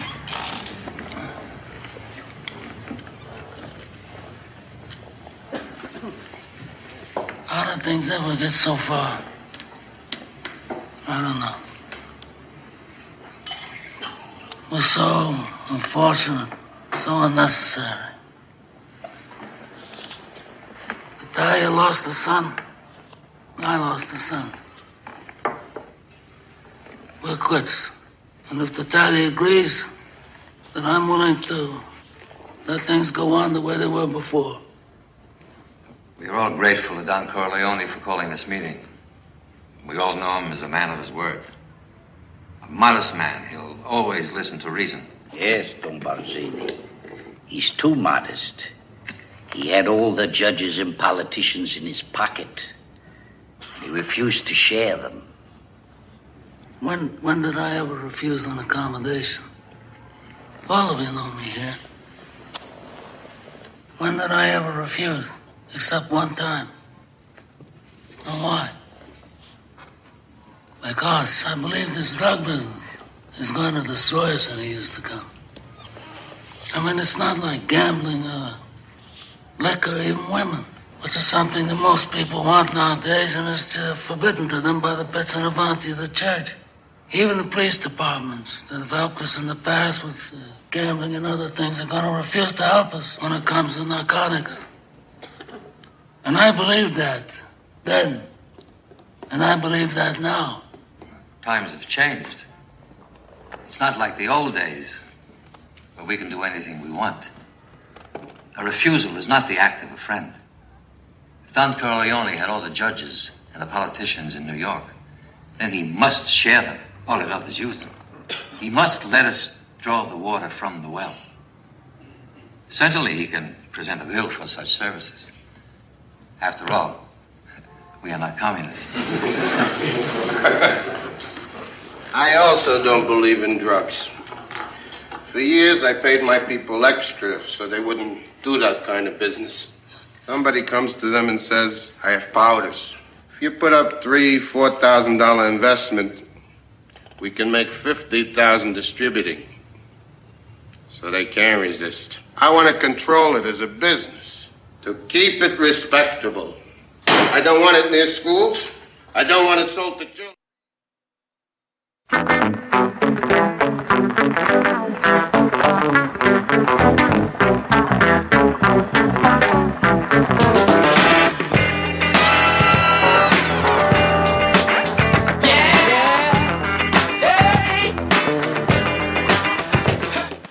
All right, ladies and gentlemen, let me turn this fan off. Stand by.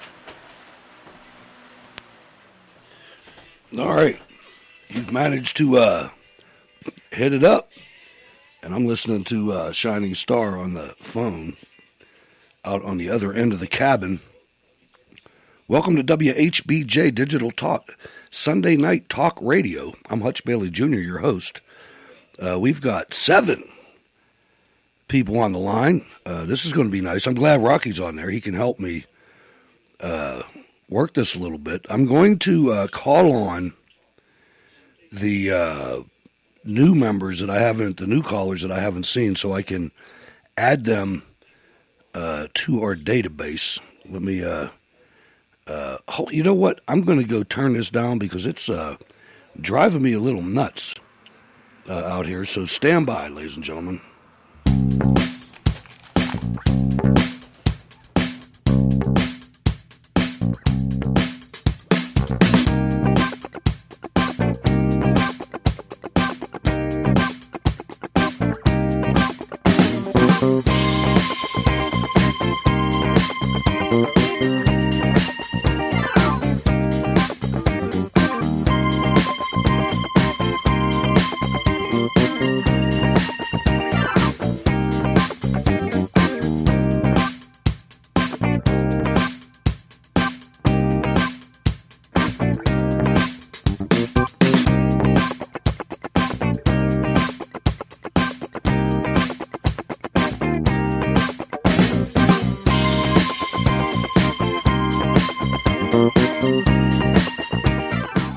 All right, ladies and gentlemen, that was a little weird, man. I had a real good audio stream going at the other end of the cabin, and it was like too much to take. I could hear it, but it was on a delay. So, like I said, what I'm going to do, we've got a lot of people in the party line. Let's go to Maryland, Waldorf, Maryland, 240 area code. What's your name? Maryland's out there. So that would be you.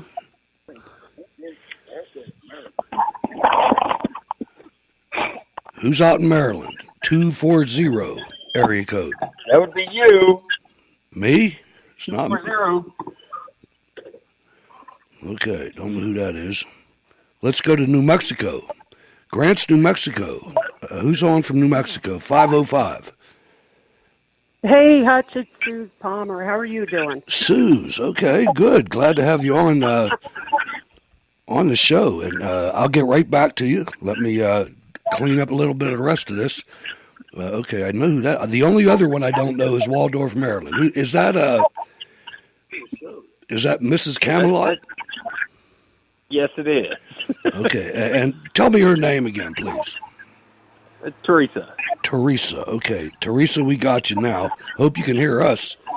But anyway, wow, what a good showing tonight. All right, now we got all that out of the way. Now it's going to be easy.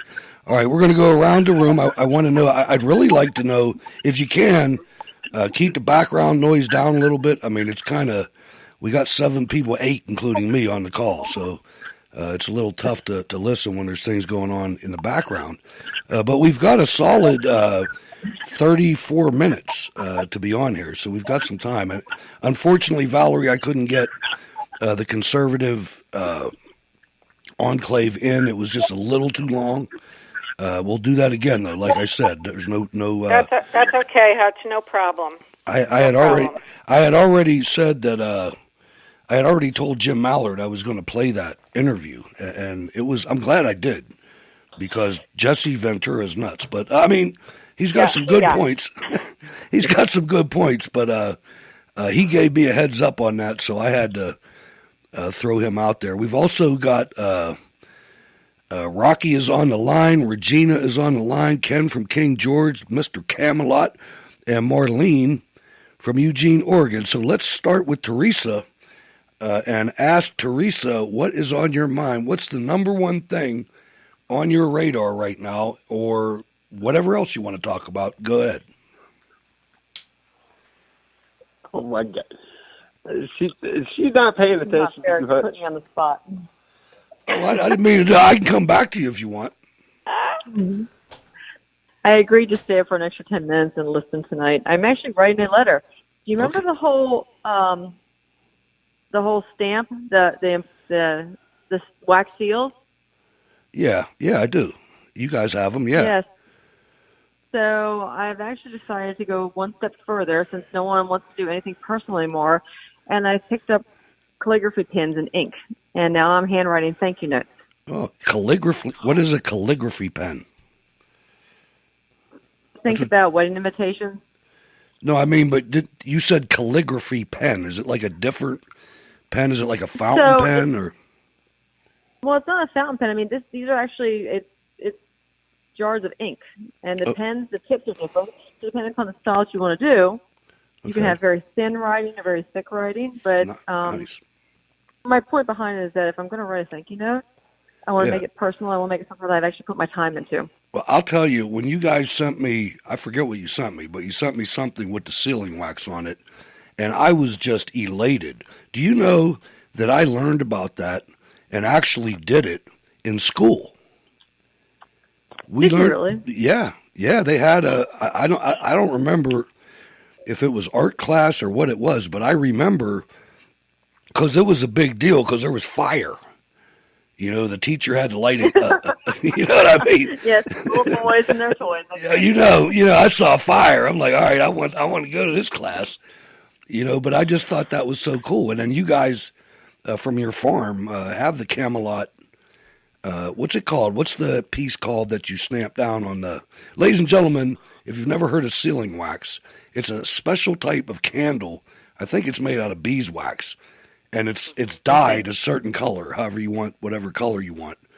It's kind of the shape of a carpenter's pencil. And then or at least the ones I used were. And you light it, and you drip a couple drops on the very corner of the envelope closing portion where you would lick. You dump that on there, drop a couple drops on there, and then you put the stamp on that you had made for your family, or in your case, your farm. And it's just a really cool addition to a piece of mail. So you actually, they have, I bought 6, although they don't work as well.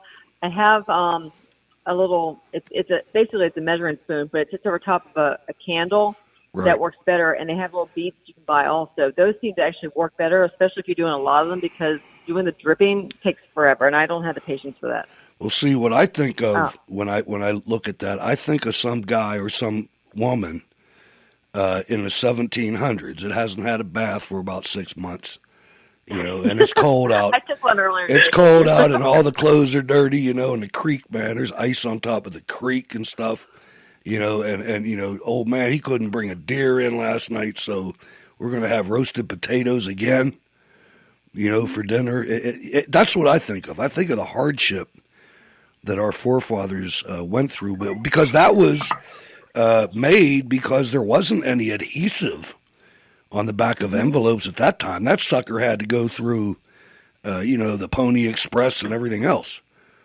But great addition to the conversation, Teresa. We'll get back to you. Let's go to New Mexico. And Suze, Hello, what's on your Yes? mind and what's on your radar? What do you want to talk about?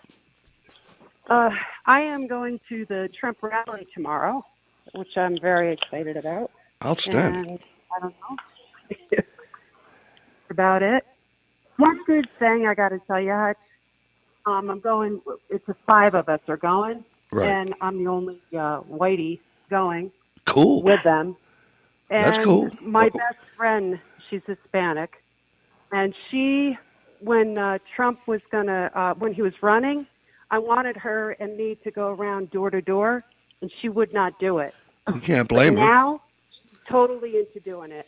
Outstanding. And she took off work to go to the rally, so, I mean, it's a positive, you know? When are you going and where is it?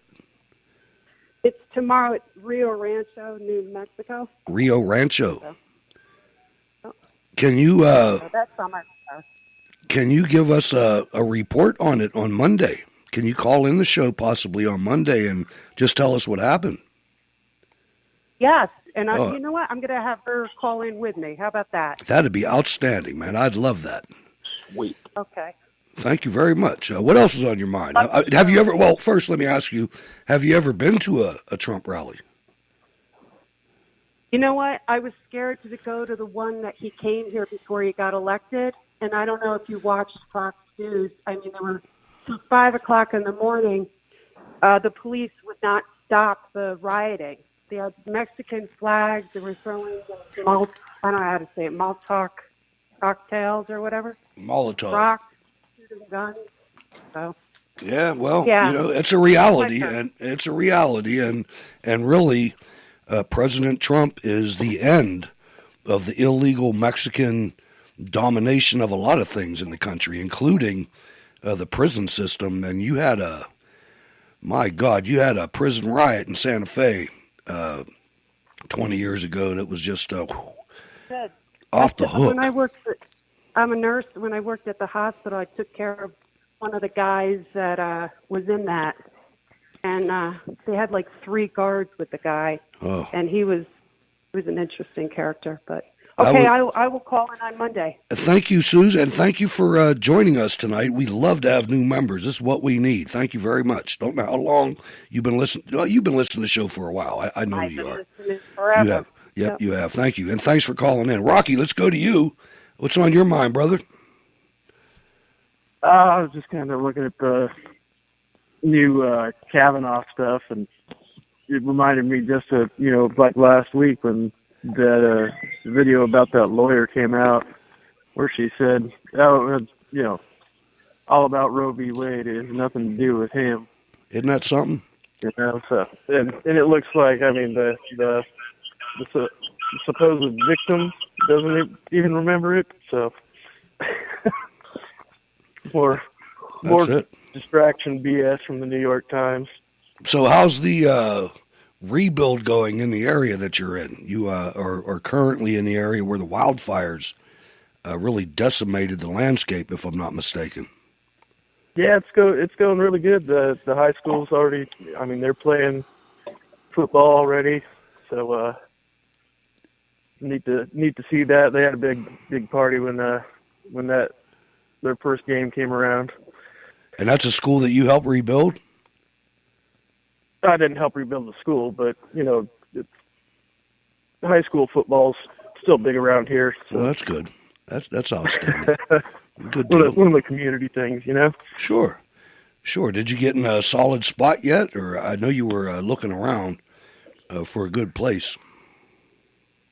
Yeah, I'm pretty good right now. There's a few crackheads running around that don't bother me too much. I leave them alone. I'm sure you got a crackhead disqualificator somewhere in that trailer. But all right, we'll get back to you. Let's go to Regina in Virginia. What's going on, Regina? What's on your mind tonight? Oh yeah, what's on my mind is to try to, huh? Go ahead. Oh, I was gonna say what's on my mind is Mayor LaVar Stoney is being a pain in the ass again. Okay. Yeah, because get this, a lot of people don't realize the city of Richmond is broke. We have no money. Most cities are broke. And huh? Most leftist-controlled cities are broke. I would even venture to say all of them. It's amazing the way that works. These people get in and they run, and I know what the end game is. I know they think that they're going to get the state and federal government to bail them out.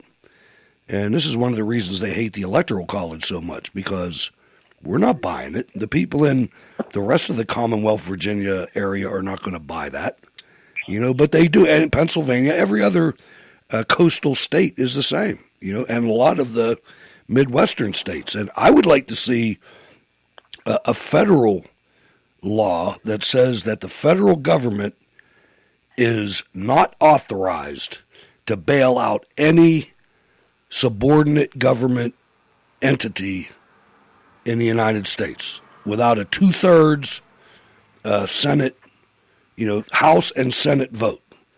I really mean that, because California is going down this road. And so is Washington, so is Oregon, and so is New York, and there's other states. And the end result is always, well, we're just going to make everybody else pay for our malfeasance. But in the same breath, they want to take the Electoral College away. So think about it. What do you say? Yep. Yeah, but he's going further. He wants a Coliseum in the city of downtown Richmond, and he wants it to be basically named after him, pretty much. No and doubt. Stuff like that. So what he's doing is trying to get everybody in Richmond to do that, because we already had the Redskin training camp. That turned out to be a disaster. Right. Well, like I said, you just have to wait and see what's going to happen. And Regina, I don't know if we're going to be able to do a second round. We're going to try. Let's go to Boca Raton to Valerie. What's going on, Valerie? Hey, how you doing, Hutch? Doing good with my velvety voice. I just want to start off by saying that listening to tonight's older show with you and Ward must have been, 8 or 9 years ago? 2012. April 1st, 2012. It could have been today's show. It's amazing, isn't it? I mean, it's stunning. This particular one you should mark up with a big star, because it really, really, really was so on topic of exactly even the same people. I hate Mitt Romney. I've hated this dude for so long. All these Republicans, I can't stand them. The Republican Party is who got us here. Do you guys all realize that? It's not the Democrats. It's the Republicans that got us here. They faked us out. They don't know how to fight. No, they don't want to fight. They have no reason to fight. Go ahead, Valerie. Sorry. Well, they're going to have to find a reason to fight. No, you know what? We have to fight. We have to replace them, is what we have to do. We have to replace them. We have every opportunity. 15 of them are retiring right now. We need to get in our communities and find that guy in your community, because he's in every single community in the United States of America. Find that combat veteran. Find that guy that can come out there and can fight on his feet, that isn't a pedophile, and he isn't a communist, and he's not a junkie. You know what I mean? Let's get some people out there, some men and women, that can go up against these communists and beat them to their face. And right on that topic, the other night, Roderick said on the radio, we need to take back the Department of Just Us. Just us.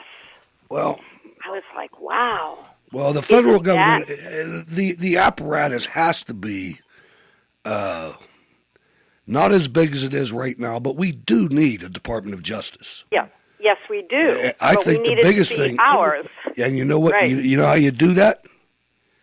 You put it in Topeka, Kansas. Right. You know Separate what I mean? it all out. You put it in Terre Haute, Indiana. You get it out of Washington, D.C. That is what we should be pushing for. We should be pushing to turn Washington, D.C. into the ghetto that it's supposed to be. We should take I'm serious. I am serious as a heart attack. I think that when you look at Washington, D.C., Valerie, and you look and you see that 6 or 7 of the 10 most affluent counties are clustered around Washington, D.C., that's all you need to know. And it is very much the same here in Florida, not in terms of the legal system, but we have all this wealth down here in South Florida and all these liberals and all these polished communities that I can't wait to get out of, because it really is like communist China here. And it's overwhelming how people just refuse to see. They live in a bubble. I know. And Washington is a bubble. This area down here is very much like it, just in terms of human interaction and behavior. Everybody is so, they say to me, why do you get so up and involved in politics? You're not happy, and I am. I'm like, you really? So if all of us bury our heads, what's going to happen? We're all going to get taken over. Yeah, don't ever bury your heads. We have to we have to carry the load for the dullards. You know what I mean? It's and I got to tell you, and God, I love her to death, but my wife's the same way. Now we've had some political conversations more lately than earlier because it's so in her face every day.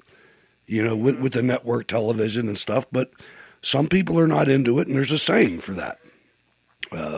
If you're not into politics, if you're not interested and active in politics, then you are doomed to be ruled by your lessers. Absolutely. And that's where we are right now, Valerie.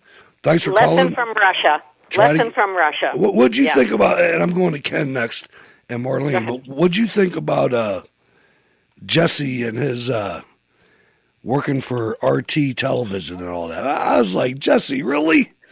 Dude, you're a SEAL member. I was not. He started off the interview well, and I said, "Oh, okay, I'm open."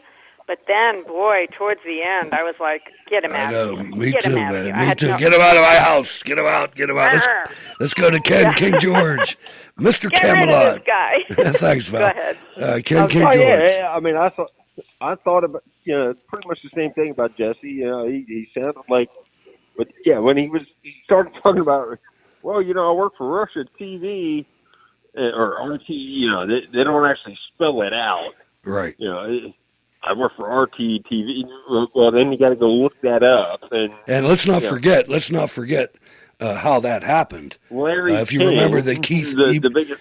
You remember the Keith Olbermann station and Al Gore. I forget the name of it, but he basically sold it to RT TV. Go ahead.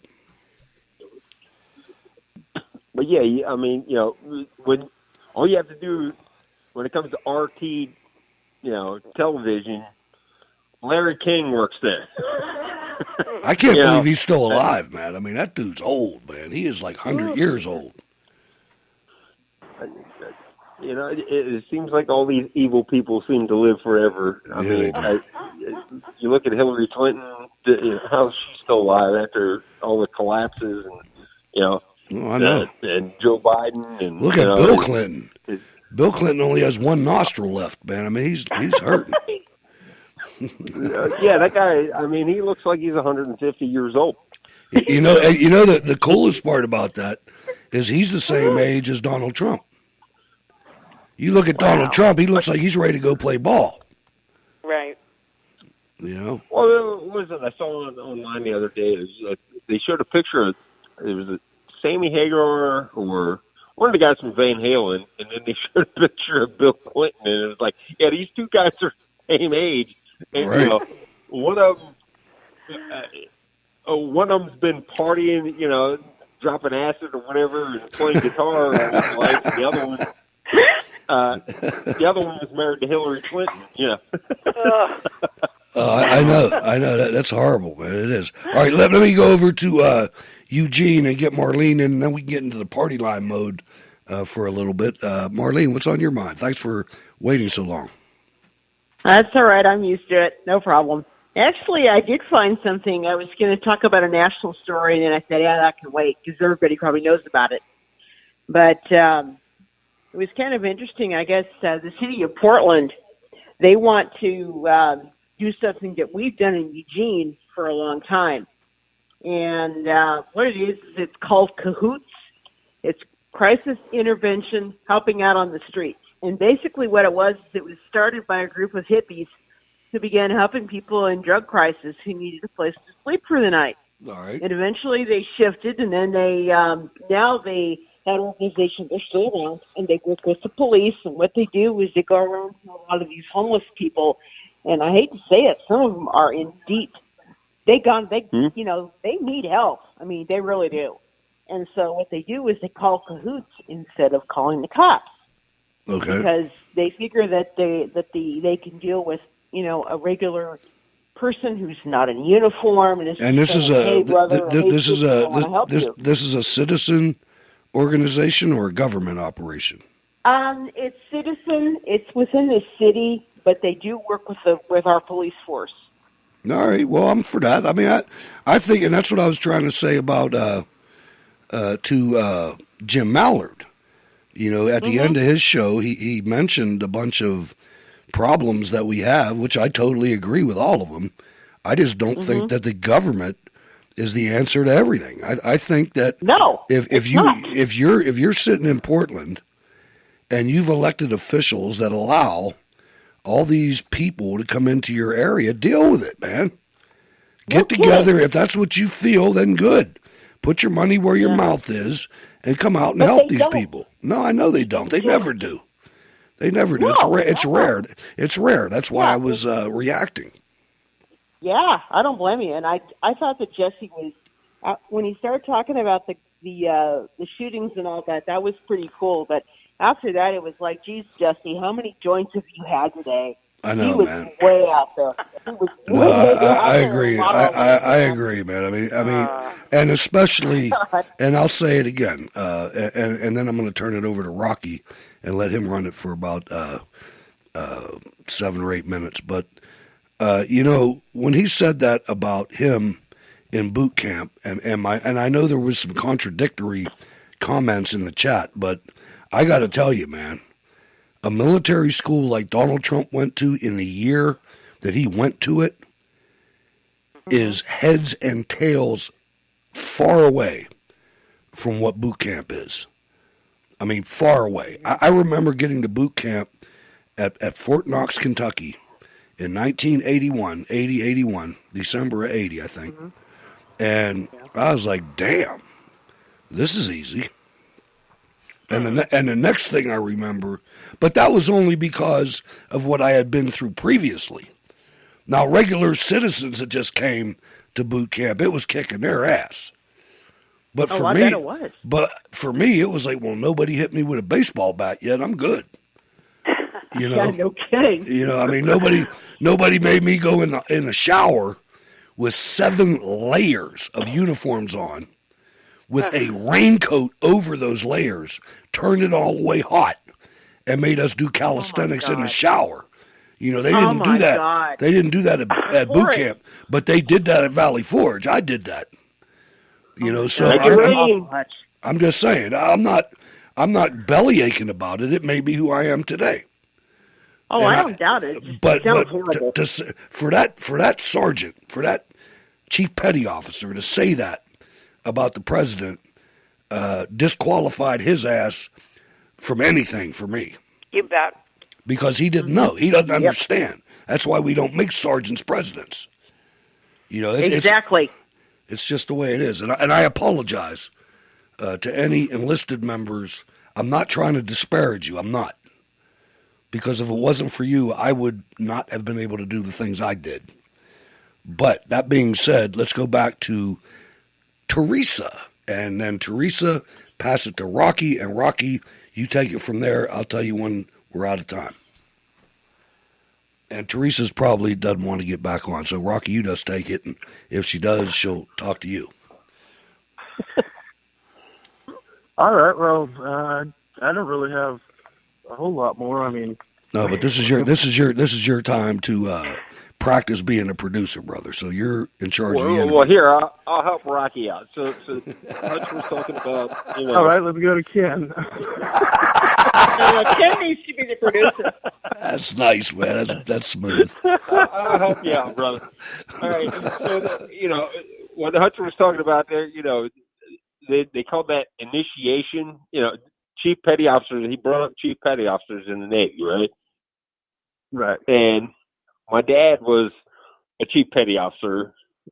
He was in the reserves, but those guys, when you made the rank of chief, yeah, oh my God, they'd wake your ass up at the wee hours in the morning and all this other stuff.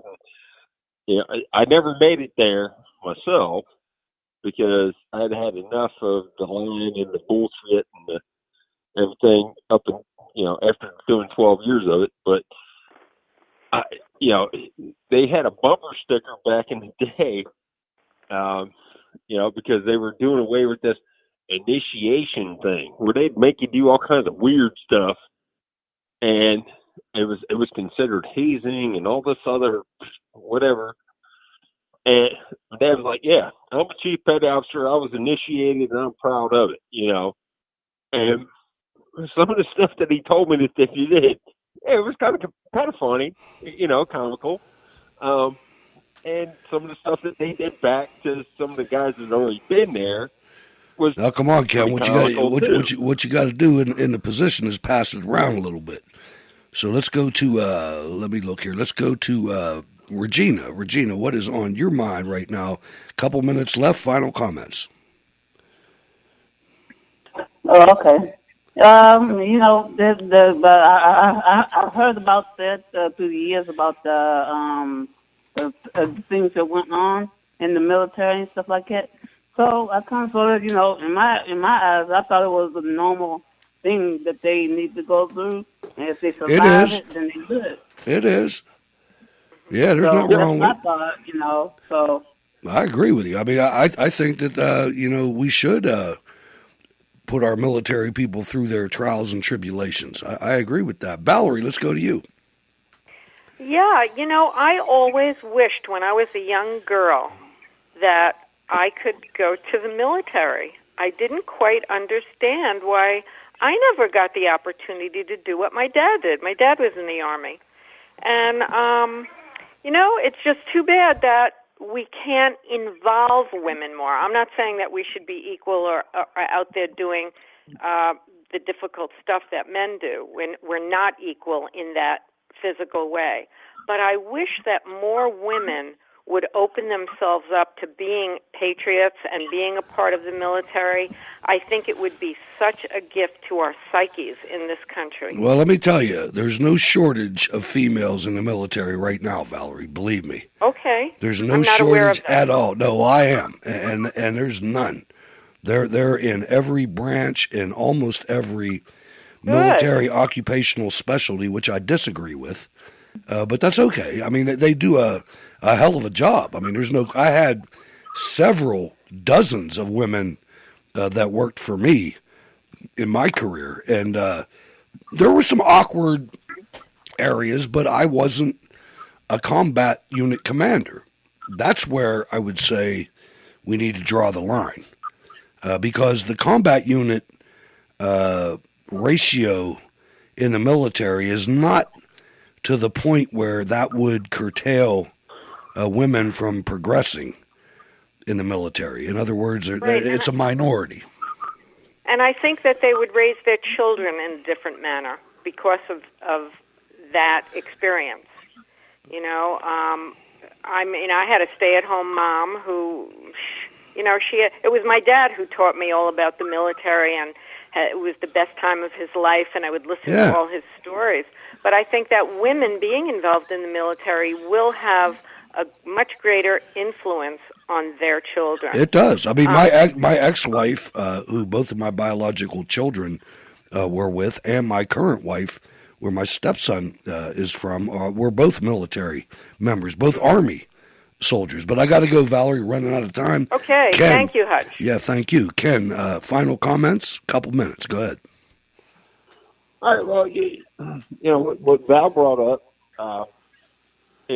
as far as when I came back up here, I did not want to be an instructor. But they said, okay, you get this NEC, you're going back up to Dahlgren, being an instructor. Boom. And that was when they were first starting to integrate women into rape. And I'm thinking, oh my God, I'm going to have the women were worse than the men.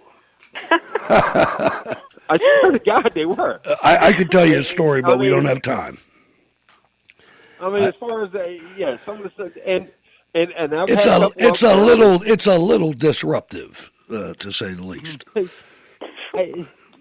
But I taught the class. And there's a couple of them that came up to me later on after, now they're out in civilian life, and they were like, I want to thank you for what you taught me, because it allowed me to get this decent paying civilian job with this government contractor, and so yeah, there's good and bad to everything. But. All right, well, thanks, Ken. Appreciate you calling. Sue's, New Mexico. Final comments. Rally. That's it. All right. Have a good time. Call us on Monday. Thank you. Call us right at the beginning, because we got 2 interviews on Monday. So after 8:30, it's going to be tough. But call us between 8 and 8:30 if you can. All right? Okay.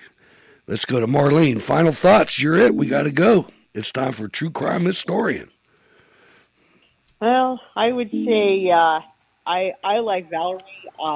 My dad was military. Also, he was an Army guy. And I kind of at a loss for words here, but this has been a great party line tonight, and I thank you. Really appreciate the new people coming out. I'm glad Ken's wife finally got enough chutzpah to join us. And what she did, she called back in after I canceled her. So, Teresa, are you still there? 240, you're on. It's your time. For me? You. No, me. I'm just reflecting on the fact that there's a lot of tradition here that people have to be able to deal with. And if they cannot deal with tradition, and the reason we do the hazing and all that such, it doesn't work. There's a reason that camaraderie is bigger than anything individual. You're so right, man. And I don't think they get that anymore. I really don't. When I got married to my wife, my current wife, and we've been married for a long time, since 2000 it's my second wife, so like 2006, I think. I know. No, I don't know. 2007 for sure. February, as a matter of fact. I had to get that right. But we were in Las Vegas. That is why I have it on our license plate. Now listen, we're in Las Vegas, and her mother and father were there, and my brother was there, and a couple of her cousins and some other people, and we're in a restaurant right after we got married, and I made her sit at the end of the table, and I sat at the other end of the table, and she wanted to sit right next to me. It was all, how that is when you're freshly married and whatnot, but I was like, no, you're in charge of that half of the family. Get on that side. And it was just weird, but, that I think that's what you mean. I mean, we have traditions, and Mom sits on one side of the table and Dad sits on the other end of the table, and that's the way it is. At least that's the way it was with me. And don't let somebody have their hat on. But that's just me, and so I think that's what you mean. But there's a lot of other traditions too that don't be afraid of them, man. They're ours.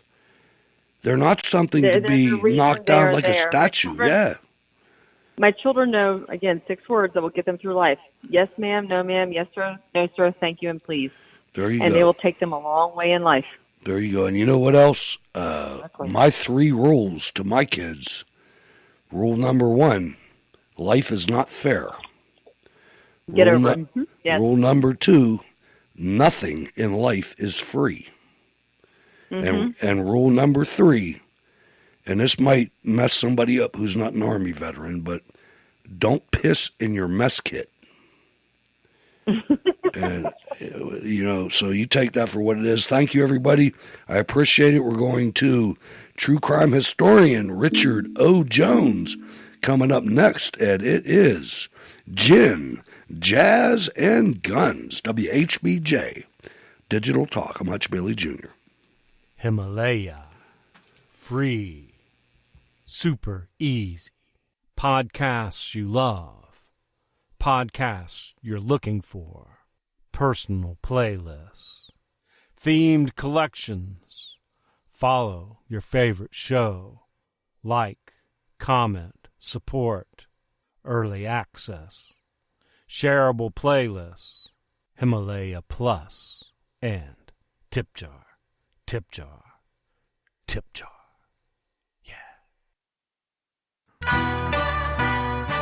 Himalaya, the official podcast player of True Crime Historian. True Crime Historian is made possible in part by listeners like Bo Madden, Colette Wilson, and Connie Sabo. And in exchange for their love, they get commercial-free episodes, exclusive content, remastered episodes from the True Crime Historian Vault, and all the personal services they require. You too can spread the love at www.patreon.com/truecrimehistorian. Popular.com.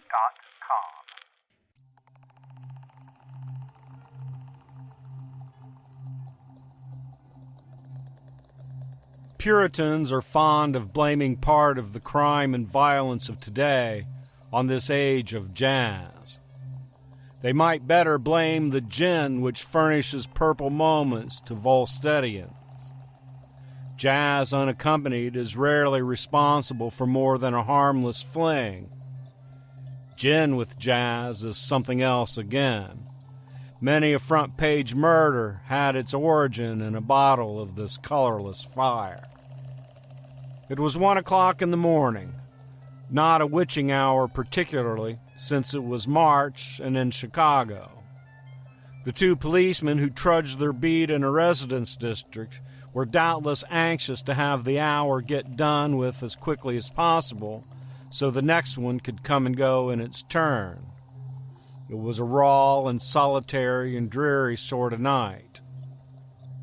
The policeman noticed a sedan automobile standing in front of 4809 Forestville Avenue as they passed. Its presence registered itself in their minds, but since in Chicago there are places where one can park one's car, and since nothing seemed to be amiss, they let it alone. A woman appeared from somewhere and got into the car. This likewise did not appear to be a matter for official investigation. The police walked on, turned the corner, and pulled the signal box by which they reported to the station. Barely had they reported that nothing was amiss in that section when 3 shots shattered the lonely stillness of the night. The first shots came from around the corner and back, from the direction in which they had left the parked automobile, and the mysterious night-riding woman whom they had not bothered to investigate. They hurried back. In the automobile was no sign of the woman, but a man slumped curiously down in the driver's seat. There was a bullet in his brain. On the floor of the automobile was a pistol. Near it was a half-empty bottle of synthetic gin. No one was around, though here and there a sleepy head appeared at a window. Number 4809 Forestville Avenue was an apartment building, and though the police might have gone through on a blind search for the missing murderer, they first did a more strategic thing. Taking the license number of the automobile, they telephoned to the Vehicle Bureau and learned that it had been issued to Mrs. Belva Overbeck Gartner of 4809 Forestville Avenue. With this clue, they went to her apartment. The mysterious night-riding woman was there, up and waiting for them, pacing the floor somewhat unsteadily. Seen in the light, she appeared to be in her late 30s. She was not beautiful, but had an indefinably attractive quality that the gin had not dulled, and there was no doubt that she had been drinking it. Interesting was the word that might be applied to her. She had chic, but one thing stood out about all other features of her fashionable self. There was blood on her clothes.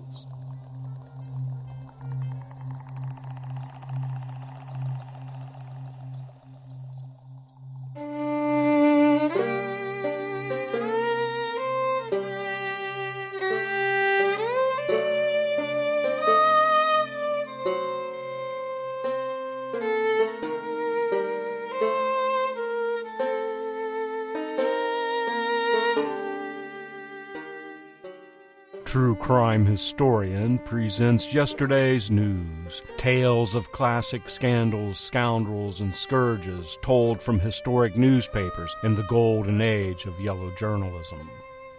Episode 252 explores the two murders that inspired the hit musical Chicago, which was based on a play by Maureen Watkins, who did some reporting on both cases as a reporter for the Chicago Tribune. I'll be joined by my colleague Susan Furman, whose own podcast, Catastrophic Calamities, will premiere next week on the Popular Media Network. Susan will read about the case of Beulah Annan, who became Roxy Hart on stage. I will read the case of Belva Gardner, who became Velma Kelly. I'm true crime historian Richard O. Jones, and for your scandalization and indignation, I give you gin, jazz, guns. The real Chicago murders.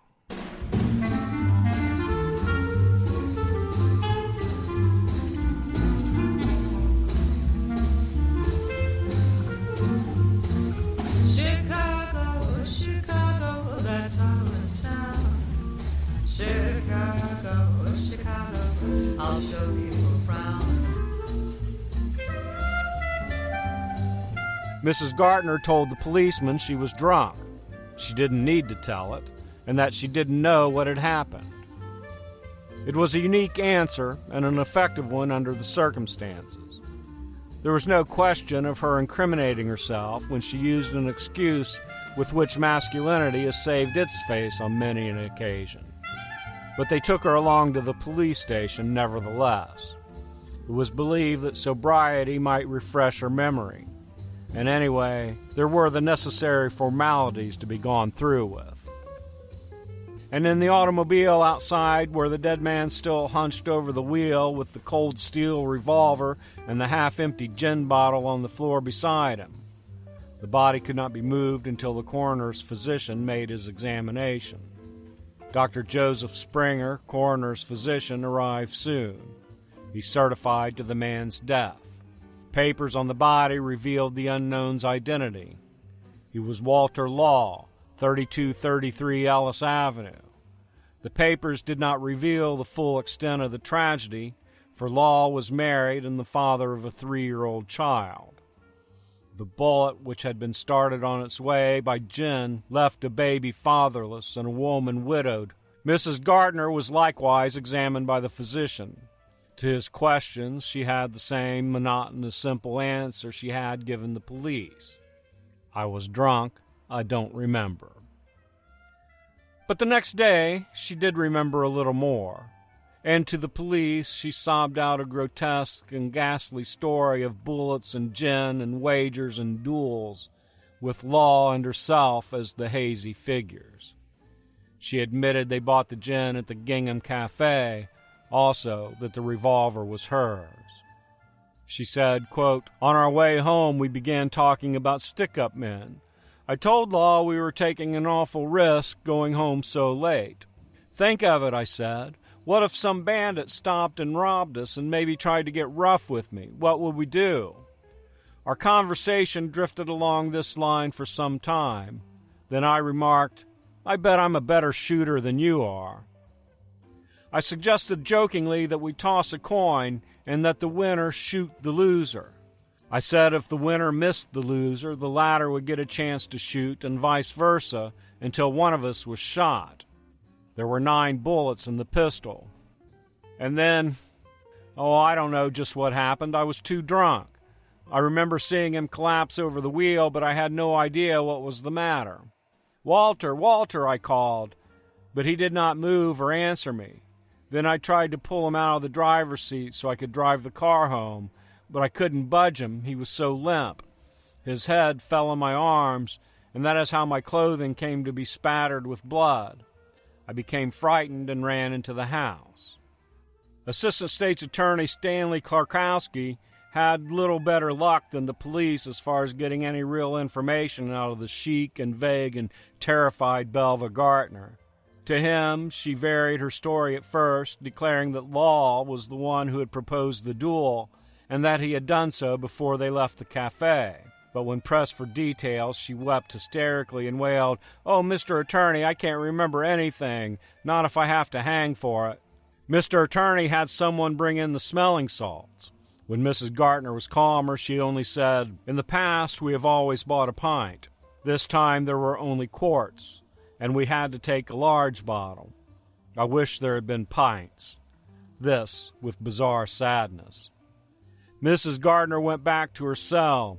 Law was buried by his widow. The Gingham Cafe watched its step for a day or two, and the police began delving into the past of the two persons in this drama of gin and guns and Gingham Cafe love. Law, they found, was the son of a wealthy man. He had been an automobile salesman and much inclined to step out. Yet his wife was utterly ignorant of his philanderings. She knew nothing of Belva Gartner or the hilarious episodes which dotted the evenings when her husband was supposed to be kept downtown by business. That very evening on which he was shot, he had called her up and told her he would be detained by business. Belva Gartner had a more openly colorful history. She had started out singing in the cabarets as Belle Brown and had made a good thing out of it, and the good thing being marriage. In 1916, she married Arthur Overbeck, but the good thing didn't last. A year later, he divorced her. A few months later, she made a better thing. William Gartner was 61, but he'd also piled up a fortune in the manufacture of scientific instruments. Belva and he ran away together and were married at Crown Point, Indiana. Marry in Crown Point and repent in Chicago was the way the divorce attorneys put it. In August 1918, Gartner sued his wife of a year for annulment on the very basis of the Crown Point marriage, namely that the Illinois law required the elapse of a year between divorce and remarriage. But the romance was not fated to go on the rocks just yet. There was a reconciliation and the annulment suit was dropped. After the full year required by law had elapsed, Gartner and Belva were remarried in Illinois. And then, in due time, there did come a divorce.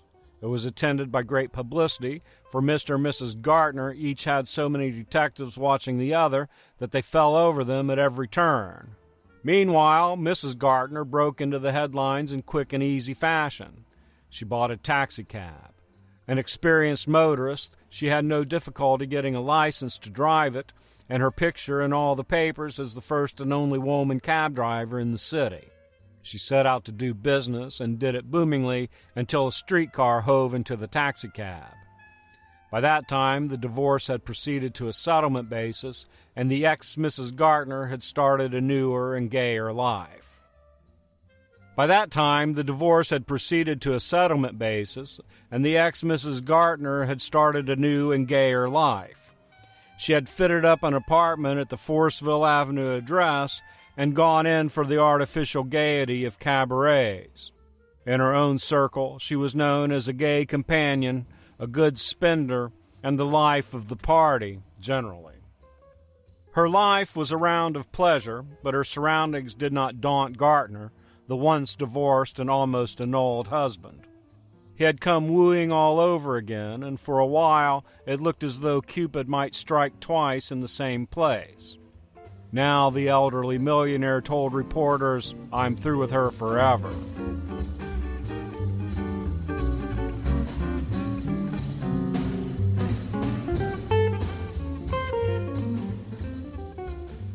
Chicago, March 13th, 1924. Belva Gartner, twice a divorcee of page 1 notoriety, was placed in the county jail last night, charged by a coroner's jury with slaying Walter Law, young automobile salesman. Law's body was found in the car early yesterday morning. He had been shot to death with a steel-jacketed bullet after a cabaret gin party. 1 minute of testimony from a pal of Law's brought the turning point in the inquest. It seemingly cleared all doubt from the minds of the jurors. The witness was Paul E. Goodwin, a fellow automobile salesman. Quote, "Walter told me Monday that he planned to take out more life insurance because Mrs. Gartner threatened to kill him. 3 weeks before, he told me she locked him in her flat with her and threatened to stab him with a knife unless he stayed there." Unquote. That story, supplemented by a sentence or two of explanation, seemed to sweep from the minds of the jury retold details of the gin party, the visible grief of Law's young wife and child, the story that Mrs. Gartner had told the police that she was so drunk she remembered nothing between leaving the cabaret and suddenly hearing a great explosion as Law toppled against her, dead. The state, represented by Stanley Klarkowski, assistant state's attorney, had planned to have the inquest continued, but as Goodwin walked from the stand, the prosecutor announced, quote, "The state is willing to let this case go to the jury at once without further delay." Asked Deputy Coroner Kennedy, "Does Mrs. Gartner wish to take the stand?" Tom Riley, one of her 3 attorneys hired by her former husband William Gartner, replied, quote, "She does not on the advice of counsel. Her statement to the police has been admitted in evidence. That is all she cares to say." Unquote. 20 minutes later, the jury came back and the foreman read the verdict.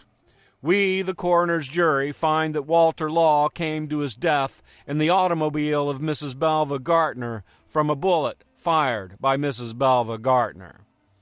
Then came the recommendation that she be held without bail. Goodwin's brief moment on the stand switched the entire complexion of the investigation.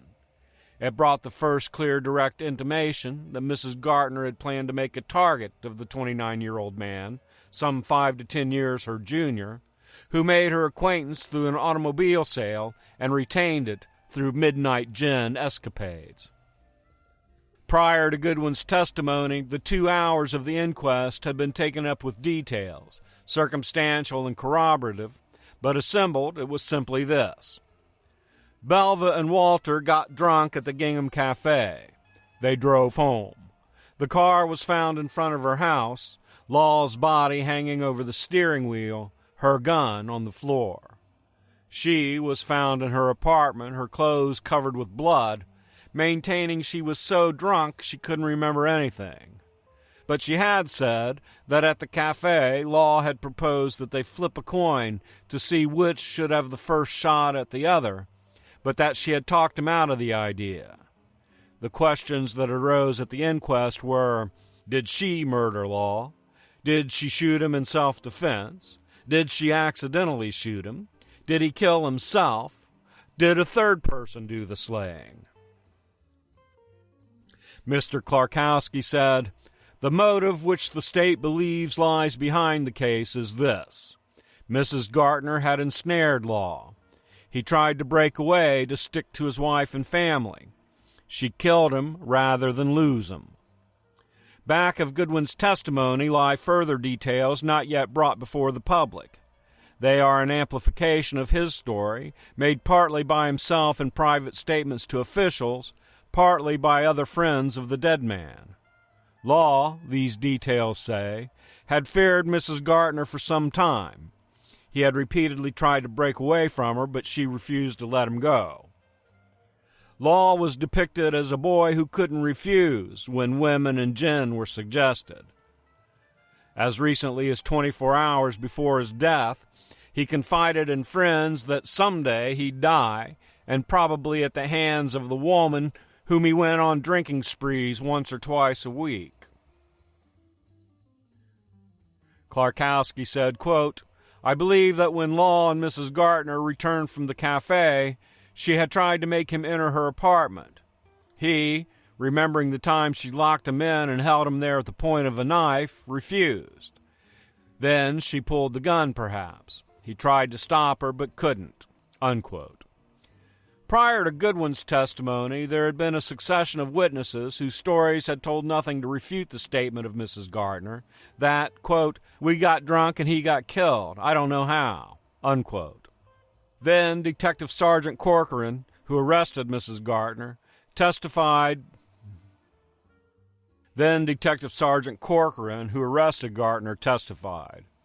She had talked to him, he said, because he was so nice. She said she was too drunk to remember leaving the cafe, didn't know a thing until there was a big noise and Law toppled over," unquote. Curly Brown, manager of the gingham, about whom Mrs. Gartner said she and Law had some words because she danced with Brown, gave a touch which, some thought, was satire. Quote, "They didn't have any gin, just ginger ale. We don't allow gin. They didn't display any gun in the cafe, though they must have talked about one, for I always got my eyes peeled for guns. They were such a nice couple, I'm certainly shocked," unquote. Then, as people yawned and women wondered if there'd be anything hot, a detective whispered in Klarkowski's ear.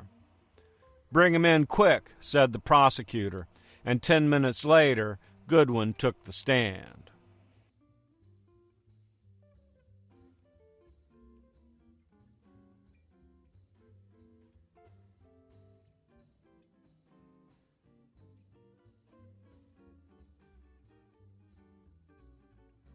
I'd love it, bet your bottom dollar you'll lose the blues in Chicago, Chicago.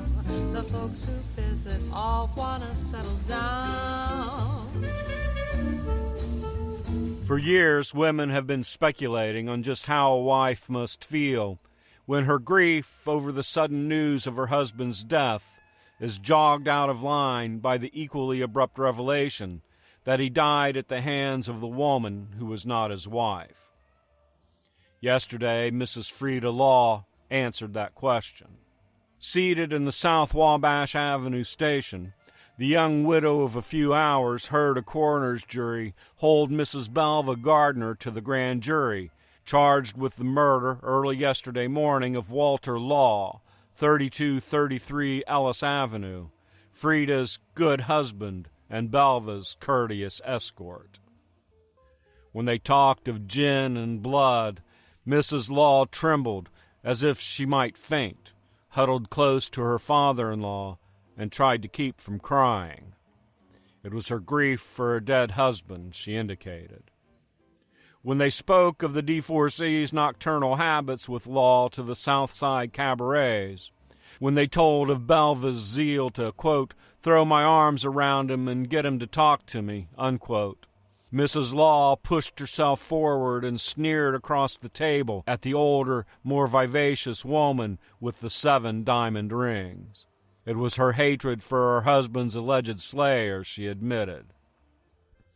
But Harry J. Law, the white-haired gentleman from North Carolina, father of the murdered automobile salesman, and the third dramatic figure about the table, steered a middle course. For he placed a share of the blame for the tragedy on his own son Walter, even as he praised him.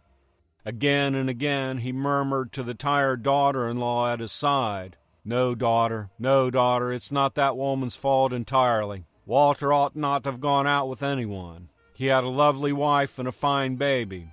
No, he did wrong, and we know it." Vaguely, some of the friends suggested that the divorcee, well tutored in getting what she wished, might have led him unwillingly away from his domestic duties. And as a corollary to the shooting, they hazarded a remark that the modern wicked woman is awfully wicked. His voice was soft and stern. "No, daughter, no, the times aren't getting worse. Things were this way when I was a boy back in the Carolinas, but it was more quiet. A man has to stand up and fight against it, that's all," unquote. The frail old man sits there between the two women, an unconscious balance wheel. Mrs. Gartner is plainly gowned. Her best caracool coat, her chic white hat, and her modern green dress are ruined with blood. So she wears a brown sport dress, a plain black coat with a fur collar and a brown sport hat. 7 diamond rings and a wristwatch have been washed clean of Walter Law's blood. They sparkle more brightly from that cleansing as she uses her hands to gesture. Mrs. Law, too, is plainly gowned.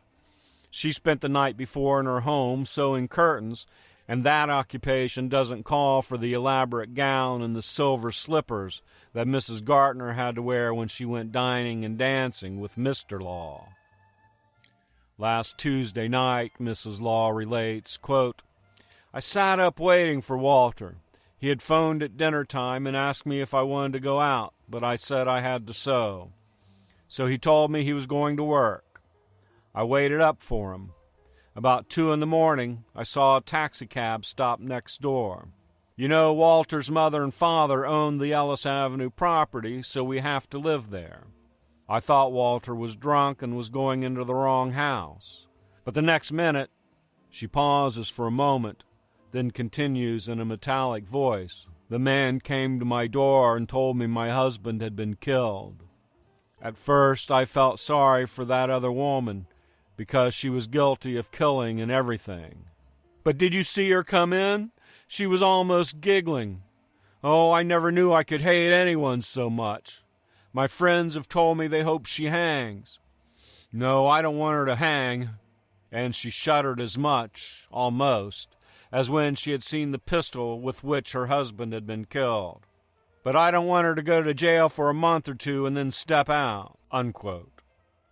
Regardless of what the legal penalty is, Mrs. Law and her father-in-law feel religiously confident that, quote, things have been taken out of our hands, unquote, and that Belva Gartner someday will learn the law of compensation. The father muses, it may not be today nor tomorrow. It may take a long time, but it'll happen. With an almost sprightly air of going slumming in a police station, Mrs. Gartner, a few seats away, is explaining that, quote, Walter never did get along with his wife. He often told me that if it weren't for his little boy, he'd never live with her. Then comes the voice of Mrs. Law. He was so good, and he was so fond of the boy, Walter Jr., the very image of his father. What will I tell the baby when he begins to ask questions? What will I tell him? As the widow is insisting that she never had the slightest suspicion that her husband was interested in any woman, and reaffirming her testimony that he rarely was away from home in the evenings, the divorcee is branding such a story as just a wife's yarn. Quote, why, sometimes he'd take me out 3 evenings a week, and always at least once or twice a week ever since we met in December, unquote. Paul Goodwin, a fellow salesman down at Nash Automobile Company, has just testified that Law told him Mrs. Gartner had threatened to kill him and that Law contemplated increasing his insurance. For just an instant, perhaps, Mrs. Gartner loses her buoyancy. Her fingers, swathed in their diamonds and sapphires, clutch at her purse and her cosmetics. But a moment later, she finds it easy to label this story as the bunk. Quote, that's just a frame-up on the part of the automobile people. I'll tell you the truth about that insurance. A few weeks ago, Wally told me his wife had her fortune told, and the woman warned her that her husband would die inside of 7 weeks, unquote. Law, according to Mrs. Gartner's story, confided to her that his wife, influenced by the fortune-teller, urged him to take out more insurance. Belva seems proud of the information. Quote, but Wally told her he would tie up the insurance so that his wife couldn't get a penny of it. He said he'd have it all made out for his boy. Me threaten him with a knife? That's crazy. He was always a courteous gentleman to me. Why should I ever be angry with him? Unquote. And she opened her large brown eyes still wider. The inquest is over. The jurors, to the immeasurable surprise of Belva, have held her to the grand jury charged with murder. Those who have been speculating on the feelings of a grief-stricken widow, shocked at the news of her husband's infidelity, now begins to wonder how it feels to kill a man. William Gartner, a wealthy manufacturer, it was revealed, purchased the expensive Caracool coat which his wife Belva was wearing the night of the shooting. Mrs. Gartner, who had been divorced May 7, 1920, declared she hoped for a reconciliation, quote, just as soon as possible, unquote. He provided her with lawyers. At his home, Mrs. Gartner admitted last night that Belva had called him by phone nightly, but failed to do so Tuesday night. The ex-husband sat looking up at a full-length portrait of Belva, done in the days when she was a cafe singer. He had paid, too, for the car in which Law's body was found. Chicago, that toddling town. Chicago, Chicago, I'll show you around. Bet your bottom dollar you'll lose the blues in Chicago. All the folks who visit all want to settle down. On State Street, that great street, I just want to say they do things they don't do on Broadway. Say you'll have the time of your life. Bring all your friends, your kids, and your wife to Chicago, my hometown. To Chicago, my hometown.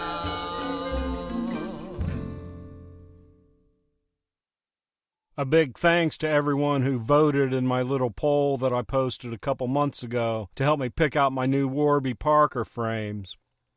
I got over 200 responses, which was pretty good, and the winning pair of frames by 8 points was Seymour Tennessee Whiskey is the name of the frame. Oddly enough, it looks pretty close to the very first pair of glasses I ever got. It's been great doing business with Warby Parker. The company was founded with a rebellious spirit and a lofty goal to create boutique-quality eyewear at a revolutionary price point. And they got their company name from 2 characters in the Jack Kerouac novel On the Road, and that means a lot to an old English major like me. Their innovations include a free home try-on program where you order 5 pairs of glasses and try them on for 5 days with no obligation to buy. Head on over to whbparker.com/TCH to order your free home try-ons today. Glasses start at $95, including prescription lenses, anti-glare, and anti-scratch coatings. And blue light filtering is also now available.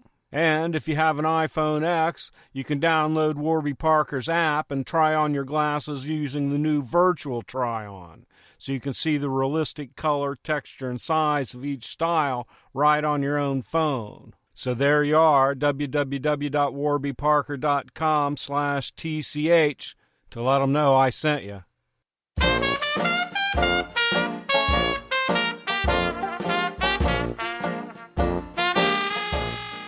March 14th, 1924. No sweetheart in the world is worth killing, especially when you've had a flock of them, and the world knows it. That is one of the musings of Mrs. Belva Gartner in her county jail cell, and it is why, so she says, a broad-minded jury is all that is needed to free her of the charge of murdering Walter Law. The latest alleged lady murderess of Cook County isn't a bit worried over the case. Why, it's silly to say I murdered Walter, she said during a lengthy discourse on love, gin, guns, sweeties, wives, and husbands. I liked him and he loved me, but no woman can love a man enough to kill him. They just aren't worth it because there are always plenty more. Walter was just a kid, 29, and I'm 38. Why should I have worried whether he loved me or whether he left me? Then, the double divorcee of frequent newspaper notoriety turned to the question of juries. Now that coroner's jury has held me for murder. That was bum. They were narrow-minded old birds. Bet they never heard a jazz band in their lives. Now, if I'm tried, I want worldly men, broad-minded men, men who know what it's like to get out a bit. Why, no one like that would convict me. A long laugh, and then a frown. But I wish I could remember just what happened. We got drunk, and he got killed with my gun in my car. But gin and guns, either one is bad enough, but together they can get you in a dickens of a mess, now don't they? Now, if I hadn't had a gun, or if Walter hadn't had the gin... Of course, it's too bad for Walter's wife, but husbands always cause women trouble. No attempt was made yesterday to get Mrs. Gartner out on bail, and it's not likely one will be made before the grand jury acts. Prosecutor Stanley Klarkowski hopes to get the case before the grand jury tomorrow or Monday and is convinced there will be an indictment. And while Mrs. Gartner chortled in jail, plans were completed for young Law's funeral. It will be held from his home and will be private.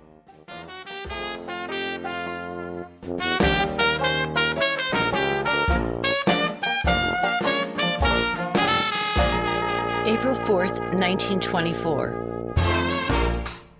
For more than 2 hours yesterday afternoon, Mrs. Beulah Annan, a comely young wife, played a foxtrot record named Hula Loo in her little apartment at 817 East 46th Street.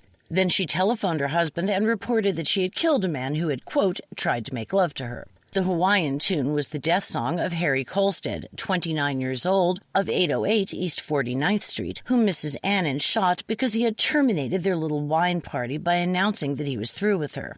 His body lay hunched against the wall in her bedroom as she played the record over and over again. When taken to the Hyde Park station by the police, Mrs. Annan protested tearfully that she had killed Kolstad to save her honor, saying, quote, "He came into my apartment this afternoon and made himself at home. Although I scarcely knew him, he tried to make me love him. I told him I would shoot. He kept coming anyway, and I did shoot him." Unquote. Soon after midnight, however, after the fumes of the liquor had worn away, she told a different story to Assistant State's Attorneys Bert A. Cronson and William F. McLaughlin. For hours they had questioned her without breaking down her story. Then, with Captain Edward Murnane of the Hyde Park station, they took the woman back to her apartment. There she was forced to stand in a dim light, facing the scene of the murder, while questions were fired at her in monotonous succession. What about the blood on the phonograph record? What about the wine and gin bottles in empty glasses? How come that Kolstad was shot through the back? Mrs. Annan was asked. Finally she broke down. "You're right, I haven't been telling the truth," she admitted. "I'd been fooling around with Harry for 2 months. This morning, as soon as my husband left for work, Harry called me up. I told him I wouldn't be home, but he came over anyway. We sat in the flat for quite a time drinking. Then I said in a joking way that I was going to quit him. He said he was through with me and began to put on his coat. When I saw that he meant what he said, my mind went into a whirl and I shot him. Then I started playing the record. I was nervous, you see." And as she played it, Mrs. Annan began to wonder about her husband. What would he say when he came home and found a dead man lying in his bedroom? So at 10 minutes before 6, she telephoned him at the garage at 9120 Baltimore Avenue, where he's employed. "I've shot a man, Albert," she told him. "He tried to make love to me." Annan hurried home in a taxicab and found his wife in an hysterical condition. Kolstad, in his shirt sleeves, was hunched against the wall. Nearby were his coat, hat, vest, and overcoat. Mrs. Annan's clothing was stained with blood. Annan picked up the telephone to call the police. His wife threw herself on him, imploring him not to. At that instant, the connection was completed, and the voice of Sergeant John O'Grady sounded over the wire from the Wabash Avenue station. Mrs. Annan snatched the receiver. "I've just killed my husband!" she shrieked. In reply to the sergeant's follow-up question, she mumbled her address. The receiver clicked. When detectives reached the apartment, they found Mrs. Annan, a beautiful woman of 23, slim and tall, with reddish-brown hair bobbed to the mode, waiting with a fanciful story of having painted after shooting Kolstad.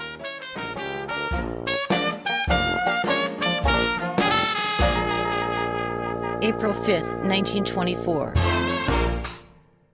Beulah May Annan, the 23-year-old wife who shot the other man Thursday afternoon to the tune of her husband's phonograph, was held to the grand jury yesterday afternoon by a coroner's jury which charged her with the murder of Harry Kolstad. Assistant State's Attorneys Bert Cronson, Roy Wood, and William McLaughlin are preparing to rush the case to an early trial at which they will ask the death penalty. Thursday afternoon, Mrs. Annan played Hula Loo on the phonograph while the wooer she had shot during a drunken quarrel lay dying in her bedroom at 817 East 46th Street.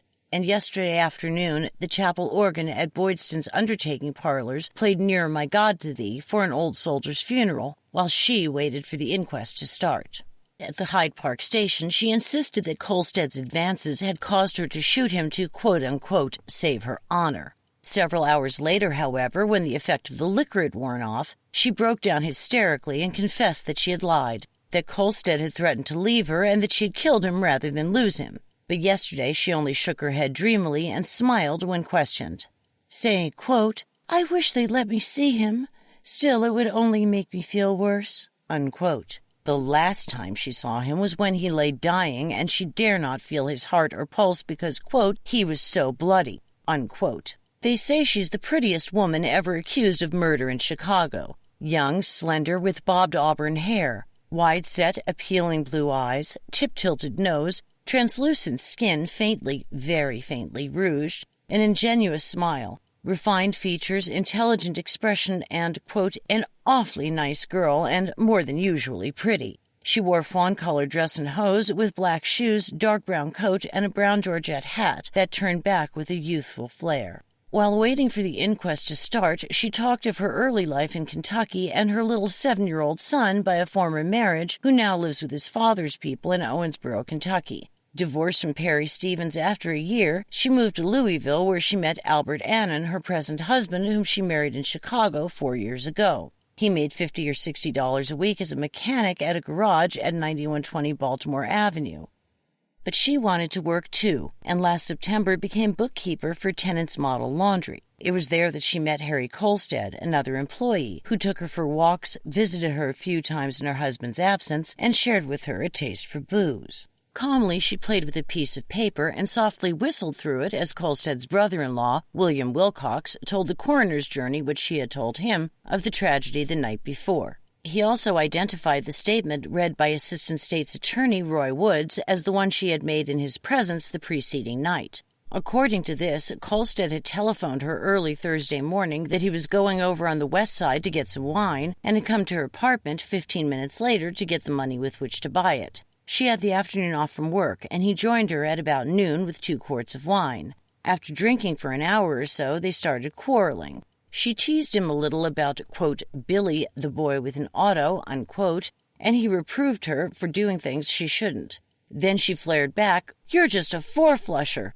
and called him a jailbird. Kolstad, it seems, had served a penitentiary sentence for a statutory crime. He retorted hotly that she was, quote, "no good." A revolver was lying on the bed, and they both sprang. "Both went for the gun," interrupted W. O'Brien, counsel for Mrs. Annan. "Both sprang for it." "But she reached it first," the story went on. Kolstad turned for his coat and hat, but, quote, "didn't get that far."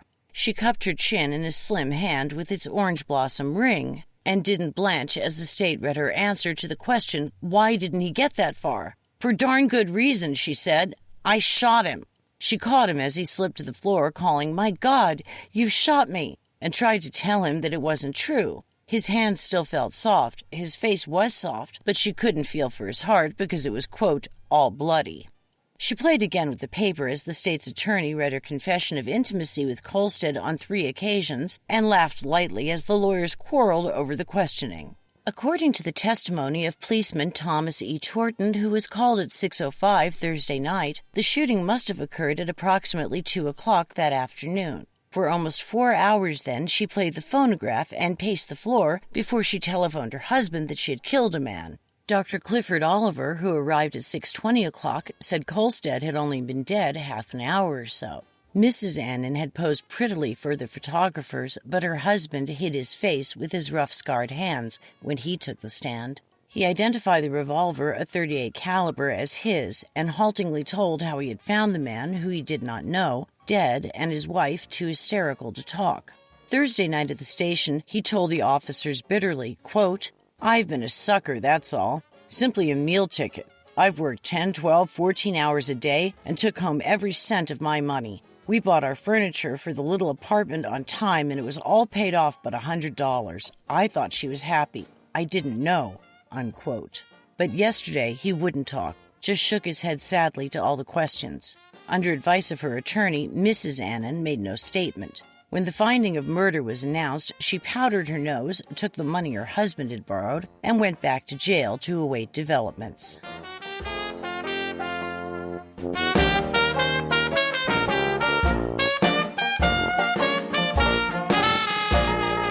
April 6, 1924. Of course I'm sorry. I'd give my life to have Harry Kolstad alive again. And I never said I was glad. Why, I couldn't. At this point, tears filled the eyes of Mrs. Beulah May Annan, the quote-unquote prettiest murderess, held to the grand jury for shooting her sweetheart in a drunken quarrel at her apartment on Thursday. Thursday night, she was in a mad, hysterical frenzy when she babbled conflicting accounts of the murder. Friday, in a daze that left her cold and unmoved at the inquest. But yesterday afternoon in the county jail, where she awaits indictment for murder, she began to realize what it means to kill. And the music's changed, too. Hula-loo on the phonograph while the lover she shot lay dying. A funeral song in the chapel when she awaited the inquest. And yesterday, Bring Them In From the Fields of Sin, sung by prisoners indicted or sentenced for robbery, prostitution, and murder. It jars on her horribly, the laughter of the girls, their constant talking, the music. "How can they?" she said, shivering. She posed for her picture with Mrs. Belva Gartner, whose trial for the shooting of Law, the young auto salesman, begins on April 21st. But as of yet, the two have not talked over their common interests. A man, a woman, liquor, and a gun. But unlike Mrs. Gartner, who waits cheerfully and philosophically, protesting her innocence and disclaiming all recollection of the killing, Mrs. Annan remembers. "I'll never forget it," she shuddered. "That white silk shirt, all covered with blood. He never spoke or moved, just lay there. I know he died as soon as he fell. And I was with him, dead." At this point her eyes widened in horror. "For 2 or 3 hours. I never thought of a doctor until the policeman came. And when they said he might be alive, oh, it was the happiest moment of my life." She remembers, too, just how it happened, saying, quote, "I had learned that morning, just before I came home, that he had been in the penitentiary, and I accused him of it. He grew angry but it wouldn't have happened if we both hadn't been drinking. And he had had quite a lot before he came over. We both lost our heads, saw the revolver laying there uncovered by the pillow, for I hadn't made the bed that morning, and grabbed for it. I can see him now, that look in his eyes. He was perfectly wild, and I know he would have killed me if I hadn't reached it first." Her lawyer, W.W. O'Brien, stated Friday that self-defense would be her plea and that the statements made at the police station would be repudiated as having been made under duress when intoxicated. "I listened when they read the statements at the inquest, and some of the things were right, but the newspapers are all wrong. They say I killed him rather than have him leave me. Why, I was the one who was going to leave him. You see, I realized we couldn't go on, that we never could be anything to each other. I've never loved him as much as I did my hubby. And besides, he had nothing to offer me, no inducement to make me leave Albert. It had gone on as long as it should. I knew no good could come of it." And her voice trailed off in a long sigh. And Albert Annan, for whom what did come of it was a total shock, for he never dreamed of her other love interest, is going ahead with his work in the garage and giving what money he can to help her out. "What'll I do when it's over? I don't know. There's not much use to think about that. Albert probably won't want me back. My life is ruined anyway. I can never live it down. Even if I went away where nobody knew you, you can't get away from yourself. And I'd always remember that I'd killed him. Always see that white shirt and the blood." She broke into sobs. Her attorney hopes to arrange bond for her in a couple of weeks and is hoping for a speedy trial. Mr. and Mrs. John Sheriff, parents of Mrs. Beulah Annan, are heartbroken at their modest country home near Owensboro, Kentucky. They received the news today of their daughter's arrest. 10 years ago, Beulah May Sheriff, a beautiful country girl with curly Titian hair, came to Owensboro and was married about 8 years ago to Perry Stevens, a respected young man. The beauty of the young wife won her many friends that eventually caused her husband to sue her for divorce and the custody of their infant son. An automobile accident nearly cost the life of Mrs. Annan a few years ago in this city when, in company with a young man of Owensboro, they were speeding on the highway when the car crashed into a telephone pole. Shortly after that, she went to Louisville, where she was married to Annan. Mr. and Mrs. Sheriff declined to discuss their daughter's case and said they had not decided whether they would go to her defense in Chicago.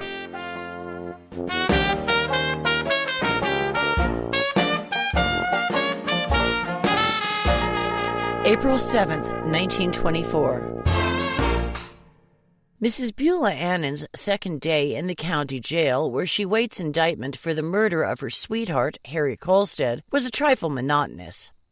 Sunday's bad enough any place, she said, but here... And Chicago's prettiest woman killer shrugged her shoulders in disgust. She missed the conveniences of home. They won't even let you have cold cream and powder. And they tuned in the radio for a sacred concert instead of a Hawaiian foxtrot. And the uncertainty's growing tiresome. Will the grand jury indict her this week? Will she get bond? Will her father, John Sheriff, Kentucky farmer, furnish the money? For she hasn't heard from him since the arrest, nor from her mother, Mrs. Mary Neal, who moved from 4919 Lake Park Avenue Saturday night and left no address because she didn't want to be bothered. But the husband, Albert Annan, who knew nothing of the other man till he found the dead body in his apartment, is standing by her. Yesterday afternoon he bundled up some clothes, a black crepe dress and a checkered flannel, and took them down to the jail. But Sunday isn't visiting day, so he went back home to the little flat at 817 East 46th Street, where his wife had killed a man in a drunken quarrel. They'll have to sell the furniture now. Bought last November and all paid for except for $100.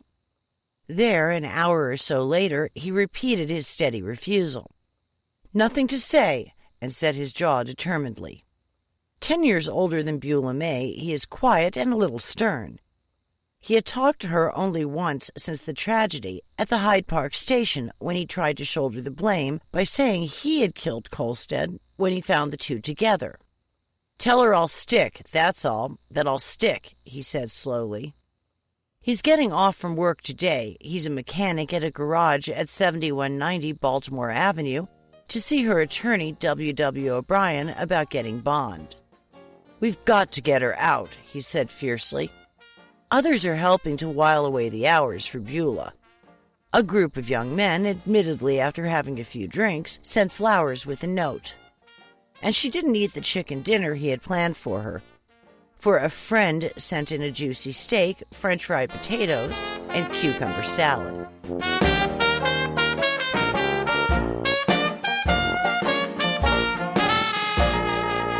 May 9th, 1924.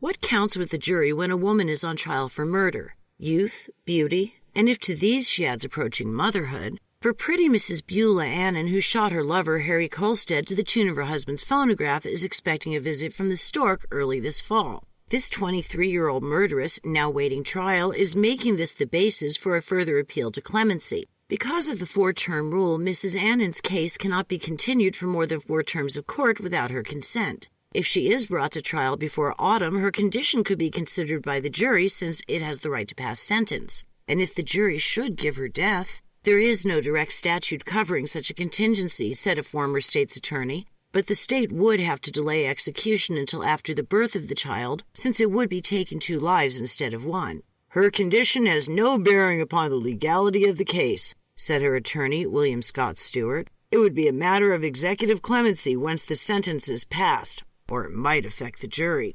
Will a jury give death? Will a jury send to prison a mother-to-be? What affects a jury anyway? That's what they asked themselves, the 7 inmates of Murderers' Row, yesterday afternoon, for the conviction of one of their number broke the monotony of their life and startled them into a worried analysis. And Elizabeth Uncoffer, the queer one who received life for the leap-year murder of her lover, Sam Boltshoff, held the spotlight for a few brief hours. They gave her life because she killed a man. I've killed a man, will they? Then they gamely shake their heads. No, it can't be life for them. What counts most with the jury, after all? Sex? A woman never swung in Illinois, said one triumphantly. Looks. Elizabeth Uncoffer was not cursed with fatal beauty. A jury isn't blind, said another, and a pretty woman's never been convicted in Cook County. Gallant old Cook County. Youth? Kitty Malm, who received life for shooting a watchman last November, is said to be the only pretty young woman who's ever gone over that road. And Kitty wasn't, well, quite, refined. Of the 4 awaiting trial, the cases of Mrs. Annan and Mrs. Belva Gardner would seem most similar to Elizabeth Uncoffer's. Each is accused of shooting a man, not her husband, with whom her relations were at least questioned. Each is supposed to be a woman scorned who shot the man rather than lose him. But neither was at all disconcerted by Mrs. Uncaffer's sentence. "I can't see that it's anything at all like my case," said Mrs. Gardner, the sophisticated divorcee indicted for shooting Law, the young auto salesman, as she twirled about in her red dancing slippers. "The cases are entirely different," said Mrs. Annan, quite the ingenue in her girlish checked flannel frock. Elizabeth, with her straggly mop of red hair, pale eyes, and flabby cheeks, remembers it all too well. She paused in her scrubbing of the jail floors yesterday afternoon to live it all over again. Her attorney had pleaded insanity.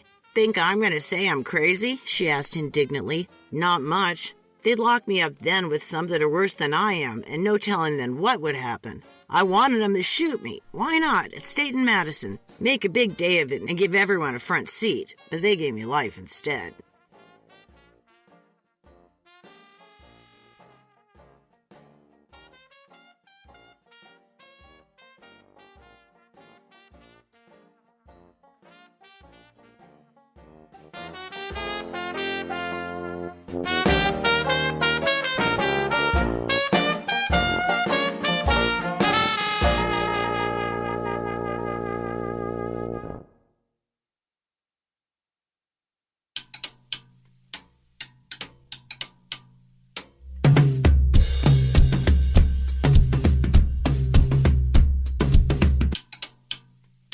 May 24th, 1924. Beautiful Beulah Annan's chance for freedom was lessened yesterday when Judge Lindsay ruled, after an extended hearing, that the confessions she had made to the police the night following the murder of Harry Kolstad, April 3rd, were admissible as evidence. "I'm the only witness," Beulah has boasted. "Harry's dead and they'll have to believe my story." But which one? The confession she made to Assistant State's Attorney Roy C. Woods, with a court reporter present, in her apartment at 9 o'clock the night of the crime, when she said that she shot Kolstad, whom she barely knew, to save her honor as he approached her in attack? Or the statement that she made at the Hyde Park police station, also with court reporters present, 3 hours later. Then she broke down and admitted she'd shot him in the back. The man was about to leave her after a jealous quarrel, she said. Will the jury believe that? Or will the jury credit the story that she'll tell in court, a plea of self-defense? Quote, "We both grabbed for the revolver," when she takes the stand today. Pale, not quite so pretty, Beulah didn't smile as she took the stand yesterday morning to help her attorneys, William Scott Stewart and W. O'Brien, prove that she had been unduly influenced and offered immunity by the state if she would make a statement. Slim and straight in her new brown satin crepe frock, with fur piece thrown over one arm, she walked carelessly to the stand, moistened her lips, and was sworn in. Seemingly calm, but her answers, keyed only for the judge, in the absence of the jury, were weak. Question. Who was the first person to arrive at your apartment after the shooting? Answer. Officer Torpy. Question. What did he say? Answer. Where's the gun? Question. What did you say? Answer. My husband gave him the gun, and I don't remember much else. Question. Whom did you see next? Answer. Assistant State's Attorney Woods.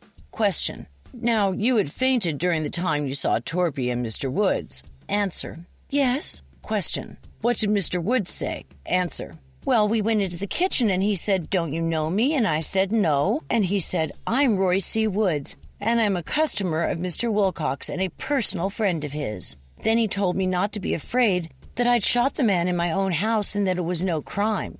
This evidence was uncontradicted by the state, since Mr. Woods, as prosecutor in the case, couldn't take the stand. But Judge Lindsay indicated in his talk with counsel that he gave it slight credence, saying, quote, "Her statements are entirely too vague. Moreover, it is peculiar that she was so intoxicated that she didn't know what had happened a few hours after the crime, and today has a perfect recollection of minute details." Unquote. W. Wilcox, brother-in-law of the dead man, testified that no one had tried to force Beulah to make the statements or had promised her immunity. However, she tried to get it, he stated.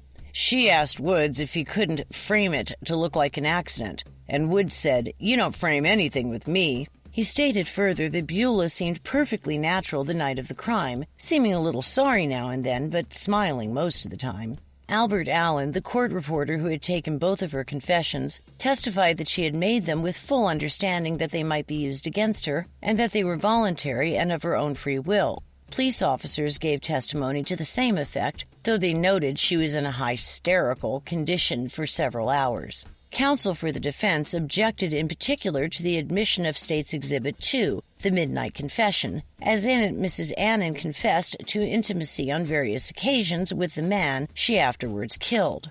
"We're not trying a case of adultery, Judge," objected W. O'Brien. Judge Lindsay, however, ruled that the admission was relevant to the case.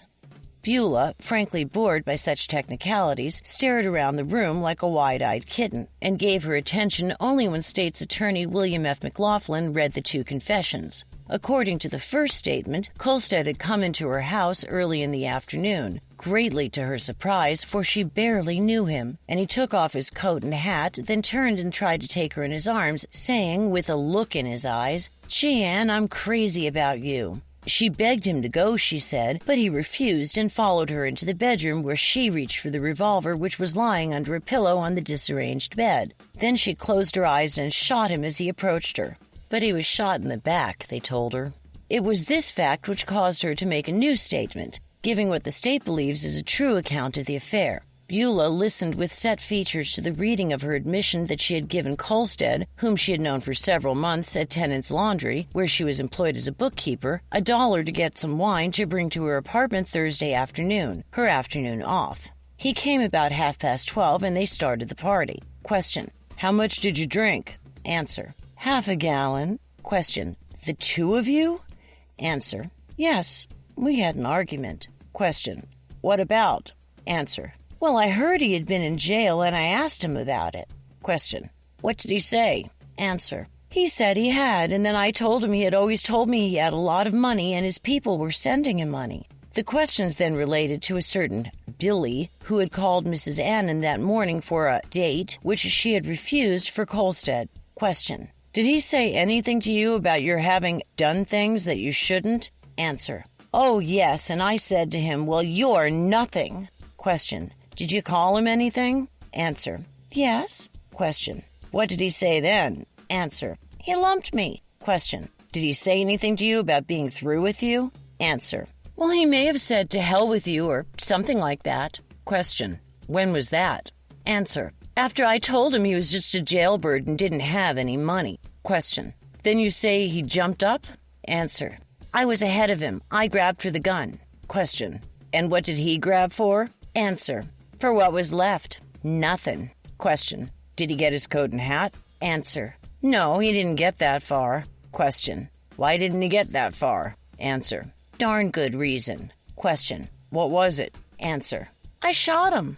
Further answers told the story of her playing the phonograph, Hula Loo, who had more sweeties than a dog had fleas, to keep the neighbors from suspecting. The judge cast unbelieving glances at the young woman who sat so calmly listening to the story of the killing as told in her own words. All this time the jury had been excluded while the judge decided whether the various versions of the killing were to be read before it. With the return of the jury into the courtroom, Beulah pepped up a bit and tried to register contrition and regret at the proper intervals. William F. McLaughlin gave a brief outline of the case the state would present. Then W. O'Brien gave his version, and the whole court sat up in attention as he depicted Beulah, the virtuous working girl, Beulah, the modest little housewife. Tears slowly came to Beulah's eyes as he told how Kolstad, a regular bum, had come to her apartment early the morning of the shooting and had tried to borrow a few dollars to get booze. Finally, to get rid of him, she had given him $1,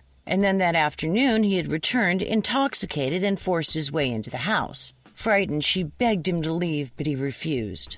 And then she foolishly took a drink just to humor him and get him to go, said Mr. O'Brien with sad regret, and played the Victrola to drown his loud talking. But he started to make love to her, improper advances, and then they took another little drink.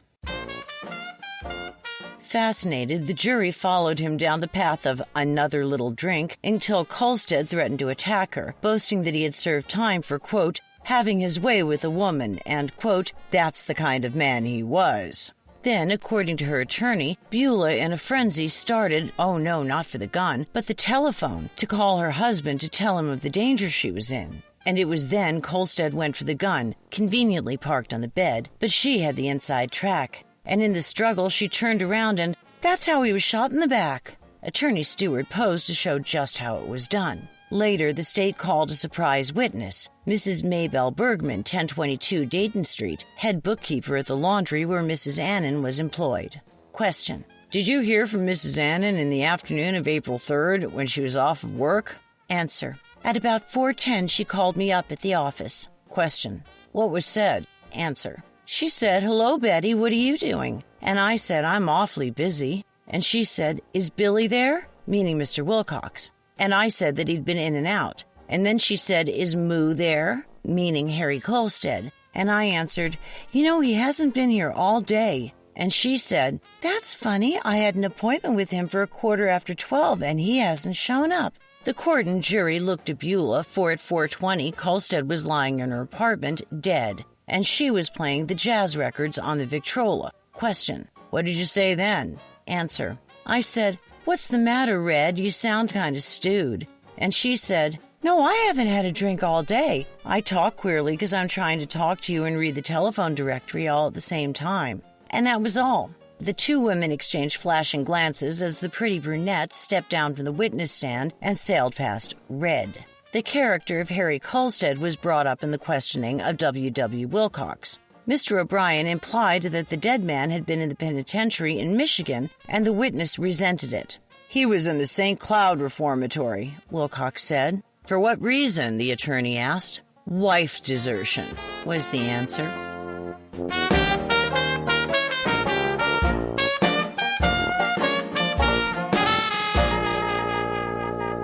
May 25th, 1924.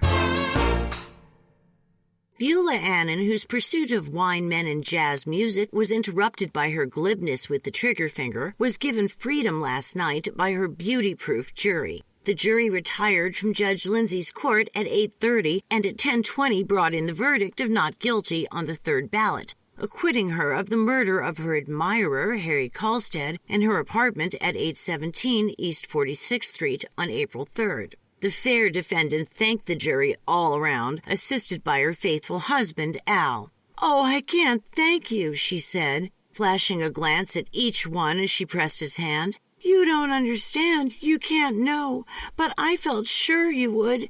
Mr. Annan, who had stood by her from the very night he found the man lying dead in his bedroom, was almost overcome with joy and gratitude. I knew my wife would come through all right, he said proudly. That seemed to be the consensus of opinion. Another pretty woman gone free, was the only comment made by Assistant State's Attorney William F. McLaughlin, who prosecuted the case alone after the withdrawal of Roy C. Woods, who was called as a material witness. Beautiful, but not dumb, for she had talked incessantly. 2 different versions of the shooting before she came to trial, and the third one, when she took the stand yesterday, was the charm. We both grabbed for the gun. Under the glare of the motion picture lights on News Weekly, Beulah took the stand. In yet another new dress, navy twill tied to the side with a childlike Moore bow, with new necklace of crystal and jet, she made her debut as an actress. And the jury laughingly nominated the youngest of their sheiks as a Rudolph for the Titian-haired Sheba. More calm than she was Friday, she answered the questions in her childlike Southern voice and turned innocent, pleading eyes to the jury and attorney. Question: Did you shoot this man? Answer: I did. Question: Why? Answer: Because he was going to shoot me. Simply she told the story of Kolstad's morning visit to her apartment after her husband had gone to work, of his attempt to borrow $6 from her for booze, and of the subsequent return that afternoon with 2 quarts of moonshine. I saw he was drunk and begged him to go, but he refused and asked me to take a drink first, so I did, just to get him to leave. But he still wouldn't go, though I begged him to, told him my husband might come home and that he would shoot us both. Question: And what did he say to that? He said, to hell with your husband. Then he insisted that I take another drink, and I did. Then he said, let's have a little jazz, and we played the Victrola, and then he said, come on into the bedroom, and I refused and begged him to go, and finally I told him. She faltered and sent an appealing glance to her attorney. "Yes," said Mr. Scott Stewart encouragingly. "Go ahead, Beulah. Tell the jury." She closed her eyes a moment, then went bravely on. "I told him of my delicate condition, but he refused to believe me and boasted that another woman had fooled him that way, and that he had done time in the penitentiary for her. And I said, 'You'll do another.' And he said, 'You'll never send me back.' And I said, 'I'll call my husband, and he'll shoot us both.'" Question. "What did he say to that?" Answer. "He said, 'Where is that damn gun?'" Question. "Then what did he do?" Answer. "He started for the bedroom." Question. "How did you reach the bedroom?" Answer. "Maybe he was a step ahead of me, and by the time we got to the bed, I was even with him. He grabbed for it, I reached for it and got it first. Then he put up his hand and said, 'By God, I'll kill you yet.'" Question. "Then what did he do?" Answer. "He started towards me, and I pushed his shoulder with my left hand and shot." She closed her eyes, her face pale under the glare of the movie lights, in horror of the picture and weakly describing the details of the shooting. She told how she had wiped his face, had turned off the grating phonograph record, and had sunk down in a daze beside the body. She denied having called Betty Bergman the afternoon of the murder, told again of her promise of immunity if she would make the statements to the police, and denied intimacy with Kolstad. Thoroughly poised under direct questioning, she was a trifle nonplussed by the opening attack of the prosecution in cross-questioning, for Mr. McLaughlin tried to establish the fact that her story had been framed by her attorneys. But she rallied when it came to the story itself, and was only slightly daunted when he pointed out that it was remarkable that she should be a step behind Kolstad in the getaway, have the outside track, and yet beat him to the gun. One by one he read her the questions and answers she had made at the Hyde Park police station the night of the murder, in which she confessed to killing the man after a jealous quarrel. She searched him with her shallow eyes. What was back of it all? "When you were asked this, was this your answer?" "I don't remember. No, I did not." One by one she repudiated every statement in the confession, varying the defiance of her no with the childishly petulant, "I don't remember." "That's my story, and I'll stick to it," was her attitude. And she did, till she stepped down demurely from the witness stand with the settled complacency of a schoolgirl who had said her piece. And under the glare of the movie lights, Mrs. Mary Neal, her mother, was called by the defense as a sympathy witness. Her dark eyes were drawn and mouth set as she answered a few simple questions as to her name, relationship to the defendant, etc. Al, her faithful husband, marched briskly to the stand, but he was not permitted to testify on account of his relationship with her. Roy C. Woods, originally a prosecutor in the case, was called by the state as a rebuttal witness to refute Mrs. Annan's testimony that he had promised her immunity if she would confess to him. Question. Did you say to Beulah Annan that you would help her if she would keep Wilcox's, Kolstad's brother-in-law's, name out of it? Answer. I did not. Question. Did you tell her it was no crime for her to shoot a man in her own house? Answer. Most certainly not. Question. Did you tell her that she couldn't frame anything with you? Answer. I did. Beulah sat with bowed head through the state's opening argument, in which Mr. McLaughlin pointed out the weak points in her story. That a woman should try to sue the man who was threatening to attack her by drinking with him. That he knew where the gun was in a totally strange house. That he was shot in the back. You have seen that face, gentlemen. It's probable that she hadn't had many men tell her to go to hell, and that was why she went for the gun, the prosecutor told the jury. His main argument was hinged on the credibility of the witness who had made 3 entirely different statements to the jury. William Scott Stewart read line by line the confessions and demonstrated the third-degree methods that were used to obtain them. Then Beulah, the tender-hearted slayer, broke into gentle sobs. She had played the Victrola while the man she murdered lay dying. She had laughed at his inquest. She had sat calm and composed while they read descriptions of the crime. But she broke down when she heard her attorney's impassioned account of the suffering she had undergone at the hands of the police and assistant state's attorneys who questioned her for statements. And again she was overcome with emotion when Mr. O'Brien painted the picture of this frail little girl, gentlemen, struggling with a drunken brute, and the jury shook their heads in approbation and chewed their gum more energetically. The verdict is in your hands, was the voice of the people's prosecutor, and you must decide whether you will permit a woman to commit a crime and let her go because she is good-looking. You must decide whether you want to let another pretty woman go out and say, I got away with it. And they did.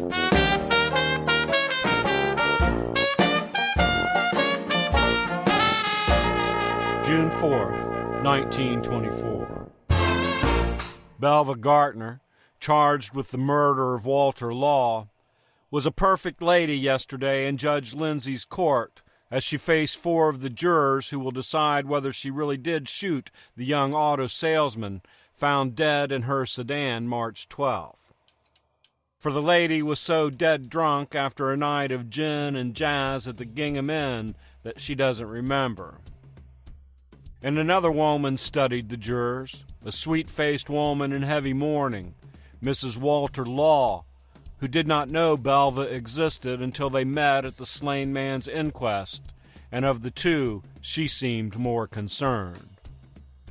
Cabaret dancer and twice divorcee, Mrs. Gartner was as demure as any convent girl, with brown eyes dreamily cast downward. Her lips were closed in a not-quite smile. The contour of her cheek was unbroken by lines, and the rejuvenating rouge made her well on the dangerous side of 30. Said one ardent court fan, "Say, she's got the Annan girl skinned a mile." Said another, "Not so pretty, but more class." Class. That was Belva, for she lived up to her reputation as the most stylish of Murderesses Row. A blue twill suit bound with black braid and white lacy frill down the front, patent leather slippers with shimmering French heels, chiffon gunmetal hose, and a hat. Oh, that hat! Helmet-shaped, with a silver buckle and cockade of ribbon, with one streamer tied jauntily, coquettishly, bewitchingly, under her chin. Assistant State's Attorney Samuel Hamilton asked a prospective juror, "Would you let a stylish hat make you find her not guilty?" He staunchly answered no, and solemnly agreed that sex should have no part in the verdict. Mrs. Gartner spoke only once, a whisper to her attorney Thomas Nash. Then he asked the jurors, "Would you be prejudiced if it should develop that the lady had been drinking that evening?" The prospective jurors assured him that they wouldn't, and the questioning went merrily on to find a hat-proof, sex-proof, and damp jury who would also accept circumstantial evidence as conclusive. For there were no witnesses, just a man found dead, slumped over the steering wheel of Mrs. Gartner's car, a bullet in his head from her pistol left lying on the sedan floor, and the woman herself in her apartment at 4809 Forestville Avenue, hysterical, disheveled, and drenched with blood. She is expected to take the stand in her own behalf, and the defense, loss of memory, will at least be unique. "She's as guilty as Kitty Malm," said Assistant State's Attorney Harry Pritzker, who won a verdict of life against the Tiger Girl, "and I hope to send her over the same road." The state thus far has not qualified the jurors for the death sentence, though they indicated it may be asked later. A charge of manslaughter was also included in the indictment, so that if the state fails to show an intent to kill, she may be found guilty on the lesser charge.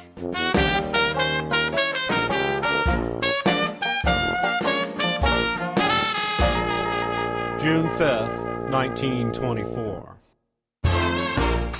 Belva Gartner, the lady who was so drunk she doesn't remember, registered virtuous calm as the state opened its case in an attempt to prove her guilty of murdering Walter Law.